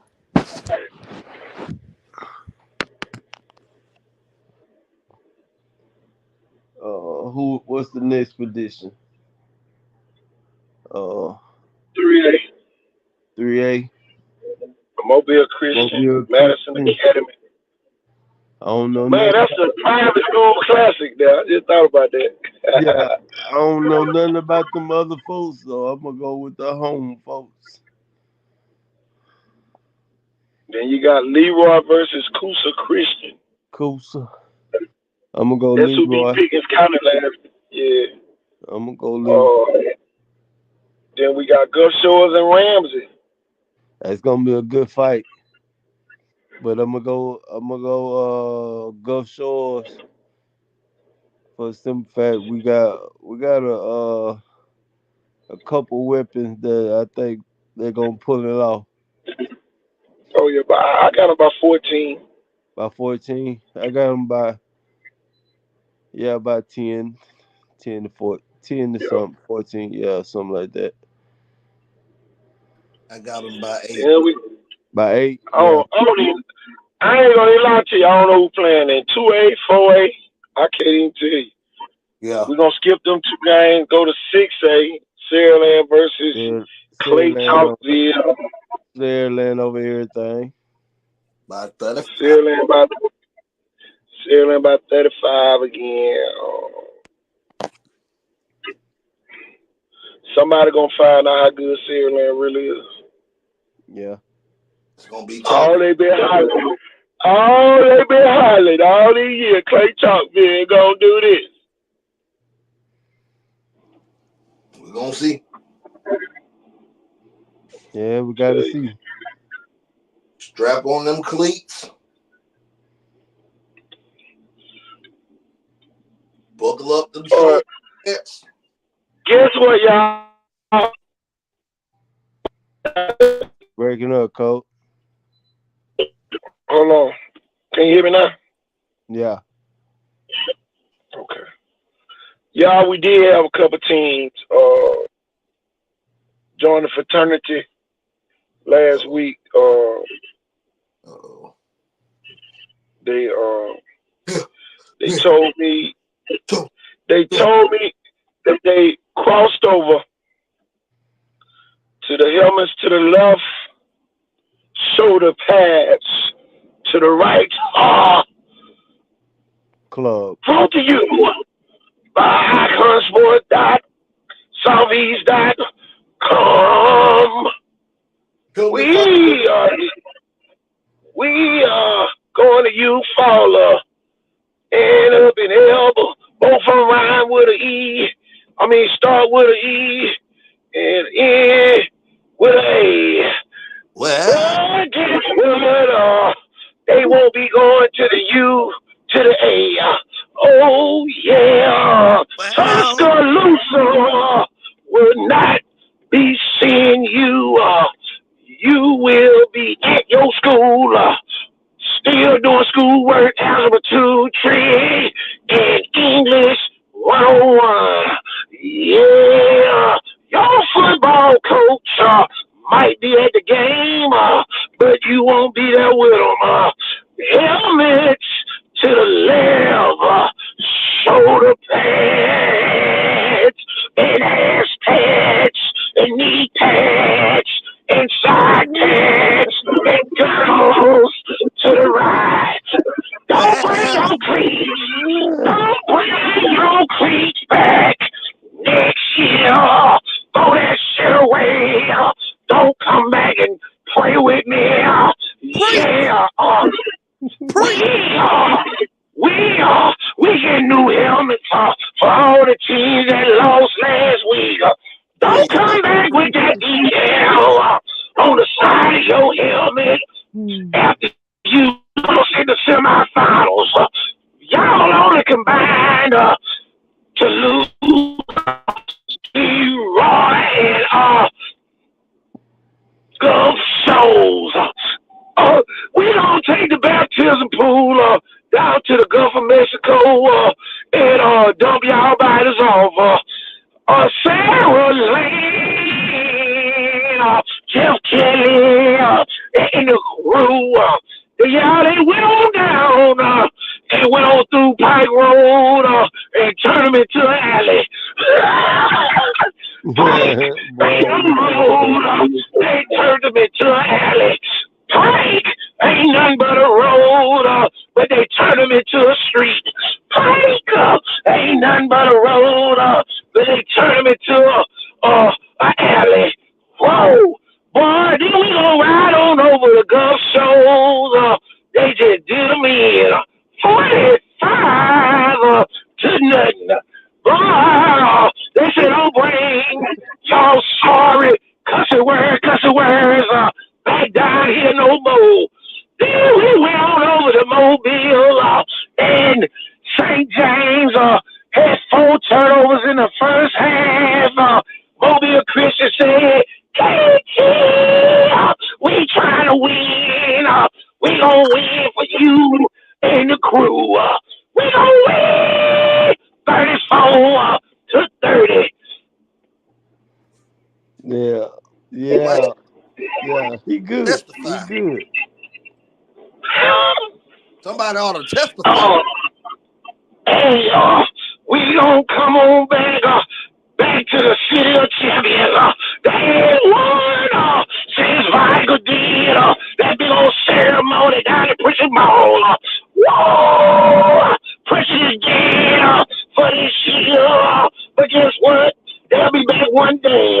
We don't know when that day gonna come. But guess what? We gonna run. Don't worry about Volume Black. They got to know what trophy is to give every school in Mobile County. But y'all, I'm about to close. Digging Mo and Digging Hollis. Can y'all bring the collection plates? Let's take them around and y'all give us that. Put your tithes and offerings in there for us. Church is now open. Come one, come on, all rise. Turn to the left. Church is not open. Church is not open. Face the wall. Come from the rear. Boy, it's something else. Come and prepare your offering and see that the good Lord is satisfied, and see and testify to the word of football that you have heard tonight. For The we know word that was some brought of to you you. really had great ambitions, and we know some of you never really gave a damn in the beginning. We got that sermon from Numbers 7 and 14. 46 and 7. Chapter 46, verse 7. Up in Maryland, and we went over to. They had a new book. Exodus They have a new 13. book in Numbers. The Exodus 45 No, to 0, 13. verse 0. Brother Hollis, this is a verse 0. Have you ever heard of verse 0 in a football game? In a semifinal affair? I think there's verse 0 in Revelations 1:13. Okay, verse 0. Okay. What about it over there in Mobile? Can you get that scripture? That Mobile, was it 30? Chapter 34, verse 30. We gonna start at verse 30. Reading Mobile Christian 34 in St. James, the book of St. James 30. Coming out of the book of over Cottage, there. the book of Cottage Hill. The book of Cottage Hill Road. Yes. We're not talking about Pike. Can we leave Pike out of this? Pike has nothing to do with it. Yes, Pike is now no longer a road. I heard your reference that they have been reduced to an alley. But Coach, alley. They have been downgraded. Can we say downgraded to an alley? Coach, you know, an alley still has formation and an alley still has a purpose. Coach, they have no longer reserved that right. They are now just a regular city right away. Sherland had them turned into an avenue by the end of the first quarter, 21, verse 0, at the end of the first quarter. Yes. Up there.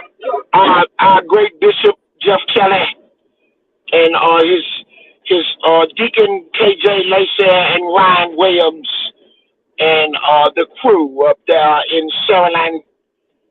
We'd like to really give a shout out to them guys up there for preaching the word of football to the people from Pike. TK. I was just informed that young Deacon Williams had turned over the holy water and left it in the locker room, and instead he brought out Fabuloso and started hitting Pike Road with it all night long. All on the shoulder pads, all up in the helmets. We Fabuloso, brought to you by Jeff Ford Incorporated. Great enterprise over there. Jeff Ford does a great job with that enterprise. The purple over there. Telling you. Brought to you by Tide Pods and Suave, the new fabric softener sheets. Suavitel. Suavitel, I'm sorry. I thought that was Suave. That was my cousin's name. No. We got the Dollar Tree brand for them. Oh, we have the Dollar Tree. But Leroy went to the verse 27 and stopped at verse 24. Chapter 27, verse number 24 for Elva. What do y'all think about that, Leroy? Put the finishing touch with 56.3 seconds left in the fourth quarter to win that one. They're going to have to use that fourth quarter play early. Well, I can tell you we're going to have the revival starting Wednesday up in Tuscaloosa at the big old 100,000 seat Bridge to the Dead Stadium Cathedral. Brought to you by the Church of God in Christ, Jesus of Latter-day Saints, and the Baptist Coalition. Well, I'm going to have to catch television service or watch it online. Yeah, we're gonna watch it on the live stream on WEIQ over there in Mobile, Alabama. They're responsible. They're holding the services on the television broadcast system, public broadcast system over there. Oh yeah. But we'd definitely like to thank Brother Bishop. I'm sorry, as you were, Bishop Jeff Kelly, for bringing a strong word on Friday night. The final word. The final word for the Pike Road in the transformation of making them into an alley again. They have been downgraded like a hurricane by the best bishop in football. Well, the only reason why I'm not going to make it out to the sanctuary is because I hear that they're not going to have the fellowship hall open afterwards. Okay. No after game festivities on the University of Alabama. Get your cap, your coat and leave, not your hat. Yes. Get your cap. Yes. Get your cap, your coat and leave immediately. Cussing after words. the game. We will allow them to do the Sutherland Light Show in Tuscaloosa one more time. So make sure you bring your iPhone 15s and 16s. And they ain't even came out yet. But bring them with you. Because, see, if the game was in the Plains, we'll already be in Atlanta. So, But y'all, I'm telling you, another great night, another great show. Yes. It's 11:44. That's early. We got off good job. Boy, we doing great. Boy, we did good. Roger fell asleep early, him and Jeff.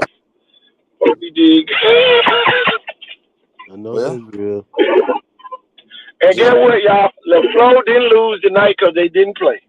Boy, I tell you. Oh man, great job. Tonight was a great job. Great night. Great night for sports. You so low down dirt or something. Great job.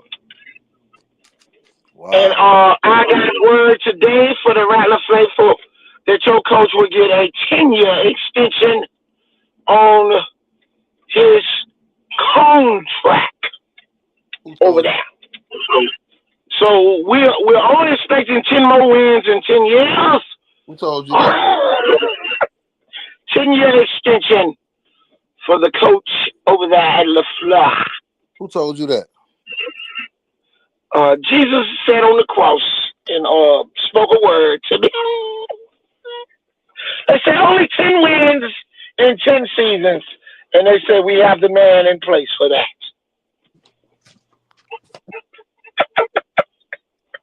Boy, you something else. No, you heard it. They said that is the helmets.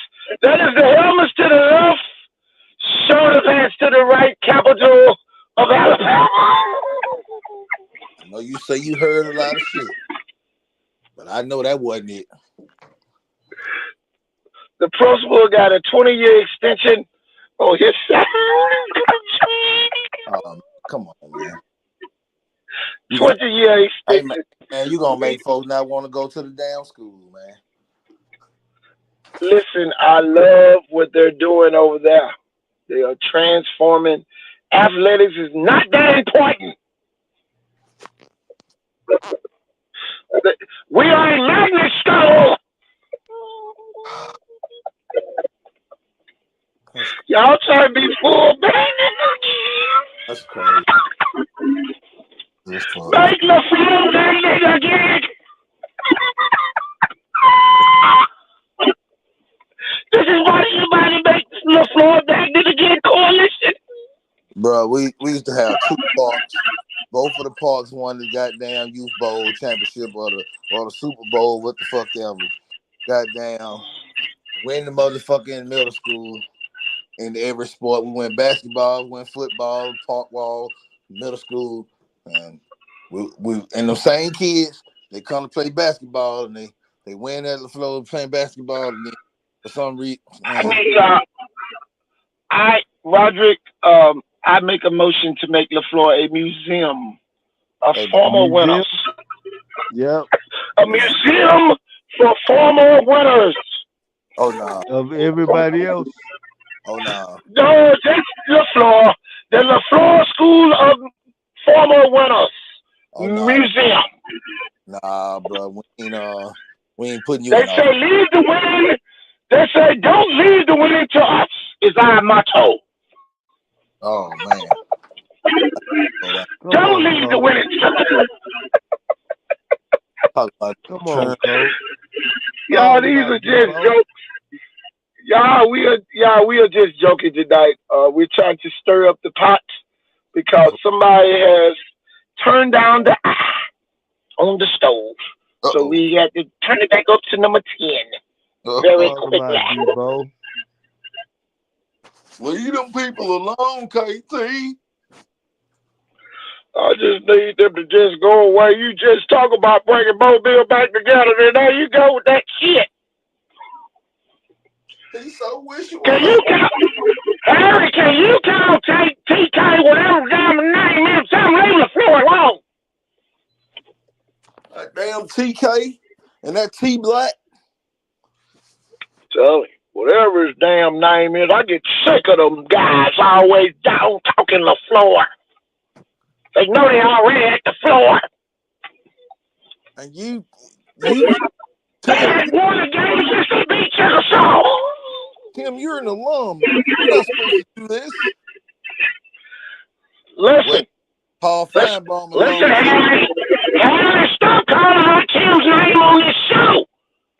They gonna be calling for his head tomorrow. Somebody told me I was LaFleur won the game since they beat Chickasaw. not a game in the school. But Another game in the school. with the exception of the flag football game. Volleyball don't count. Girls football don't count. Matter of fact, that's what we gonna name y'all. The girl flag football champions for Mobile County right there. We gonna make y'all champions in football one way or another. Great use of that stadium. We can play 2 flag football games at one time.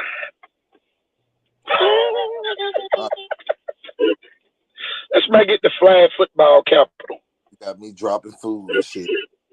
Going a little too hard. Don't worry about it. We already changed the name. It will not longer be LaFleur. Lil Flo, like Viger put on the scoreboard that night. It would no longer be Lil Flo. Let me tell you something. No more. I was ready to fight that night. I was ready to throw it all away that night. I ain't lying. Anybody could have got it that night. I don't give a fuck. Because I'm like, oh, I know these motherfuckers did not. And I'm in the damn stadium. Oh, my Lord. That was so embarrassing. Read the screen. They told me to put that up there for y'all. I saw that shit. Who is they? They say, I told y'all we ain't gonna disclose the days. You know. They say they got the coach at Biloxi fired because he didn't score enough points. He didn't score the points. He didn't get on the field and score no points. So they had to fire him after that LaFleur game for beating LaFleur. They only beat him by 33 that night. It was a sad home. It was a sad coming home. We could have brought Smalls Mortuary out there and did a better job. You know, they would have been, they would have folded up the blanket and gave it to you. But Terry Roderick, I'm not going to be on here at 12. We done crossed Nope. 4 hours and 15 minutes. Yeah, y'all We did have, early one for me. y'all, and for everybody that don't know, those were just jokes. We Yeah, don't want nobody mad. always It was jokes. just, it was always jokes, y'all. Always making fun Yeah, to wake you up on the end. Some of y'all don't never listen to it to the end anyway, so that's why Yeah. we just. some of y'all in was last week. Oh my God. Ooh. There go another one of them Sterling kids. Let me get them off the screen. You sitting on talking about the floor. I don't want them to hear that. Don't want them to catch that rattler disease that with the venom. RSV. That What is venom. called RSV or something. That venom. All right. Don't want them to get bit. We got enough venom in the tank over here to get a antidote. He that is last shall be Yeah, first, and he that is first shall be last. that's why Vargas ain't been first in a while. We have definitely been out the playoffs 2 years in a row. So our record does not dictate us not making the playoffs. Tell you, we did not make the playoffs, so it's just like we had a losing record like everybody else. Tell you, Boy, I I hate don't know what they why do. y'all. I don't know why y'all joined that fraternity. Y'all know y'all should have kept Cole McKenzie and we would have been still in the winning circle. Got to make that tournament But round. Jeff Kelly took over very great. He's the grand marshal for the winning now down here in our region. Coach Kocher trying to catch up with him, and Cole Massey just left everybody though for real. Cole Massey, the real bishop Yeah. up there. That Yeah. man about to get 10 Right. rings, y'all. Yeah, Man man. finna have 10 rings, man. Can't make it up, yo. Woo. That's a lot of rings, man. He must know a ringsmith or something. Man, the man got so many rings. He got his own ring box. Tell him. I don't believe you, TK. There it is, right there on your screen, buddy. That's Put him. that in your pipe. We That's gonna that. let it all mine tonight. That's Photoshop. Man, there ain't no Photoshop. That's a brand new ring championship box. I Brought don't to you believe. by the fine folks up in Washington County. I don't believe you. If you cross over the bridge, you'll be in Jackson. We know where them guys are. They'll be playing Blunt tomorrow night out there at Blunt. Sonny Jackson play tomorrow night, y'all, at Blunt. Whole lot of Choctaw blood. That's gonna be a big game though in basketball. Y'all, the biggest game of all of them, Hillcrest Evergreen travels to Atmore to take on Escambia County. 6'8", Stephen Williams, averaging 30 points, 11 rebounds, and 6 blocks a game for Escambia County and Atmore. Damn.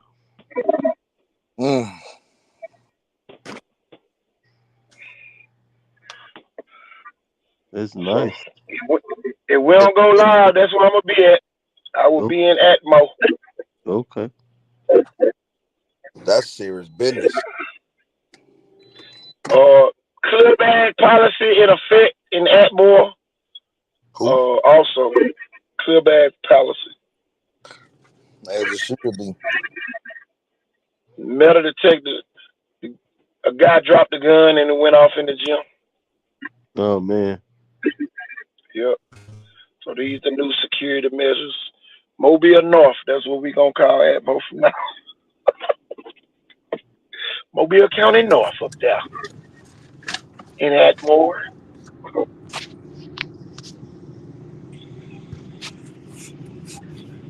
I'm just glad ain't nobody get shot. That part. But y'all, we about to get shot up off this screen because it's 11:57. Yeah. And we ain't gonna be on here on Taps Tuesday. Oh yeah. I'm KT Throwing. I'm Roger Moore. I'm TD Hollis. And y'all, we up out of here. Peace. Peace. Good night. One Good love. night. That was some of the most.